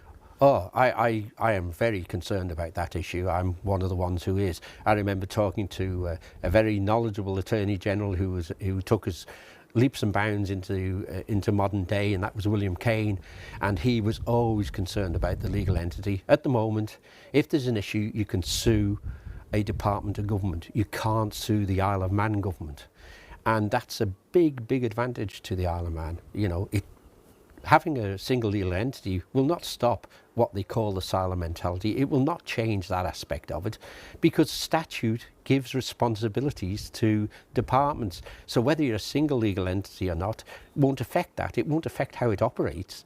But what it will do is take us into a whole different field of potential dangers, which I believe are not in the Island's best interest and always have done. Welcome back to Election Night Live, and here we are with Jed Power. Jed, welcome, fresh from the count at Douglas Central. We can talk about that later, but if you don't know Jed, he's quite a well-known figure in, well, I guess in terms of broadcasting, if you like. You've got your Jed Power tripodcast, was it? I do a bit of YouTube. YouTube, yeah. Messed about with podcasts. I think it's something which a few people got involved with during the COVID experience. You know, we had a bit of time on our hands and experimented a bit, and you know, got in with Derek and Michael, not Derek and Clive, and it's spread from there really. But I've always had an interest in politics, as you know. Fantastic. Delighted to see you here, Jed, because you've got your own taxi firm, and you've moved just in behind me, so I can go out, I can have a few drinks now. So right. It's fantastic. I'm all right for a lift home. I'll put the meter on. Somebody tell my wife I'll be late back. Yeah. Okay, so I'm not sure how much you've heard out on the road down at the count, but we've had a few results in already, and there's been a few surprises, I must say. I have been paying attention And yeah, there's been quite a few shocks, hasn't there, really? Yeah, so we got the results on here. Arbury, Castletown and Maloo. Jason Morehouse topping the poll and Tim Glover coming second. I'm not surprised. I'm not surprised. Jason was a good constituency MHK. The Seagull handle never really flew away, if you know what I mean. But I didn't expect Graham. It's going to live within that, isn't it? It is. But I didn't expect Graham Kajin to stay in there. I couldn't. Well, he came bottom, didn't he? Oh, I don't know what. Yeah, are the he numbers? came bottom. You're going to ask me the figures now, aren't you? But well, Steve Crowther, I think, was about, from memory, about 300 votes behind Tim Glover. Okay. And Graham was at the bottom. Yeah. I'm disappointed about Steve Crowther. I thought he came across, with a lot of energy. He had a lot of passion. But certainly at the question time event he did here, he had a lot of passion. Yeah, and that experience, that experience behind him. But Tim Glover, I think he had a strong team. He's proposed by Miles Walker. You've got the Colby, Arbury, massive behind you. It's quite a weight to bring to the bout. And he had that public profile already, didn't he? So yeah. But the way Manx politics is, personality based a lot of the time. He's going to have that head start, isn't he? I really think that the proof is going to be in the pudding, isn't it? In the next year, what can they achieve together? How strong are they going to be in the House? Are they going to have a voice? What are the department responsibilities that they're going to gain? And what influence can they have on these issues that plague the South? The housing shortage, the boundary issues, things that the commissioners, the local government can't deal with. Yeah, one thing that came out at the Arbury, Castletown and Maloo question time event here was the Airport Technology Park, which is, that was, I did the media release announcing that in 2015 and still not a spade in the ground. So, Tim and Steve Crowther are particularly passionate in terms of kind of what the hell's going on. Well, nothing's going on, that is the answer. National issues, and it's really going to be a test of their competency. That would be a national asset, wouldn't it? Kind of a high-tech business park, over the road from the airport, but probably won't even be ready by the next election. Absolutely, but we're talking about jobs, coming to the island, and it's actually fomenting that, isn't it? How that is the key, and to have something where these are real jobs, real careers. Chris Robertshaw was in earlier, and he actually said, when we heard that Graham didn't get in, he thought, actually before the result, he said that he'd hoped that if he didn't get in, he would go for Ledgco. I mean, what are your thoughts about that? Now he's bottom. He came bottom of the polls. I mean, really, I don't know what sort of message would that send out to the Manx public if someone like Graham Kajin, was able to gain, that position, because Ledgco requires scrutineers. It requires intelligent people. I'd say people who've just got that eye for detail, people who are versed in reading tomes of legislation and actually breaking it down and understanding it. And when you look at the great candidates that we had in, so the likes of, say, Jane Poole-Wilson, who was a perfect role for, for that position. And I think Kate Lord-Brennan would be the same. And I'm just trying to think of the names. The guy, who's a cyclist, green guy. Yeah, what's he called? He's really good. Rob, someone. Anyway, but the likes of those characters who've got that ability, to really sanitise the crucial information. Rob Mercer. That's him. Sorry, Rob. It's been a long evening. I should have remembered that. OK, we haven't had the result yet from Aaron Michael, but unsurprisingly, the exit poll showed that Alf Cannon was projected to top it, but interestingly, Tim Johnston was projected to get second place. I'm watching this one with interest now, because obviously Alf Cannon is going to be a shoo-in. And 5 years ago, he was head-to-head, 12 votes apiece, wasn't he, with Howard Quayle. And he was nudged out, from the Chief Minister's position. So you've got to think, we're going to have a new team, aren't we? There's going to be some new faces and there's going to be some old faces. And are they going to look at Alf as a future Chief Minister? Or are they going to perhaps pick out someone like Jane Poole-Wilson, who seems to be suitable. Seems to have the credentials, the deportment, the communication skills, and no baggage. Yes, very impressive. Just hearing that Garth is imminent, so we might have to interrupt you in a second, Jed, to go over to Garth. But yeah, I mean, just going back to Aaron Michael, we've been discussing during the evening the merits of the likely future Chief Minister candidates, Alf Cannon and Alex Allinson. We haven't had the result from Ramsey yet, of course, but he was projected to top the poll there as well. I mean, Chris Robertshaw felt that Alf he's often seen as the establishment candidate, but if you look back at his politics since he got elected, he has a little bit of a radical streak in him, and I suspect that if he did get the top job, then there might be quite a few changes in the likes of, maybe how economic development is structured. Certainly in terms of his manifesto, he's said that he wants to look at maybe the Visit Isle of Man agency. He's got a devolving. What that looks like, I don't know, but that was an interesting bullet point on his manifesto. And of course, with you being on the board of Visit Isle of Man, well, my own personal view is that if we can shift, the direction of the Isle of Man tourism market, towards what can I say, more influence of the privateers, the people who've got skin in the game. Yeah, I'd run with that all day long, and I think that's the way it has to go, because if you're in the industry, you understand it, you're dealing with people face on, you're on the coal face, and I think that is where that expertise really pays off, that knowledge, rather than switching off at 5 p.m. and going home. If you're in the trade, you're with it 24/7. Yeah. How do you feel? I mean, it's probably unfair to ask you this, but I will anyway. How do you feel the board is working? I know the team, obviously.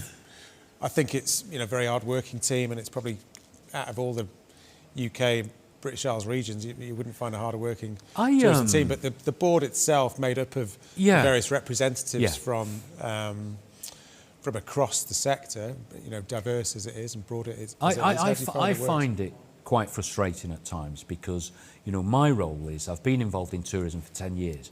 I've handled, say, over 3,500 visitors to the island, and this isn't just the golfers. This is cruise ships. This is just general holiday makers. Gary Barlow. Gary Barlow. This is all aspects of visitors to the island. So I understand it. I understand, what they want and what they need.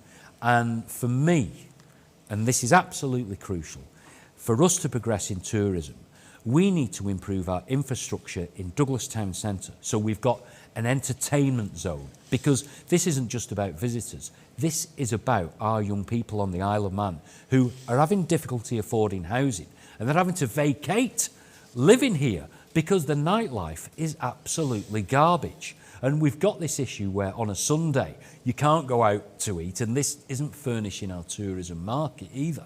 So I think if the government could really have a project like a business enterprise zone for the visitors and for the locals, and make Douglas a much more pleasant place to live, and not just Douglas, other pockets around the island that fit the bill, we can satisfy both needs. So for me, to make money for the island, we need to utilise that steam package service that we've got, offer cheap fares, foot passenger fares from the north of England, and maybe do something radical, like have beer at £2.50 a pint, because that'll get them over, because the European market's changed. Sounds like Spain, Jed. Well, but we need the money, don't we? And if we have a way that we can pay, if we can pay people a reasonable wage that's subsidised. So, for instance, we've got a bar in Douglas, haven't we, that pays around about £12 an hour, which is £2-3 ahead of many.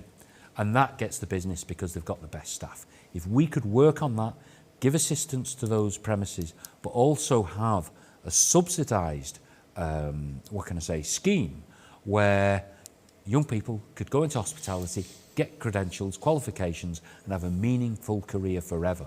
And this is where we've got to join it all up. Yeah, I mean, as you know, I grew up in the industry, and it's a fantastic industry to be involved with. You could be in management, in your early 20s. You can be looking after people. I think it's unfairly. It's a bit like engineering was. You remember engineering as a career used to be, it's all dirty overalls and lathes and unskilled. It's not at all. It's totally the opposite. And I think, you know, having a skill in hospitality is, you know, can open doors to any number of sectors, not just hospitality. And on the, it's a bit of chicken and egg with the, you know, you talked about nothing being open on a Sunday. When I was organising visiting journalists to write nice things about the Isle of Man, you know, you usually don't come on a weekend. Exactly. Because if you're staying on a Sunday night, we're kind of screwed in terms of where we're going to put you to eat. And we've got a real asset here on the island. Why would the visitors come if the thing's open? Exactly. And we can do it. We can do it. And there's some good people. I mean, you look, say, what's happening up at the bungalow there. I don't know whether you've popped in up to the Victory Cafe. And you look at that, and what a great facility that is. And why can't we replicate that in town? And why can't we subsidise and help and assist? Because it puts money in the economy and it has it spinning round and everyone benefits. So, for instance, the golf holidays, golfing tourists spend more than any other visiting group. They drink and eat themselves stupid, £100 a day, and then they get drunk, 2 o'clock in the morning finish, and they can still enjoy a good game of golf the following day. And there's no other sector like it. Yeah, we touched on that earlier because, you know, highlighted the fact that, you know, when you generate profit in tourism, that profit tends to be retained on island and then invested or spent on island as well. Whereas if you're, I don't know, maybe an e-gaming firm, shall we say, or a firm in bank, the profits sort of go off elsewhere to be taxed at whatever, you know. So I mentioned to Brian Stowell earlier that it's maybe the industry needs to do a marketing job in itself to Tynwald members, because, or the new Tynwald members, because you often hear that, you know, it's only 2 or 3% of the economy, and you think, well, actually, you know, it's got a huge impact on across the whole economy. We benefit from increased air routes, which generate demand, which generates cheaper fares. So it's you know, and it become a great place to live. So if you've got really good cycleways that are off the roads, then it's a quality of life improvement, isn't it? It is. So it's always a thumbs up for tourism from us, isn't it? I know that. Before we get to Garth, we'll touch on Douglas Central later, just in case we're just about to switch through. But Douglas North, David Ashford topping the poll, as expected, 1,567 votes. John Wannerberg coming in second. Oh, lovely. 753 votes. Lovely, lovely. Yeah, from the material that I saw him, I love the way that he was challenging the current position, as it were. Yeah, he did that at the question time events. Yeah. I did point out that, you know, because I live in the area, and well, we both do, but I thought his campaign started a little bit slowly. But over the weeks, I've seen the momentum build up, and you know, he's had more substance to his campaigning, and he was the only one that called round my house for a start off. So. And the thing is, there's no doubt about it. People are looking for change, aren't they? People. I think that's coming through loud and clear. Even though the turnouts, interestingly, in a lot of the constituencies are down on 2016. So we might touch on that later on. But once we get, maybe there could be a poll, or, you know, a survey done about that, about why, because, you know, why aren't the voters engaging? You know, that I'd love to know what the factors are there, because it's been a beautiful day, weather issues, you know, and so forth. And it's been quite clear that there's been an election in progress. So, I mean, some people have mentioned, well, we need kind of things like electronic voting, innovations like that. But you think, well, if you disengage, you disengage. You're not. Yeah. You know, it's not like you know, clicking like on a Facebook post. You know, you've actually got to think about, you know, who you're voting for and why you're voting for them before you get to the click stage. So. Yeah, I'm not sure if that's the panacea, but I think it's down to the next Tynwald, particularly the Keys members, to start engaging with their respective constituencies, because once they get elected, that's kind of it, isn't it? You kind of read about them in the newspaper or you don't. And there's I think really most other people are comfortable, aren't they? Really, generally. And I think there should be a survey into who voted and you know, what the background is, what pressures they're under. It could be that the cosy middle class choose to stay at home and they're watching, you know, a series on Netflix with a bottle of Sauvignon Blanc. Who knows? Well, I look forward to engaging with John further anyway. He was he's certainly an impressive candidate. That's nothing against Ralph Peake. I think Ralph's been a good constituency, MHK.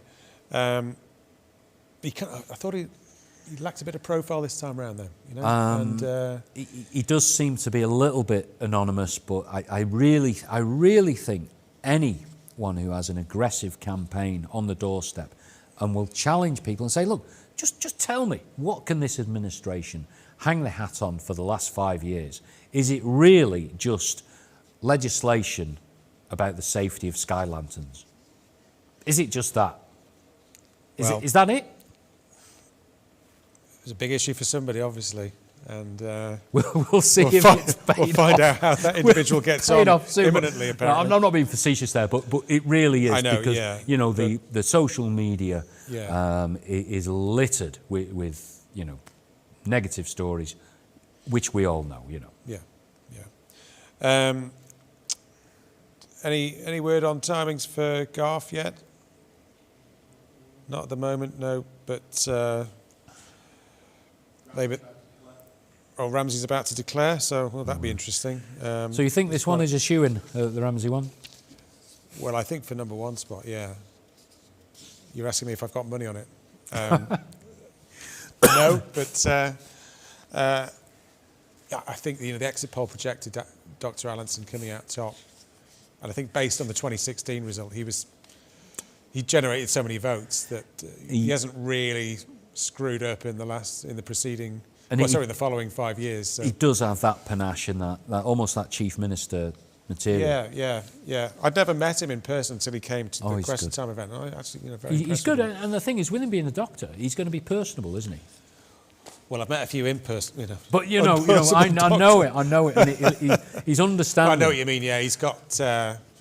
I'll resist saying bedside manner, but he's got a good manner about him. No, he's good, and it would appear then that the Ramsey Bay.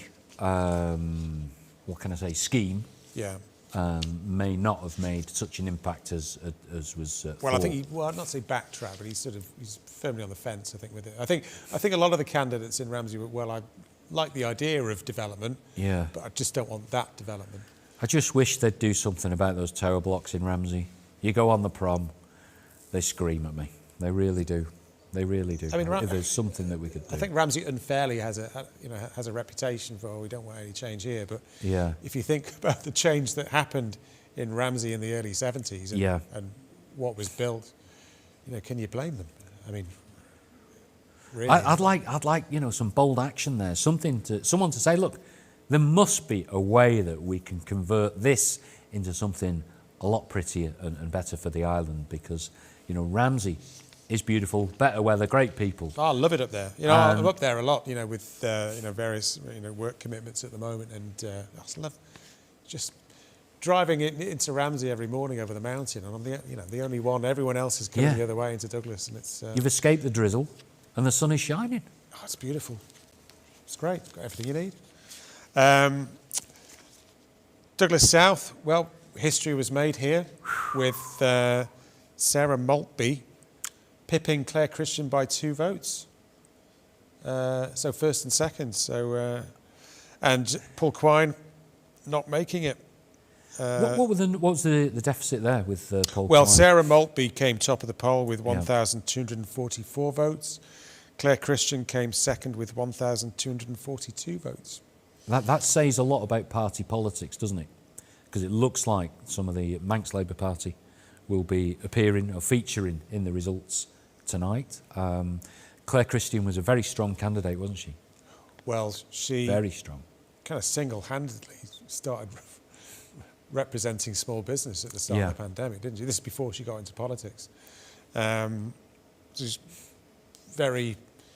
Again, I hadn't met her, although we were connected on social media. I hadn't met her in person until the Question Time event here.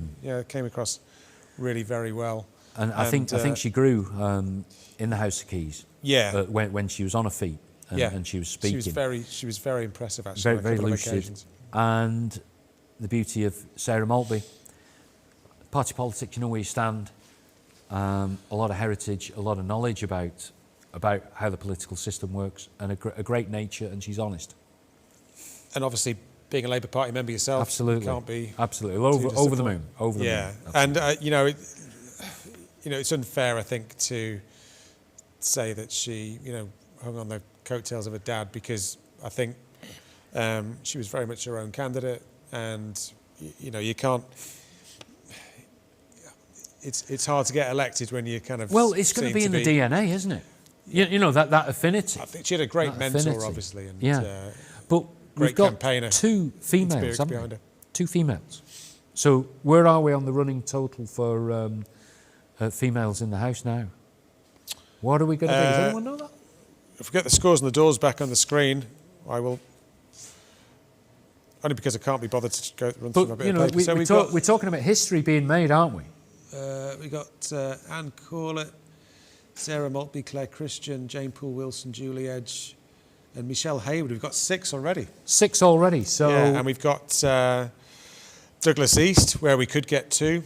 Joni, more. Daphne, Claire Barber. We've got Claire Barber, of course. So we're looking at. And we got Kate Lord Brennan and Glenn Faber. So we could be looking at 10. Yeah, Stefan. That's. How's about that then? That'd be. How's about history is in the making tonight? It could be, yes, and. I'm looking at one. I wish my knowledge of Tynwald's history was better than it was. Yeah. But, I can't recall a greater number of. No. This is history, isn't it? This is history in the making. So. Well, you remember where you were when history was being made, weren't you? You do indeed, and it's going to be interesting because there's 1 or 2 characters who. I'm thinking of one person in particular. Will they feel uncomfortable in the environment that's? I'm just thinking about the votes for the Chief Minister. Thinking ahead. If it is down to Alf and Dr. Allinson, in my gut feeling is that, and I might be totally way off here, but no. Dr. Allinson is more. I'll have a bet now. If socially you want. progressive, and that could, I don't know. I'll have a wager with you now. It's going to be Jane Poole Wilson. Really? I think so. I raised that with Chris Robertshaw earlier, and he said he didn't think that she would maybe put herself forward, but you got inside information? No, I haven't. I just think there's no baggage, is there? There's no baggage. There's no what can I say, factions involved. You've got someone who, female, great deportment, intelligent, good communicator, looks the part. And when you hear her talk, when she's been in Tynwald, she's excellent. She's very good. Actually, going back to Douglas North, John Wanenberg, I think, said that when asked who he wanted for Chief Minister, he said, well, none of the current Comyn. So. Well, you see, this is it. If we look at that list of those that have been elected, okay. So in this 24, we've got to look at where the factions are going to be to vote the new Chief Minister in, because we're looking at a new chessboard, aren't we? There are new pieces there. Radically different, yeah. So we can't say that Alf Cannon is going to have that support, can we? We can't. We can't. Because we could just look at, well, we've got a great opportunity here for a new start. The last administration failed in many people's eyes. So let's have a completely new broom. We could have Anne Corlett in there. Maybe. Rob Collister as a minister.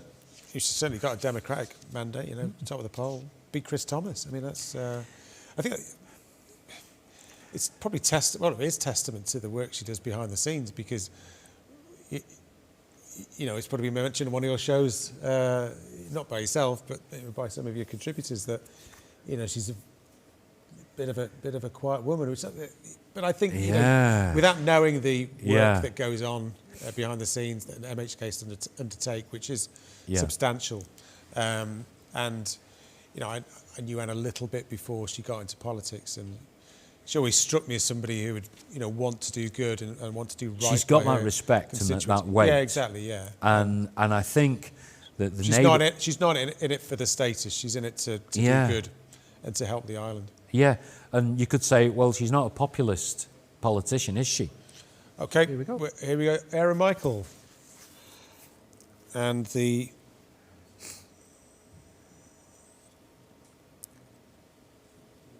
The mobile reception seems to be a bit dubious in Aaron Michael there, Jed. As dubious as it is in Governor's Hill, I must say. Well, it depends which provider you go for. Well, I'm on the... we're on different providers, obviously. We probably shouldn't get into this argument now because, you know... It'll be satellite soon. I don't want to miss out on any lucrative consultancy work. It'll be satellite soon. My throat is getting a little bit dry. Is there any chance of another bottle of water? I will... we have people in the studio who can... that'd be absolutely splendid, thank you. Meet your needs. We don't have a drinks menu, sadly, but if it's just water... Just water. H2O, please. I think we can facilitate that. Straight out of... Where are we? Do you think, Chris Thomas... let's go to Douglas Central, because you were there at the camp. Thank you very much. Thank you. I'm assuming that if we can't get the signal from Aaron Michael, that we will get the result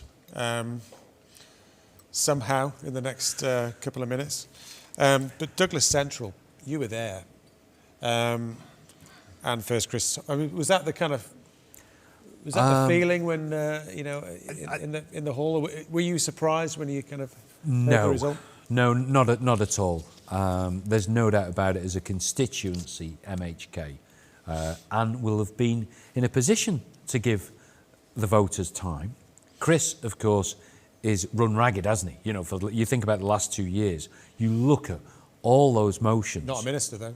But all those motions that he put in, remember, if you look in the run-up on the COVID crisis and so forth, and the questions that he was asking that were, they tie you up in knots, Chris is very, very clever. To play devil's advocate, is that... Who's he doing this for? Is he doing that for his constituents? Because, he's come second, despite the good work he's done, he's come second. There's not a huge margin involved, but, the thing is... And the turnout's down from 49% to just over 42%. Yeah. We'll talk about turnouts later on, but there's been... I think from memory, there's more that have gone down than have actually gone up. Douglas South was up from 40%, couldn't get any lower really, but only up to 46%. Yeah, but how many players were in that? We had four in the central contest. Yeah. Okay, and really you had the shoe-ins, Chris Thomas and Corlett, I think Damien Giapelli didn't, for me, maybe he got a lot of experience, from this campaign. Did you get to chat to him after the game? I didn't actually. I didn't. But how did he? He looked very tired. He looked very tired. But I think it was quite clear as the count progressed that he was out of it. But what have we got there? But I think maybe in time to come. But certainly Chris Thomas and Corlett, I think we could have predicted that. But I'd say for Douglas South, when you mentioned about the turnout has gone up, yeah. So you look at the people involved and you look at how active they are on social media. Pictures from Douglas East. I think we have audio here. So the result is hopefully imminent.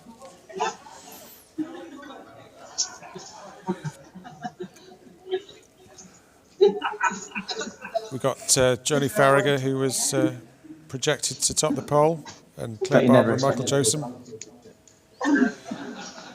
running neck and neck in terms of the exit poll for the second place spot.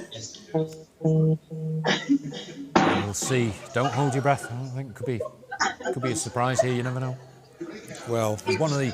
Your old battleground. Your old partner in crime might be. Will we get the first Australian to be elected to the Keys? It was the battleground, though, wasn't it? Yeah. This was the battleground for a number of reasons. I don't think we need to do a forensic. Yeah. On that, but certainly, if Joni has got through, it's a heck of an effort. No, it is. Yeah. It really is. From a standing start, she's not stood before. I don't think, has she? No. No. No. But she's through and through, absolutely dedicated to what she does. She came across very well in the question time events. Yeah. never met her before, but she seemed...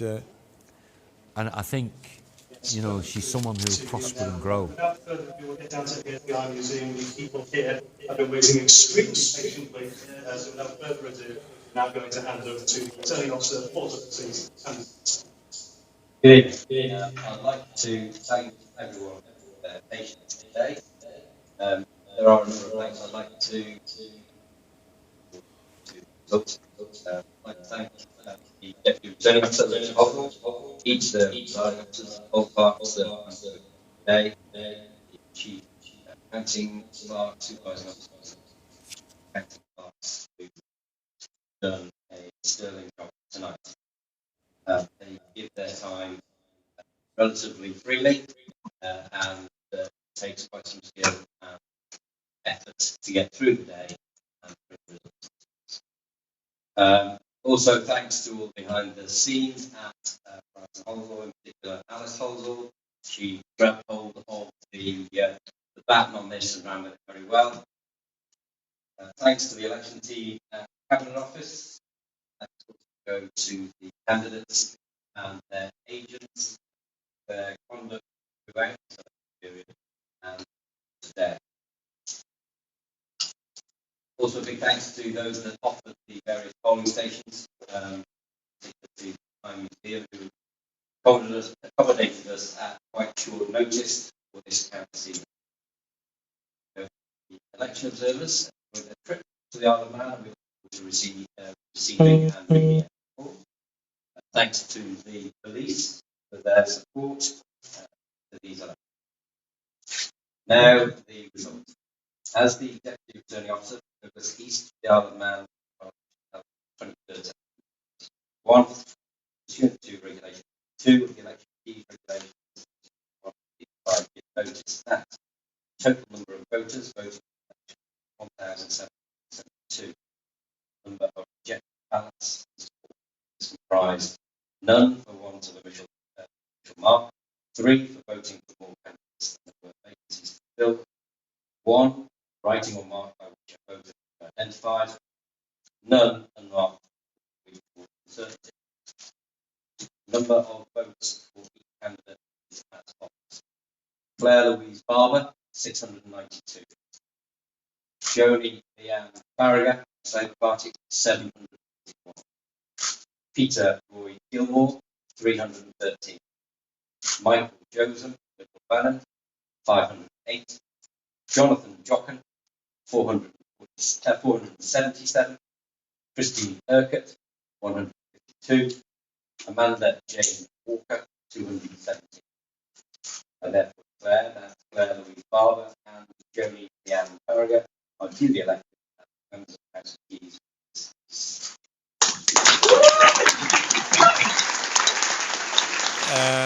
If you caught the audio there, you'd hear that Jenny Farragher has topped the poll in Douglas East and Claire Barber has come second. So another constituency with 2 women getting elected. And another history Manx repeats Labour itself Party the same evening. Member tops the poll. Oh, I want to be at that election party that the Labour Party are going to be hosting. Well, congratulations. Fantastic. Jed, That is absolutely brilliant news. For your party, but brilliant news. Well done to Joni Farragher. Fantastic news. And Claire Barber, I'm pleased that Claire got in. I wasn't really aware of her the first couple of years she was in Keys, but very good. I mean, there is blue blood in there. You know that it's in the DNA. But I'll tell you a story. I believe so. Yeah. I was driving the bus along Prospect Hill and I was listening to one of the debates on Tynwald, and she was speaking, and there just happened to be a parking space close by. I pulled the bus in. Just to interrupt you, Jed. Alf Cannon, Tim Johnson elected in Aaron Michael. Haven't got these scores on the doors, but we'll look out for that. But what I was saying, if you go and listen to Claire Barber speak, she's fantastic, a great orator, and she's passionate about the people of Douglas. You know, her approach to the Promney shambles and the businesses that were under pressure, you know, was really well received, and she stood up and asked the questions, you know, in Tynwald. So we've got 2 excellent, you know, MHKs now who will be pushing for the Isle of Man, I'm convinced. And they think on the national level as well. And that's what I like about both of them. It's not just going to be about the parochial issues where, you know, maybe some inexperienced MHKs can get tied up in. give that to the commissioners and the Corpy. Let's go national. Looks like Mr. Joseph came in fourth with 580 votes. That's still quite a following. One of the most imaginative campaigns, wasn't it, really? Very creative, a lot of use of digital media, but not to be. He was third. Michael was third. Not to be, though, was it? You know, and I think... Well, do you know what? How do you feel about this? I mean, I don't think he maybe did himself any favours by not revealing the people behind his employers, Manx Taxpayers Alliance. However, do you feel that it was a little bit of a small number of people had a personal vendetta against him? And do you think that's counted against him ultimately? I think that there's a number of factors. If you remember, must be about a decade ago, we had a matter relating to a candidate for the election, didn't we? Yeah. And it resulted in all sorts of things happening. So anything where there's that sort of suggestion that there's some impropriety or what have you, then that'll still have an effect. I do think with social media, I do think, you know, some damage can be caused. I think a lot of people that are interested in politics can, you know, monitor, you know, your Manx forums, your news and politics, you know, your Twitter. They can appear in many different guises, and I think to drop a stun grenade in is quite simple, isn't it? If there is, you know, some what can I say, something to consider. Yeah. Do you think? I mean, I guess without knowing the result from Ramsey yet and Lib Vannon's performance there of Laurie Hooper, is this a kind of a resurgence represent a resurgence of sorts for Manx Labour Party? Absolutely. And in terms of party politics in the Isle of Man as a whole? I think you've got a mandate, haven't you, to work with, the public respond to. And anything that, you know, the Manx Labour Party, you know, put out and project, people agree with. You know, it's about fairness and growth and having an island that's going to prosper and that's safe and that's green, you know, having a coalition with the Green Party. And then you look at how we're engaging with, you know, local council members. Has that been discussed, Jed? You know, Greens and Labour getting into... Not closely. I mean, you look at the Douglas Corporation, how you've got the likes of Andrew Bentley and you've got Devon Watson. It's a similar situation in Scottish Parliament, isn't it? With SNP and the Greens, you know, they've formed a partnership. This is where you are. I mean, you know, when you go down to the recycling centre and you put in your empty bottles of shatter or whatever, you're doing good, aren't you? You're doing good. And I do think that people can make that tick in the box, make that cross in the box, and actually think they're doing good for the environment by voting for the right candidate. Because we're under so much pressure now, you know, to preserve the island and think about being carbon neutral. And to try and do it yourself, you can't afford an electric car. Your power is from a gas power station. We haven't got any wind power or tidal power.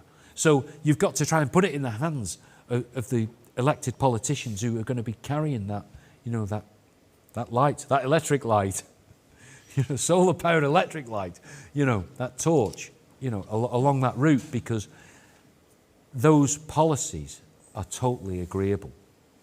One of the questions I posed to a number of the candidates in the constituency question times was around this ambition to get to net zero, whether it's 2050 or earlier. You know, we had a separate discussion on that, but how do we avoid the costs of implementing that falling on the most vulnerable and, you know, those in poverty in the Isle of Man? And I'm not sure I got a really clear response, even from maybe the Green candidates on that. Well, first of all, it's got to be about housing. The housing has got to be designed and geared so that it can accommodate, you know, cost savings. Then we've got to look at public transport, and we can eliminate, you know, people having to use cars if we do it right. So, you know, bus vanning shouldn't be, you know, organising weddings for people. It should be putting on scheduled services, you know, in hybrid buses that coordinate with people's needs during the day. And that's the direction that we've got to go. And, you know, so on a government level, we can do it. Just going, I thought we'd sorted all this out years ago in terms of government competing with the private sector.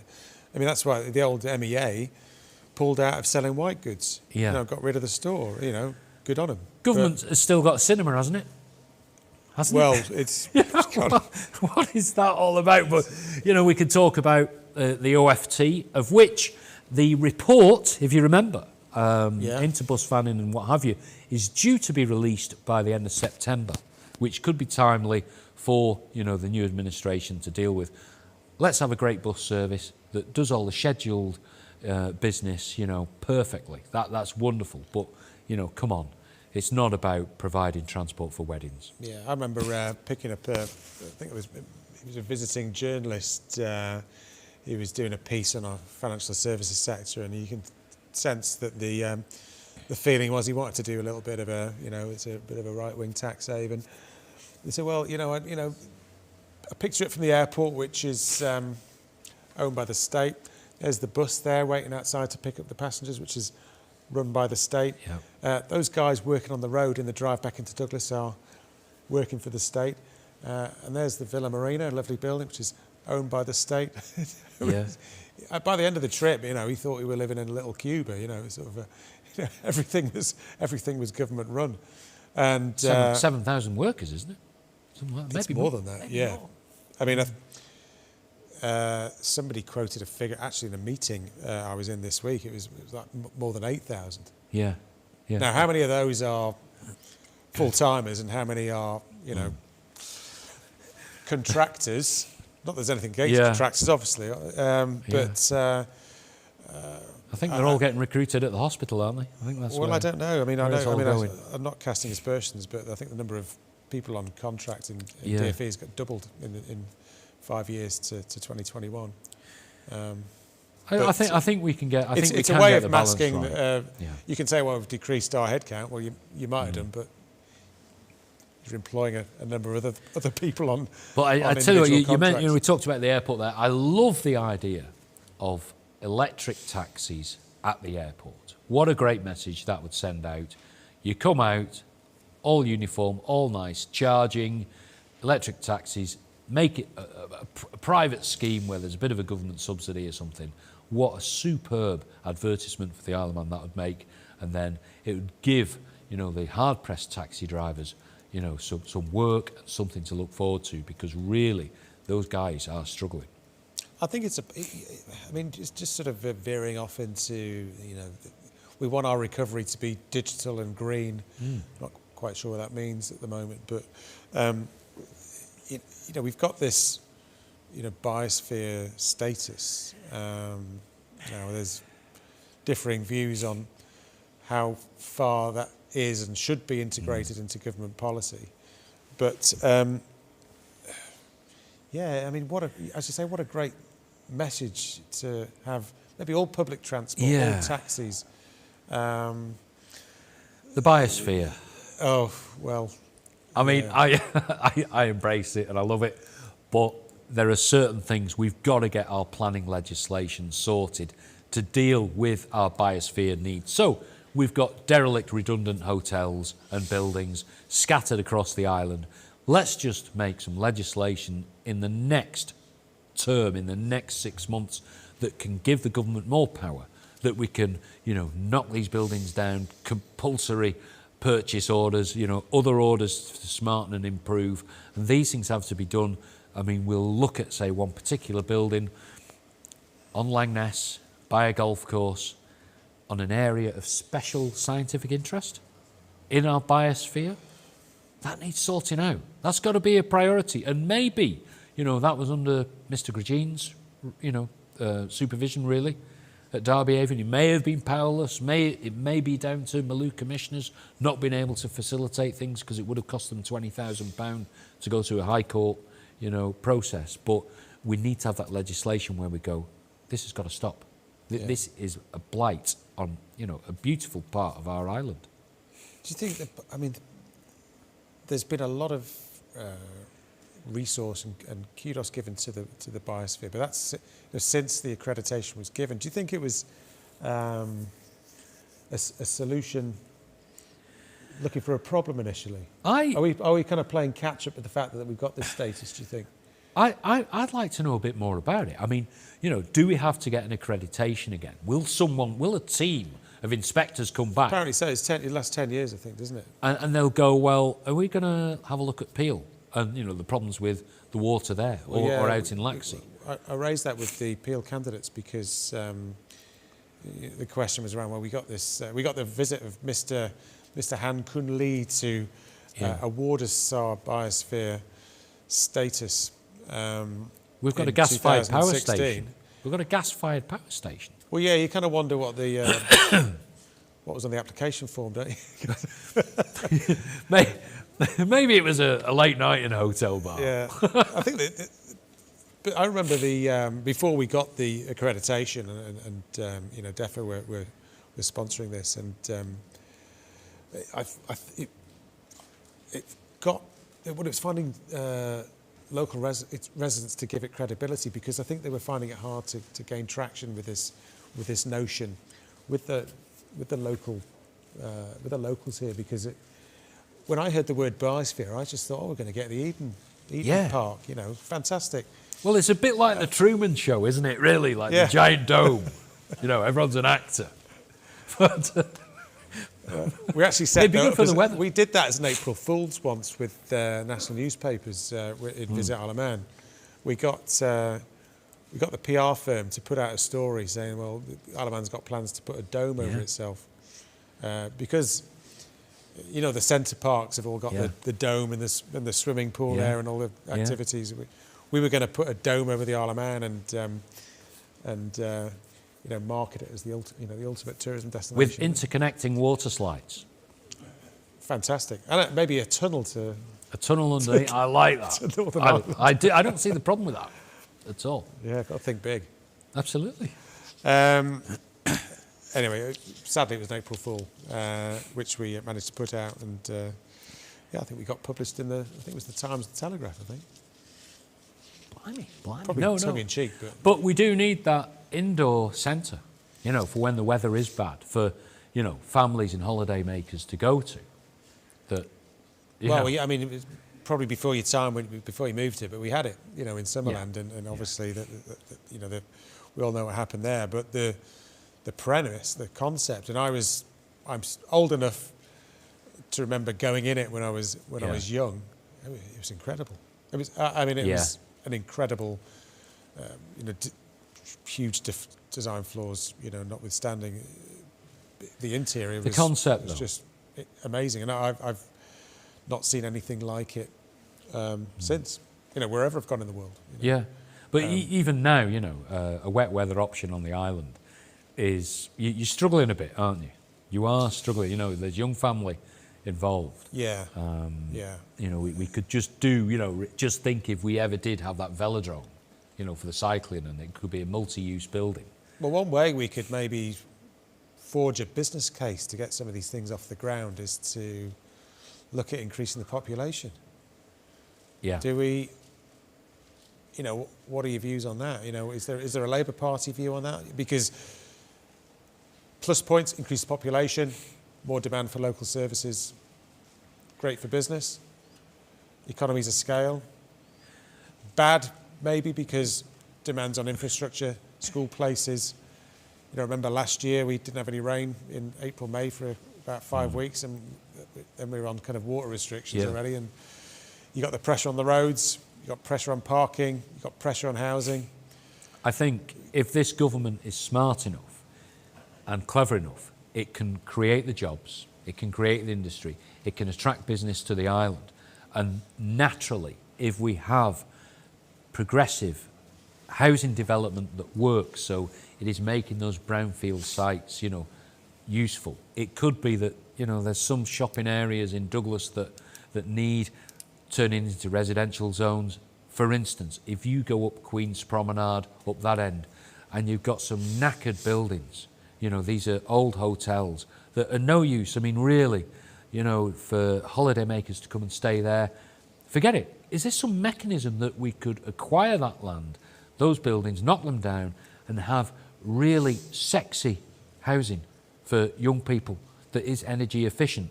And with that, you know, we attract industries and we make this the place to live, you know, like a fantasy island. That's what we want. You know, people from all around the world to go, that's the place I've got to go. It's getting that wow factor, isn't it? You know, we've got we've got beautiful scenery, but we don't have the monopoly on that. You know, Scotland, Wales, England all have their fair share of beautiful scenery, but in terms of our townscapes, Douglas isn't a great advert for the island. It's kind of part Victorian seaside resort, part a bunch of functional buildings, and part car washes and car parks. And, and the promenade is, I mean, we've already touched on the promenade scheme, but perhaps we need we needed a Douglas Promenade Tsar who has a responsibility for the length of the promenade, because it's not only the roadway that we need to consider and what runs on it, whether it's horse-drawn or combustion engine.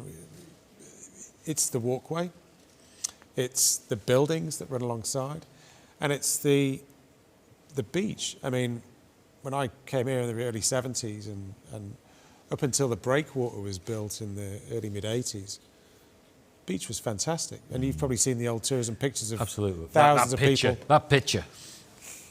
No, you're right. You're right. But when we look at what is... recount it, Garth, by the way. So wonder if that's for any first and second, or whether... Any votes found under the table? Has there been a Pizzagate involved? Well...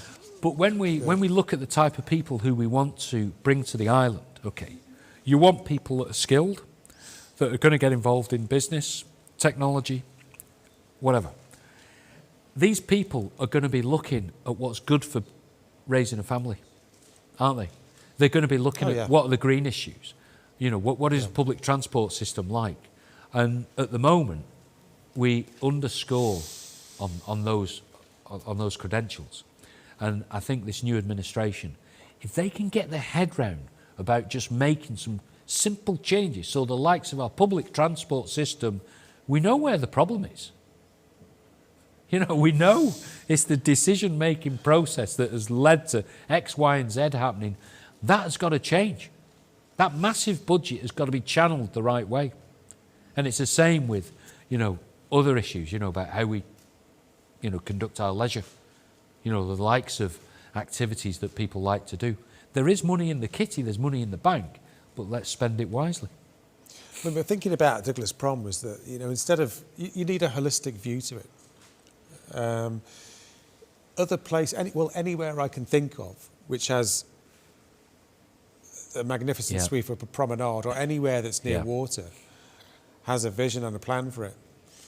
And it involves significant amounts of regeneration and a vision. And I think, particularly the promenade, it's been a very kind of whack-a-mole, piecemeal approach to improving, and, you know, not sure what the outcome's going to be yet for the promenade, but, you know, it's hopefully on the way to completion. But there doesn't seem to be a consideration for the walkway or the gardens. The horse trams are running halfway, and they're double laned at the narrowest end of the prom, and it's all a bit. Doesn't really seem to have been thought through, which is why a lot of people are getting, you know, or have been frustrated. It's the legacy. It's the equivalent of Homer Simpson's barbecue, isn't it? I can't think of any worse project, building project, civil project, ever on the Isle of Man. And it's a legacy that is going to continue, because we haven't even finished yet. At some point, the works are going to be completed, and we're going to be travelling down the prom. I don't think there's much room for cycling. And you're going to be looking around thinking, nearly 4 years for this. And that is when the questions are going to be asked. But of course, it was all done under the, you know, previous administration. No one can argue. Well, it's too late, isn't it? Because we had one chance, and this is it. That reminds me. Have you got the results for Kirkmichael? Because didn't we have a minister? We've got Alf Cannon coming top and Tim Johnson second. I haven't got the stats. Has anybody got the stats? Because we had Tim Baker, didn't we? Yes, we haven't. Yes, we. Who had that poison chalice? Tim was third, apparently. Really? Gosh, have we got that? Oh, right. Actually, well, I'll just give you first, second, third, Jed, because that's probably all that matters. But Alf came top with 2117. Good. Tim Johnston second on 1203. And Tim Baker third on 709. So he was some way He behind. was done, wasn't he? He was done. Yeah. Whichever way you dressed it up, he was finished, I think, on the back of that one. I mean, we haven't got the stats, but and there was there was eight candidates, but Lib Van's man, Paul Weatherall. Yeah, what went wrong there?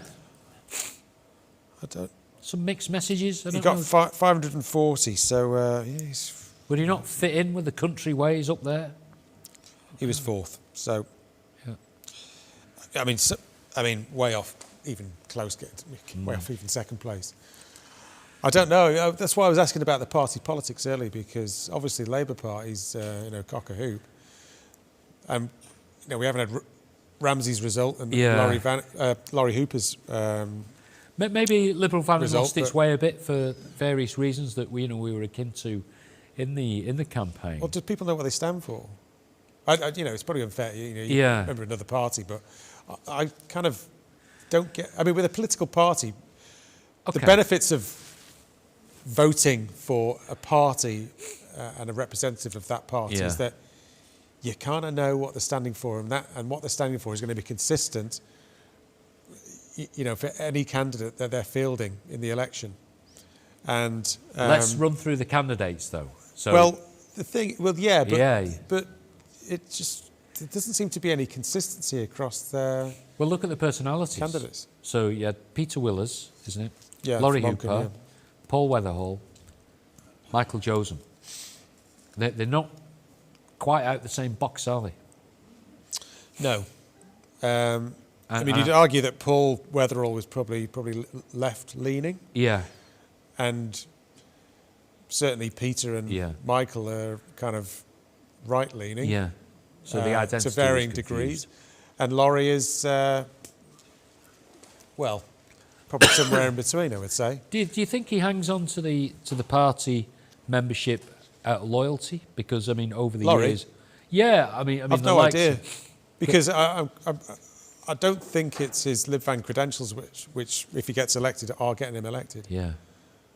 I knew Laurie before he got into politics. He was, he was a chartered accountant, and from my time in government, I know that he's one of the very few MHKs who forensically analysed legislation, and you can tell.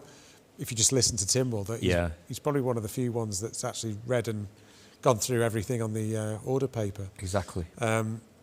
Because he's often the only one standing up and actually contributing. And he was quite fierce towards the end, wasn't he? Yeah, he made a very passionate speech, didn't he, about the borders, didn't he, in relation to COVID. Yeah. And no, he wasn't successful in swinging the vote, but I think that's the most passionate speech I've ever listened to in Timwell, I think. He there's no doubt about it. He cares, doesn't he? He does, cares. And I think his perceived negative points, as I've read them from, other contributors and commentators, are that he's maybe, he is very good, he is very switched on, but maybe he's gives the perception of being a little bit too pleased with himself sometimes, and which can switch off various parts of the electorate.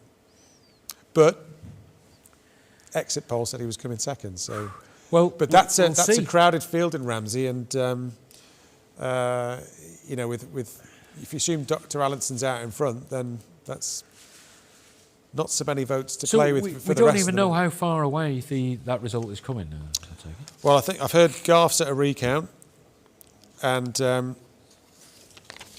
Peel's a while away, and we haven't heard anything from Ramsey yet. So we could be. I can't help but laugh at Peel. We could be getting the sleeping bags out in a minute. Peel does amuse me. I can't wait to see what the result is for that. It's fascinating, isn't it? Absolutely fascinating. Ramsey's announcing soon, apparently. Oh, tell me, how many votes did David Fowler get? Oh, got that. It wasn't many. It was 163. 163? Yeah. Oh, well, good on him. Well done. He's managed to get his message across. That's a lot of people. Yeah, I mean, I'm not sure you were here, Jed, but Jane came top with 1788. Oh, she was way out in front. Yeah. And then Stu came second on 965. Decent. Alison Lynch was third on 792. Kieran Hannafin, who I thought ran a very interesting campaign, came fourth on 553. One for the future. And maybe. David Fowler, I think he beat his Douglas East. Okay. Figure, What's the word on Stu Peters then?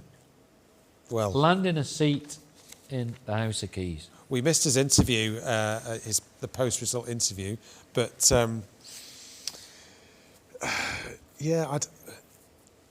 he didn't give much away. Give much away in terms of policy ideas, but I guess some of the people I'm not in alignment with his political views, but some of the feedback I had from just people you would chat with is that it might be good that we have some disruptors and some challenges in the Keys, irrespective of which side of the political spectrum they're on. Somebody who can challenge and question, and ultimately they're there to represent their constituents and their constituents' interests to a degree. There's always room for an activist. And I think, constructive activist, I guess. Yeah. And I think this time, I think he's savvy enough to think that the Jeremy Clarkson, Nigel Farage kind of stance maybe just needs to turn off for a bit and just step back and just look at how things are going to pan out, because this really is a crucial time for the Isle of Man, isn't it? And to dwell on rubbish. Yeah, and despite me not aligning with his politics, he's not a stupid bloke. Oh, no. I did some work with him in a professional capacity. Maybe a little known fact for his bio, for his Tynwald bio, he hosted the first Isle of Man aviation conference a number of years ago. Yeah. Which I'm responsible for because I knew he was a pilot. Well, he's a qualified pilot, isn't he? And nobody, including myself, wanted to present. So, he's skilled. He did a good job. He's skilled to do that. But for someone like him, I'd like to see him maybe communicate, well, what is actually happening with the highways? For someone like him, to be a liaison with the Manx public and maybe, just kind of gild things a little bit better, because we did miss that, didn't we? We had, I'm not saying that he'd be a minister, but the way, the Promny shambles was communicated by Tim Baker, you just lost hope, didn't you? Maybe he'll start his own, or maybe he should be a guest at your first podcast. Maybe. What do you think? Your first post-election podcast. I'll have a think about that. I know Bonzo Slater. HQ. But Bonzo Slater, he's kind of shaping things there. So I think I'd pay money to hear a podcast with you, Bonzo, and Stu Peters. I mean, that's... Let's go for that. Yeah, that'd be good. Crikey, yeah. Tune in. Should have it down here. I'd subscribe to that. Should have it down here. Maybe I could join in. I'll jump over the hedge. So, can we have a look at those results again? Can we have yes, certainly can. They'll pop up on our screen any moment. Okay, so let's run down the list. So ladies. we touched on Arbury, Castan Malou, although we didn't really chat much about the merits or otherwise of Jason and Tim. I mean, Tim, we talked a little about Jason and obvious reference to Siegel questions in Yeah. in national parliament, and the merits of that or otherwise. But Tim Glover, yeah, he was very much standing on a platform, being the listening candidate. Tell me, I mean, he's left Manx which is Radio. right. It was great. You can listen, but you've got to kind of act on that as well. Yeah? He's left Manx Radio. I'm wondering what the tone, what the temperature is going to be like when the national broadcaster, Manx Radio, self-proclaimed, how they're going to treat him. Well, he got a bit of a yes grilling from Beth Hespy Yeah. Manx Radio during his candidate interview. So I don't think. Well, it depends. He's not going to get the kid gloves treatment, is he? I don't think. Interesting. I don't think. Yeah, interesting. But nobody gets the kid gloves treatment from Beth. Or me. I believe so. Or you. Feared. Feared. Yeah, so we had Alf and Tim. So, as we've alluded to, we assume Alf's going to go for the top job.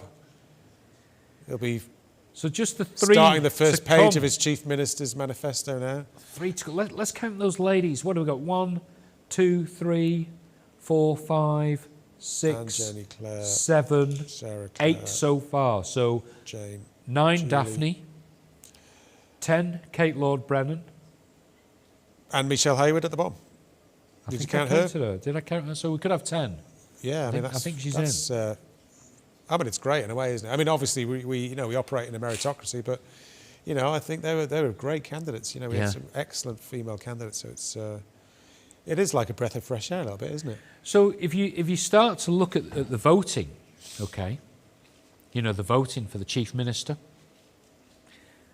it's not quite what it was, is it? It's not the old guard, the old men in grey suits. Yeah, we've got something new here. It's a very different dynamic. We've got something new, and there'll be some interesting discussions behind the scenes over the next couple of weeks. I think the results. The vote for Chief Minister is at the first Tynwald, I think on October the 19th. Yeah. And nominations for Chief need to be in by the 12th of October. So we're not. So you could we've be. got a couple of weeks campaigning, and I'll tell you what'll happen. You'd be looking at, say, Dr. Allinson, Alf Cannon.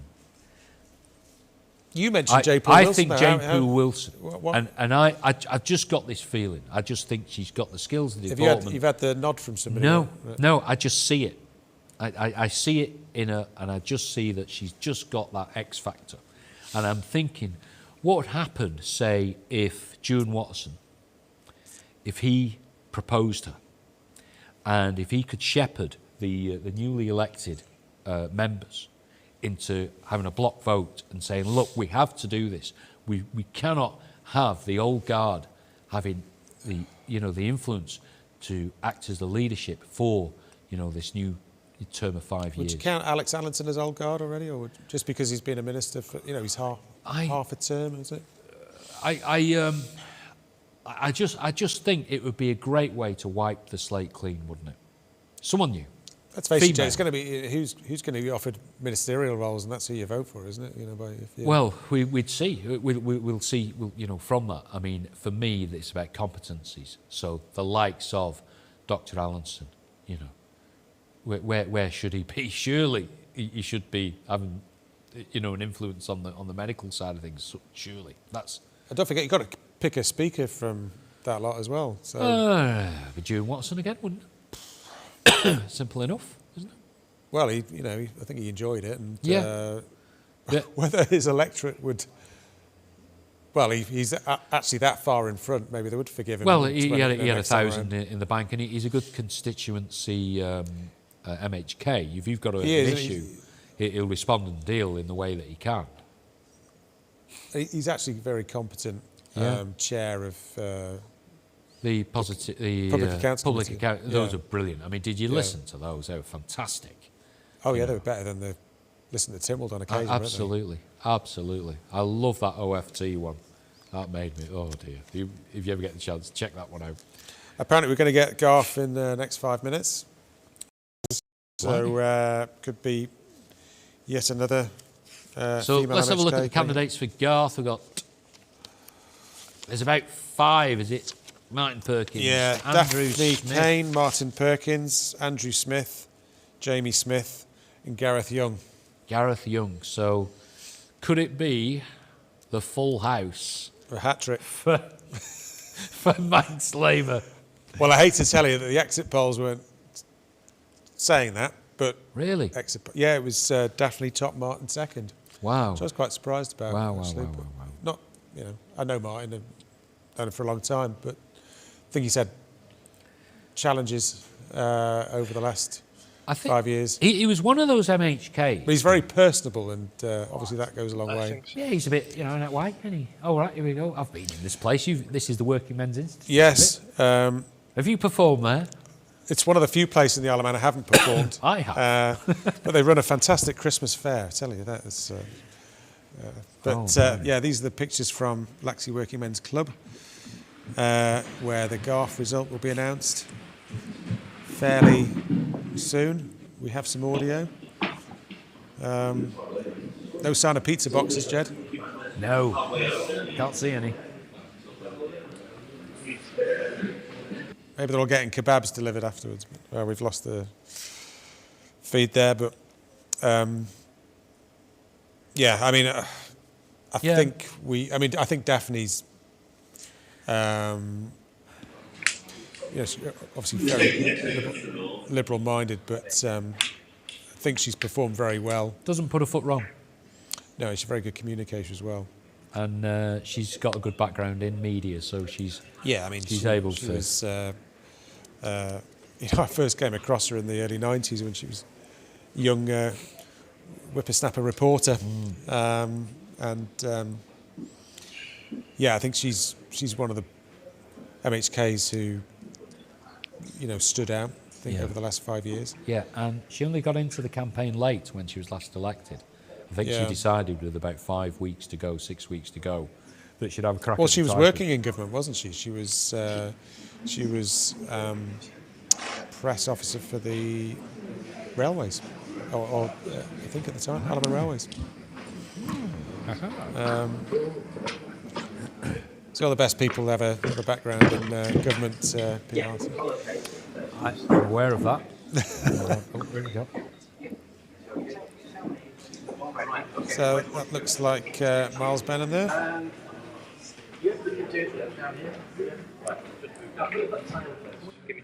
Chris Kane, Daphne's husband, with a smile on his face, so maybe that's a good sign. It's Jamie Smith there, in the green shirt. Looking a bit glum. Yeah, shoulders are down, don't we? Yeah. I don't know. We had the assessors at Douglas Central. Those, they've got this team of assessors over. Yeah, very thorough. What's that, Steve Rowe? Funny enough, I saw on social media that you can contact them, the assessors, using a you got a Gmail email address. Oh, I saw that was a bit shabby, that wasn't it? I thought, are these? Yeah. How much are we paying these guys?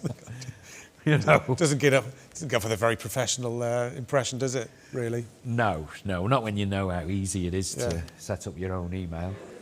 Even I've got my own URL, crikey. So we're back with pictures at. There's Andrew Smith doing his tie up there, green rosette. Yeah. Daphne smiling. It's looking like good news for her.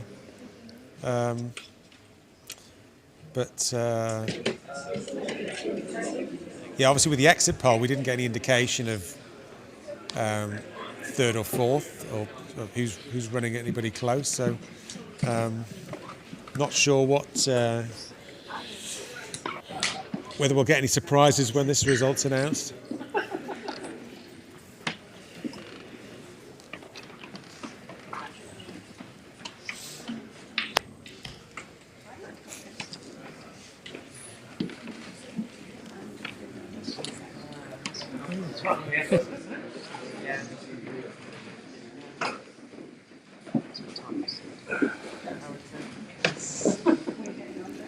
We'll keep it in the family if it's it's definitely getting an answer.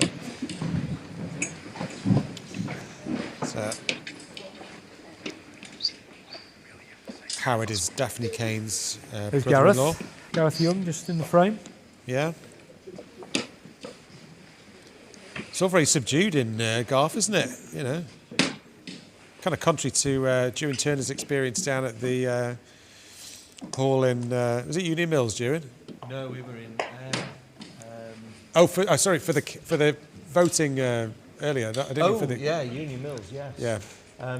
Good evening again, Richard. Yeah, yes, hi, Dewan, and he's just got back off your travels, and you can see the pictures there. What happened at Ayr was everybody was stood out the front of the hall at Lazaire Parish Hall, and it was going on and on and on and on, and then it came to the point for the declaration, and the door was ajar, and everyone was looking through the door, and they went, "They've all gone out the back."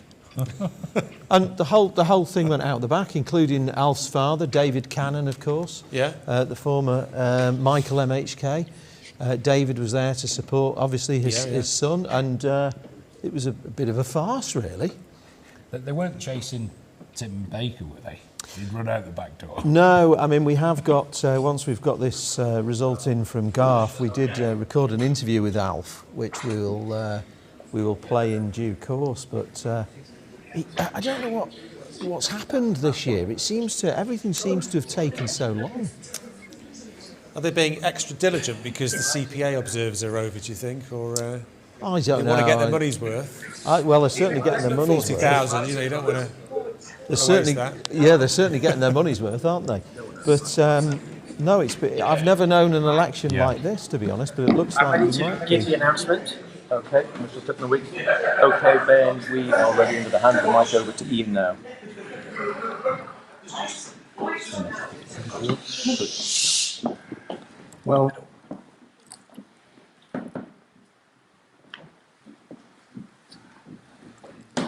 Well, high drama in Garth, and we've had a recount, and I'm going to hand over now to the returning officer, Mr. Miles Benham, who will give you the outcome. Good evening, ladies and gentlemen. I'm Miles Benham, the Deputy Returning Officer for Garth. I can now declare the results for the House of Keys election for the constituency of Garth. The total number of votes cast for each candidate are as follows. Daphne Kane, 1,122 votes. Martin Perkins, 971 votes. Andrew Smith, 1,112 votes. Jamie Smith, 576 votes. Gareth Young, 1,021 votes. I hereby give notice that each of Daphne Kane and Andrew Smith are hereby elected. The total number of voters voting at the election, other than voters whose ballot papers have been rejected, is 2,718.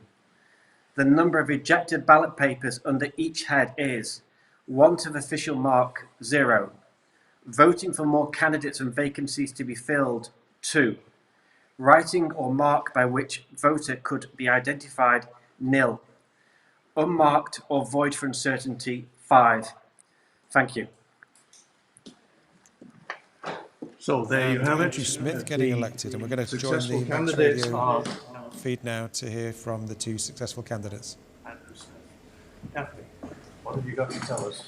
It's been a while waiting. It's been a long time, and there were 5 very worthy candidates, I think, and the vote, the result went to the quality of the candidates that came forward. It was a really positive election in terms of the mutual respect, and I think a lot of consensus in the debate. But I am really humbled as well as delighted that I topped the poll this time, and look forward to getting back to work. And getting back to work, have you any ambitions for the future 5 years? Oh, definitely. To do the best for the island and for people of Garth particularly. Well, you've made your mark already, and I'm quite certain that you've got some priorities in mind. What about ambitions for yourself? Can you see yourself in ministerial garb? I would be happy to serve in whatever capacity was felt to be the most appropriate, and I look forward to seeing the other results come in once we get out of here. Thank you. Congratulations again. Thanks very much. This is Andrew Smith, who came second place. Yes, third time, lucky somebody would say, but it's been a well-run campaign, with very mutual respect amongst all candidates. Obviously great thanks to my long-suffering wife and family, many long hours, and today a very long day and a very long night. But I'm very pleased that the people put the trust in me, and I want to repay that trust in the next 5 years. And you're voted in by the population of Garth, but you're taking on a national role now. How do you resolve that? That's right. Well, I'm happy to do that, and I'm happy to both represent the people of Garth, but more importantly the people of the Isle of Man, because we need now to build a brighter future and ensure that we've got a healthy economy for both the current generation and the future generations. Well, congratulations again, and I hope it all comes up to your expectations. That is Andrew Smith, who's come runner-up in Garth, coming second to Daphne Kane. Wow, that's Duran Turner. Welcome back. That's an interesting result. That's one that one of the few ones that's defied the exit polls tonight. Well, yes. Because Martin was projected to become second. Yeah, and absolutely. Earlier on this evening, before we headed out on the road, I did say to you, I'll give you my predictions, which we never actually got round to doing. So you can say what you like now, Jimmy. Well, I can say yes. Well, I predicted that one. I did actually have Martin down as switching places with Daphne, because he topped the poll last time, and we reckoned that Daphne would top the poll this time, but I thought Martin would come second. But I did say, and I've said to some of our colleagues down here at Studio One, that I think Andrew Smith is going to give him a real run for his money, because Andrew Smith has been close on previous occasions. Well, he's got that profile in Laxey, doesn't he? And if you've got that profile in, within that particular village, that's going to bring a lot of votes for you, isn't it? And he's heavily involved in the likes of Laxey Fair. And he was, and of course he was a huge campaigner in the flooding incident down there a couple of years ago. So surprised at the result, yes. Surprised it's Andrew Smith that's got in, no, because he was the obvious one that was going to pit Martin, should Martin have not got there. It'd be interesting to know why Martin has fallen out of favour with the voters. Well, he didn't even come third, because it was great, actually great performance from Gareth Young, Jed. He came third, 1,021 votes. What's the gap? What's the gap there? Was 91 to Andrew Smith, so not that far off. It's a swing of only, Is he the odds. Teacher?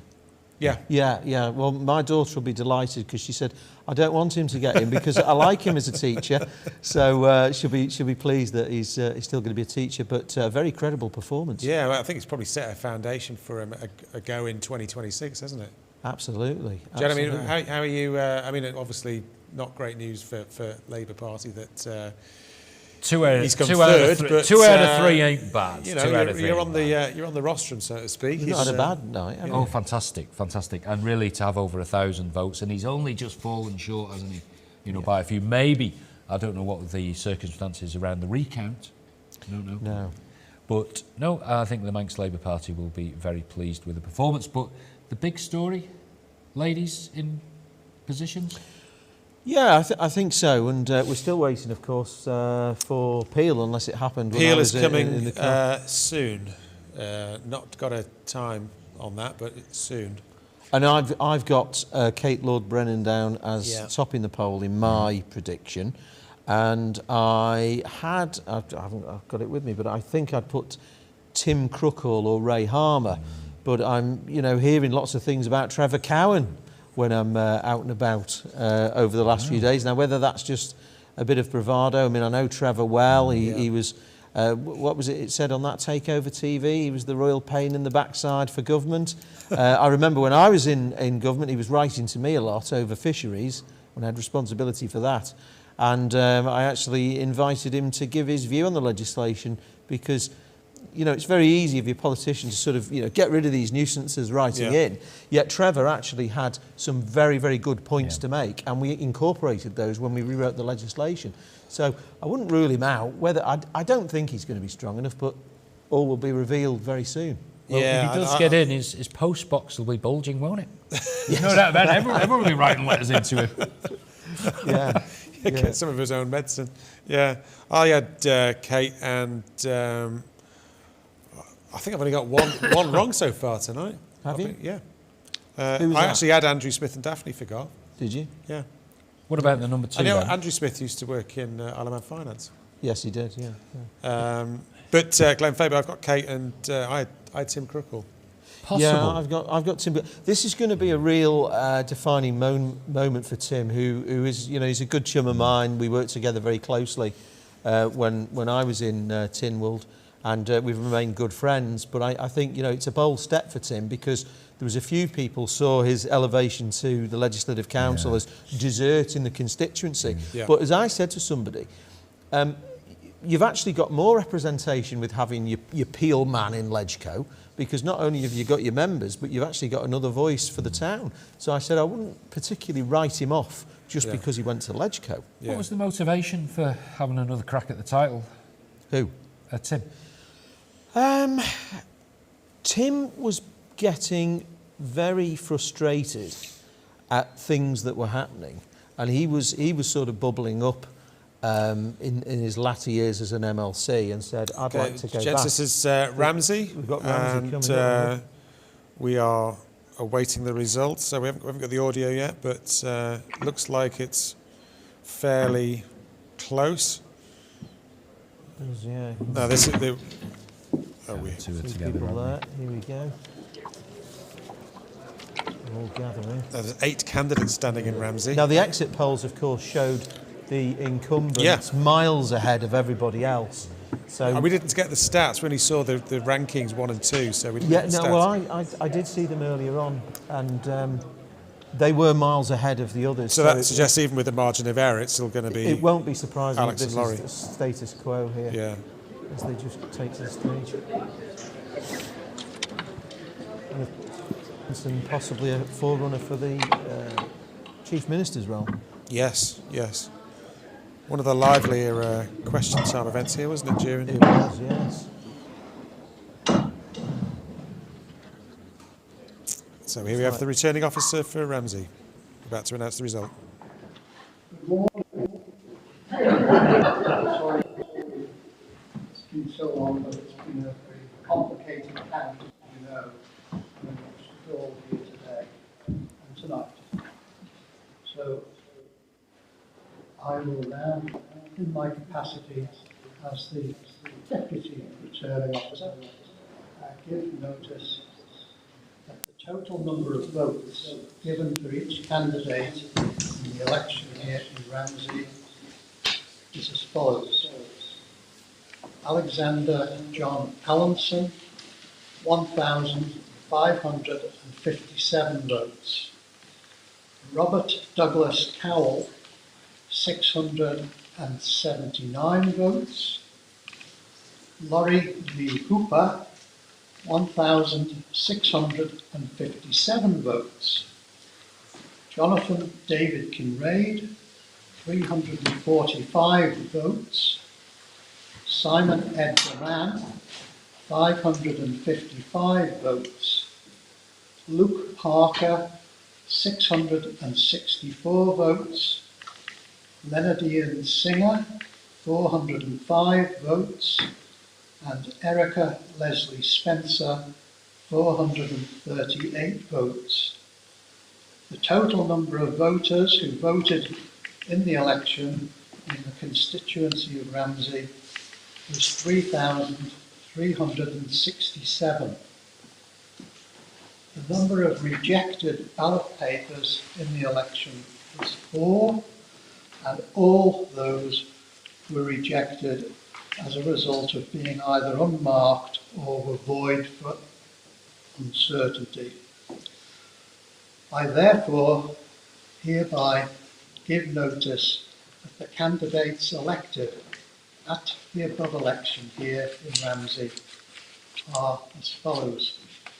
Laurie Lee Hooper of the Riggs, Mount Old in Ramsey, IMH3PJ, and Alexander John Allenson of the Rectory, St Olive's Close, Ramsey, IM8 3HA. I have been requested by the Cabinet Office to present these envelopes to each of the successive candidates. Mr. Hooper, Mr. Allen.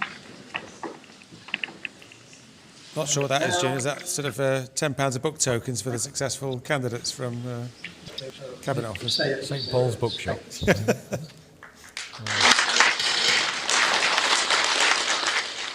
think it's the passcard to the canteen. Yeah. Well, Laurie's done well there to come top. He has. I'd just like to say thanks very much to everyone that's supported me throughout this campaign, especially those of you that are here tonight. Thanks very much to everyone out there who decided to cast their votes for me. Hopefully I won't let you down. And as I've said throughout this campaign, there's a lot of work to be done, so I'm not going to spend any more time talking. Let's get home, get to bed and get back to work. Thanks very much.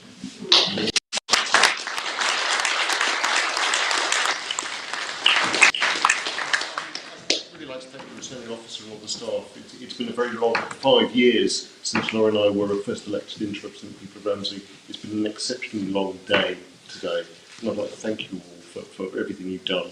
I'd also like to thank all the other candidates for the way they've handled themselves during this campaign, and particularly the way they've handled themselves through all the hustings we've been through, and today. It's been a very dignified campaign, which I think is very fitting with the way we deal with things in Ramsey. We have lots of challenges ahead of the next 5 years, but I'm very grateful and proud that Laurie and I can work together again, as we have done for the last 5 years, to represent the people of Ramsey in Tynwald and also, hopefully, take our nation forward. So thank you very much for what's been a very long day, but also to the people of Ramsey who have come out to vote for all the candidates that actually elected to and work together for our town. Thank you. It's Alex Allenson, who's come second in the Ramsey poll. Almost halved his vote. Yeah, I've been looking at the results compared with 2016. Yeah, as Jewin says, Alex Allenson's down from 2,946 votes to 1,557, coming second to drop.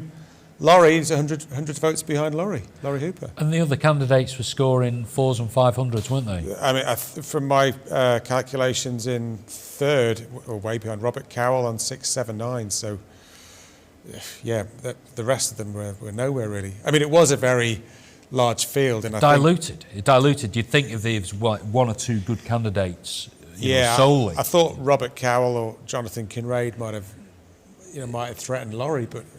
There was a forecast that Kinraid was going to score a lot higher than that. Fairly quiet, but he came across fairly competent, I thought, during the question time event. But it's one of those instances where you've got so many candidates, it just gets diluted, doesn't it? Do you think the fact that Dr. Allenson has lost nearly half his vote and comes second in the poll hinders his chances of? No. I don't know. Howard Quayle came second in exactly. He was behind Bill Shimmons, but middle poll in 2016 and went on to become chief. But it was alluded to, wasn't it, the fact that he wasn't even the. He only made his. He got the NXK seat. But at the time, Alf was still seen as quite sort of brash. Yeah. And maybe not quite sort of what's the word? Sort of none of that. More mellow, but Alf certainly, and the speech he gave this evening when he was victorious, which we do have an interview with him, was very much a state of the nation, I'm your next chief minister type speech. Yeah. Whether this does give Dr. Allenson now the mandate, I think the other Tynwald members might be looking at this and thinking, well, actually, because what would happen if Laurie threw his hat in the ring? Well, Laurie's, I know this from. Personal conversation. I think he's got designs one day to be Treasury Minister. He's an accountant by trade, and I think that was his ambition when he got into politics, was that one day he wanted to be Treasury Minister. Might not happen this time around, but it's a bit. If you're Dr. Alex Allenson, it's got to be a bit of a blow. You've kind of lost. Absolutely. It's a message, isn't it, from the Ramsey voters? But just picking up on the Laurie thing. Whoever is the chief minister, whether Laurie puts his hat in the ring or not, they can't ignore Laurie's vote tonight. There's going to have to, I think, offering him a place in the Council of Ministers. Whether he'll take it or not is another thing. So maybe, you know, there's obviously all the jostling to be done over the next. I think we've got to look at the batting order, the whole batting order. We've got a new team on the pitch. It's weighted completely differently. It could be, like I said before, that, you know, the old guard, the likes of Alf, too strong a character. Maybe let's go for a safe pair of hands. Let's go for a female. Let's go someone who'll have the backing of the majority there. You know, Jane Poole-Wilson I'm talking about, who she was working with before, you know, in the upper house. There could be a straightforward vote and it's a done deal. Yeah, I don't think it will be a done deal. I think Alf has definitely got his eyes set on it, and I think Alf will be running. He ran last time against Howard. He just missed out, didn't he, as well? You take the Ledgecove out of the equation, he just missed out in the Keys. Yeah, and I was actually obviously part of Ledgecove, and we were able to vote for the Chief Minister back then. Yeah. Well, you know, that's all changed now because it comes from the House of Keys. But yeah, interesting result there. Do you think he's not going to want to let that slip again, is he? Who? Alf? Yeah. No, I very much think he's got his eyes on it, and I think I'm quite surprised. I thought Dr. Allinson would lose a bit of his vote, but I didn't expect it to be that big. Just talking about Alf, we've got interview with Alf, which was conducted after the announcement of the result from Aaron Michael. Can we run that? Well, a long count always signifies a little bit of concern, but really you've topped the poll comfortably there. Yes, yeah, and I'm obviously humbled by the result today. It's what can I say? I mean, I think it's been a resounding vote of confidence from the people of Aaron Michael. I feel very privileged to have received it. I'm going to do my very best to help shape the island and put the people of this island at the very front of government's agenda. It's been a long 5 years and a particularly long last 18 months, and yet here you are again. Yeah, no, I mean, and ready to go again. It has been tiring, of course, the election campaign has been tiring, but there is so much to do on this island. One of the critical things that I've based the campaign on is getting together a proper island plan that is costed out at an early stage and that really delivers results for people, and that's now what I want to do by working together with other like-minded MHKs, put together an island plan that works for people, that is deliverable and that we can account for in a transparent manner. You mentioned in your speech that there are immediate problems for the island that we're facing, and yet you want to try and put in place a long-place plan as well. Well, I think at the end of the day, it's vital that prior preparation and planning prevents, as they say, poor performance. So, you know, I think it is vital that we take a few days, even a couple of weeks, to get this right, get the right platform to launch the new administration, and that's what I want to work now towards over the next couple of weeks. And you put your hat in the ring last time to be Chief Minister. Do you see yourself as the man to lead the island out of this situation it's in? Well, I'm going to have now a number of serious conversations with those people who've been elected today, and we will see where we go at the beginning of next week. Thank you very much. Well, that's a man who's going for the Chief Minister's position, isn't it? And you contrast that interview with the one we saw from Alex Allinson, who was, you know, I know it's late in the day, but late at night, but he was pretty subdued. I wouldn't expect anything else from Alf, though. But, you know, he's talking about that there's problems with the Isle of Man, and he's been in the driving seat for 5 years. So there's a strong argument maybe to, you know, have a completely new position in there. You mentioned, say, like Laurie Hooper. You know, we could have a new Chief Minister.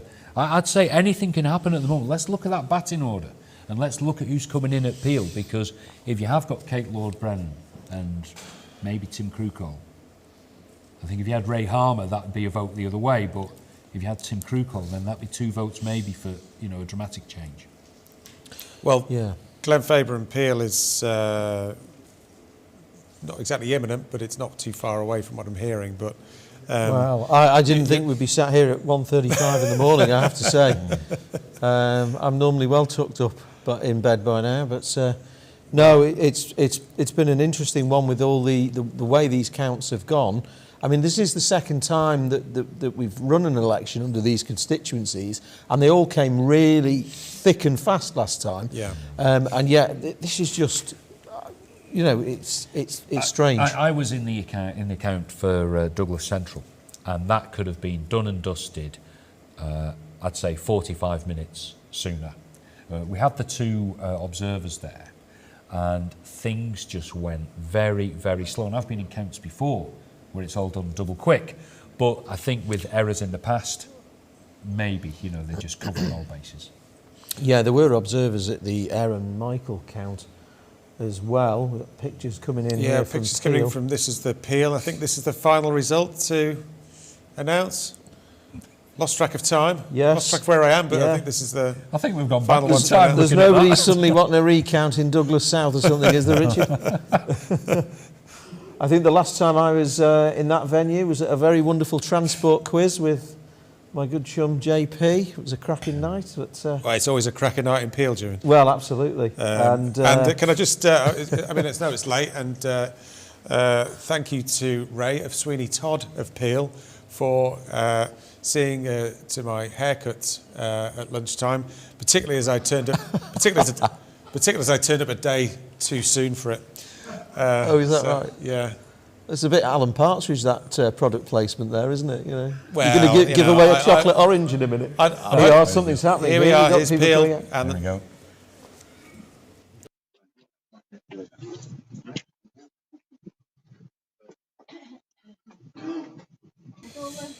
Stand by. Friend of the family. You can come to me now if you want.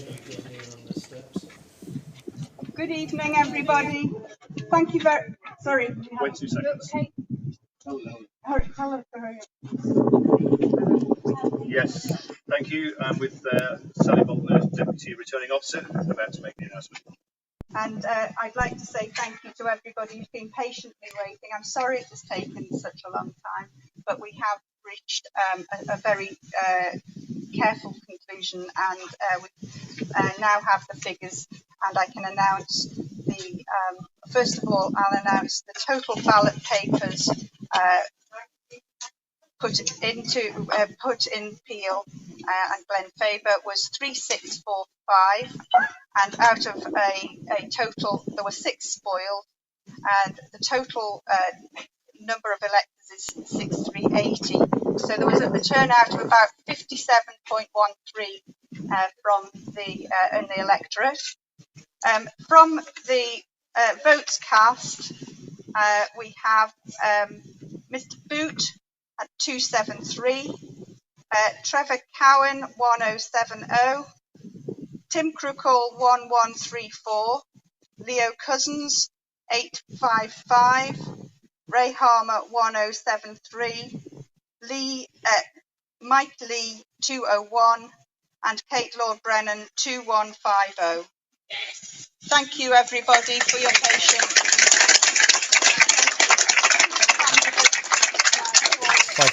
Trevor Cowan third, lost out by 3 votes.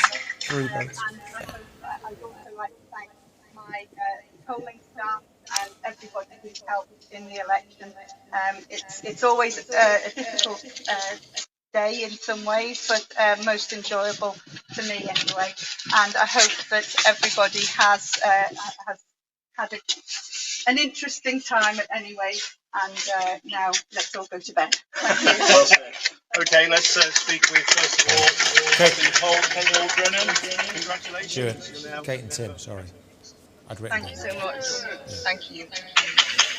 I'm just really happy to be able to have a chance to do a great job now and kind of getting to work and everything. It's obviously it's late. I'm slightly overwhelmed, but thank you so much to everyone who voted for me, all my supporters. I'm going to give this my best shot. And what's that first shot going to be? Well, I mean, I just really want to get some progress made on some of the issues that have been going on in Glen Faber and Peel, and nationally, I'm looking forward to establishing what needs to happen next in terms of priorities with others. Okay, congratulations. Thank you. Speaking to second in the count, this is very, very close. Hopefully not close enough for a recount, but Tim Crookall back in the keys again. Yes, I'm absolutely delighted, and can I just thank everybody that's taken part in today. It's been a really long day, but to the returning officer and her staff, everybody that's put their trust back in me and allowed me to go back into the House of Keys to represent Clayton, Faber and Peel and represent the island. I will absolutely give it 100%. My thanks mainly to my family and everybody that supported me and saying put their trust back into me. I'm looking forward to working with Kate for Glen, Faber and Peel and the rest of the island, man. What will be different about Tim Call this time? 100% same as last time, but it's just different challenges, as Kate has just said. There's lots of big challenges coming up, but we know there's big challenges here in the west of the island that need sorting out as well. We will just give it 100% to do our best for the rest, for the west. Okay, thank you. We're looking for Ray Harmer. If Ray's around, I'm not sure if Ray's here. People guys, yeah, we just have. Is Ray here? Don't want to go. I know he's just passed through left a long time ago. So watch out, it's dark now. So. Yes, I didn't quite believe Tim might get in. I thought Kate was a shoo-in, but I mean Tim. Yeah, he's got there. I wouldn't say comfortably, but no. Well, that's the thing. I had Tim down as with Kate Lord-Brennan. I'm absolutely delighted with the result, but I think it was very close. We're trying to get those numbers down. What was the difference there between Tim and was it Trevor next? Yes. So Kate Lord-Brennan ahead with in first with 2150. Tim Crookall second with 1,134. Third was Ray Harmer on 1,073.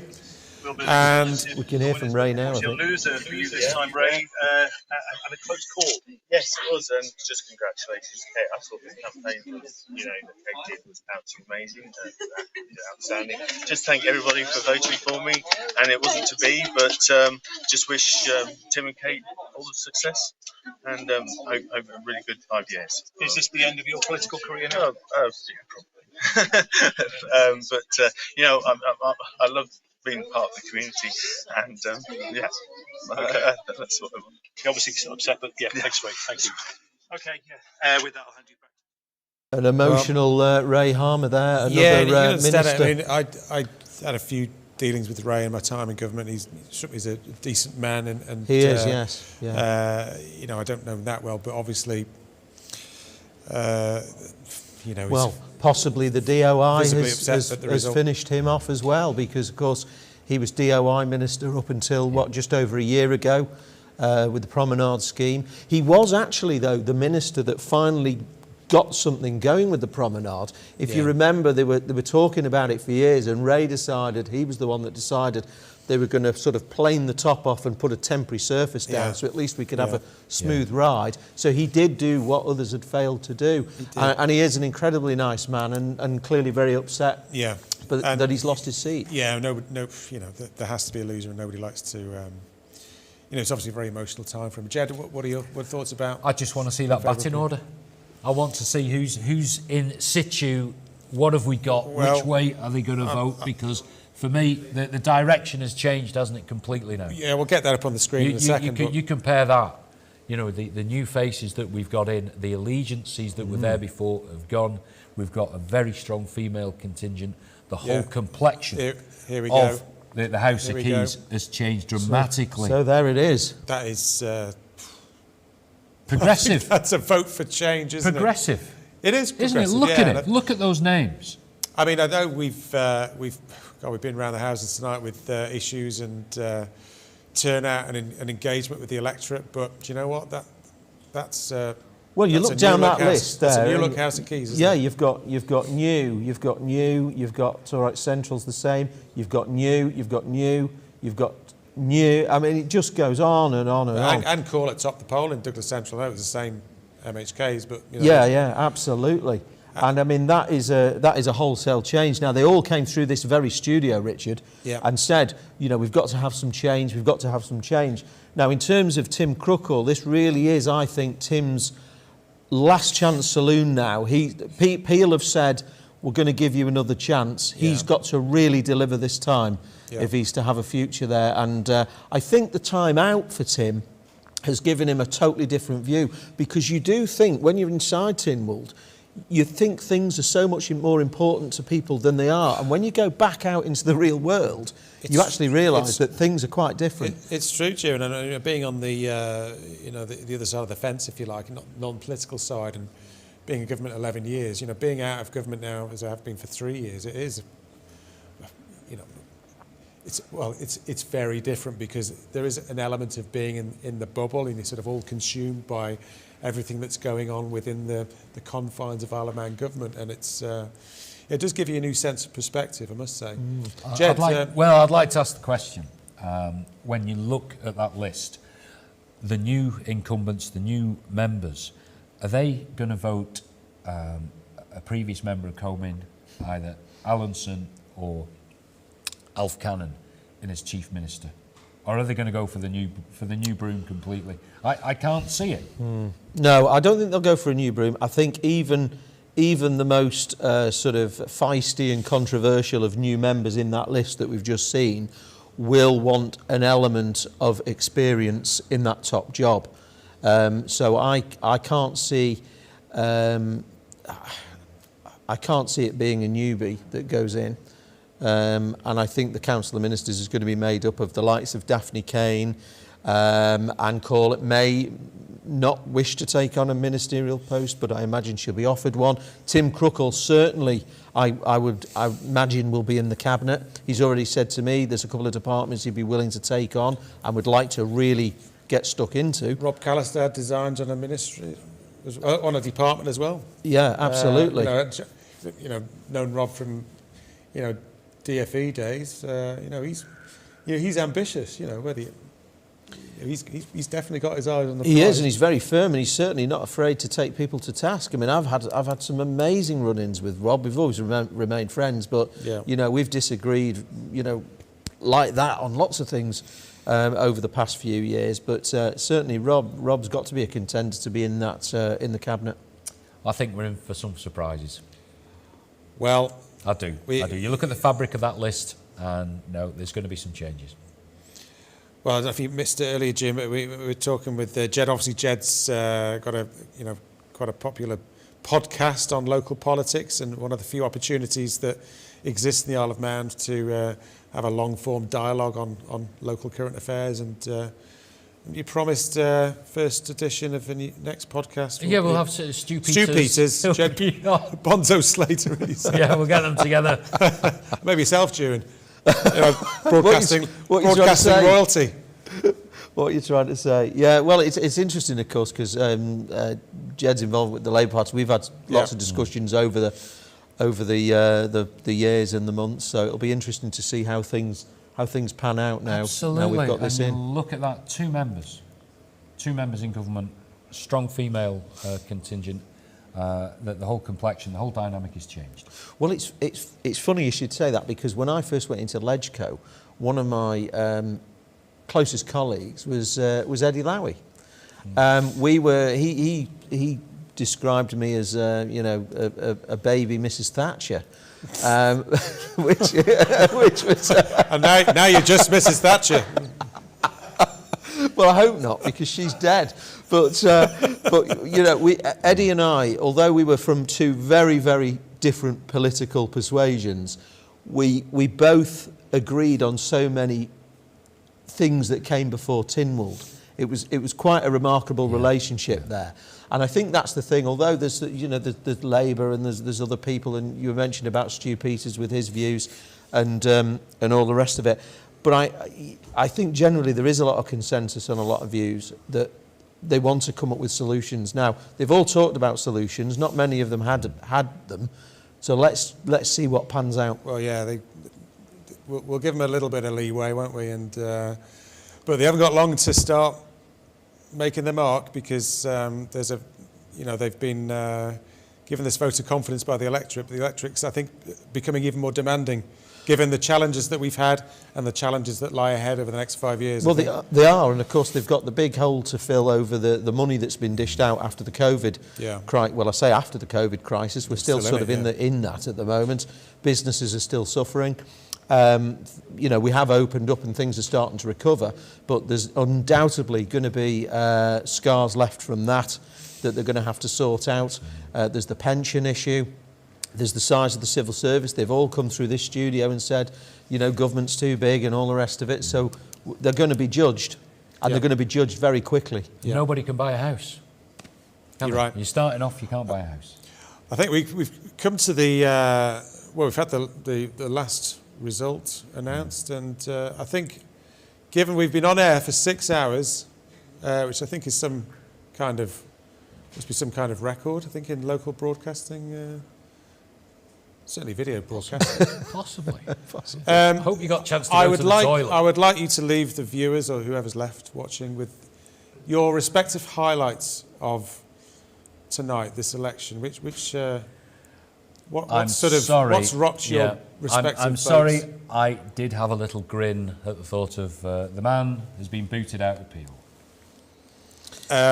Didn't quite come bottom of the poll, but no, I was not far off. I think that there's a strong message here, and I think the likes of that stance, that attitude in the last couple of years of Manx government, for me, it didn't sit well. It didn't sit well with a lot of people, and I think, you know, this new group of MHKs, maybe they've connected with the public who've made the votes. Maybe there is a stronger bond. There's going to be more accountability. But really, it's all about the next month now, isn't it? Yeah. Who gets picked for the top spot? Ewan, your particular highlight of this evening? I know you were out on the road for most of it, but well, I was stood in a cold car park at Ayr and Michael for most of it. We dream of staying in a cold car park. Absolutely, and we were thinking, should we go and sit in the car? But no, I think there's been a couple of surprises tonight.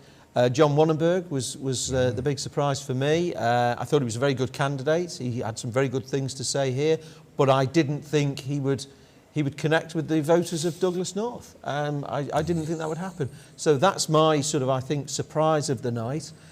Delighted that Tim Crookall and Kate Lord-Brennan have got in Peel. Tim Baker going, I'm not surprised at that at all. There was quite an arrogance over things like Glencrutchery Road, Governor's Bridge, the Promenade, and that didn't sit very well with the voters. And I know, having been in Tynwald, it's easy to say, well, actually, they don't understand because you've got a lot of information the public haven't got. But that's not what you go on camera and say, well, you know, you don't understand, because that doesn't go down very well. And there's been a lot of this going on, and I think that has come as no surprise at all tonight. Ramsey, very surprised at Dr. Allinson losing so many votes. I thought he might be impacted, but not to that scale. So I think those are the things I'm taking away from tonight. Okay, thank you both, and thank you, Jed, for coming in. I know you've had a very busy night. Thank you, Ewan. Thank you to Studio One team and the Energy team for this production. I think we all need a drink now, don't we? I think we do. Okay, all there is to say thank you for watching. Goodbye. Thank you.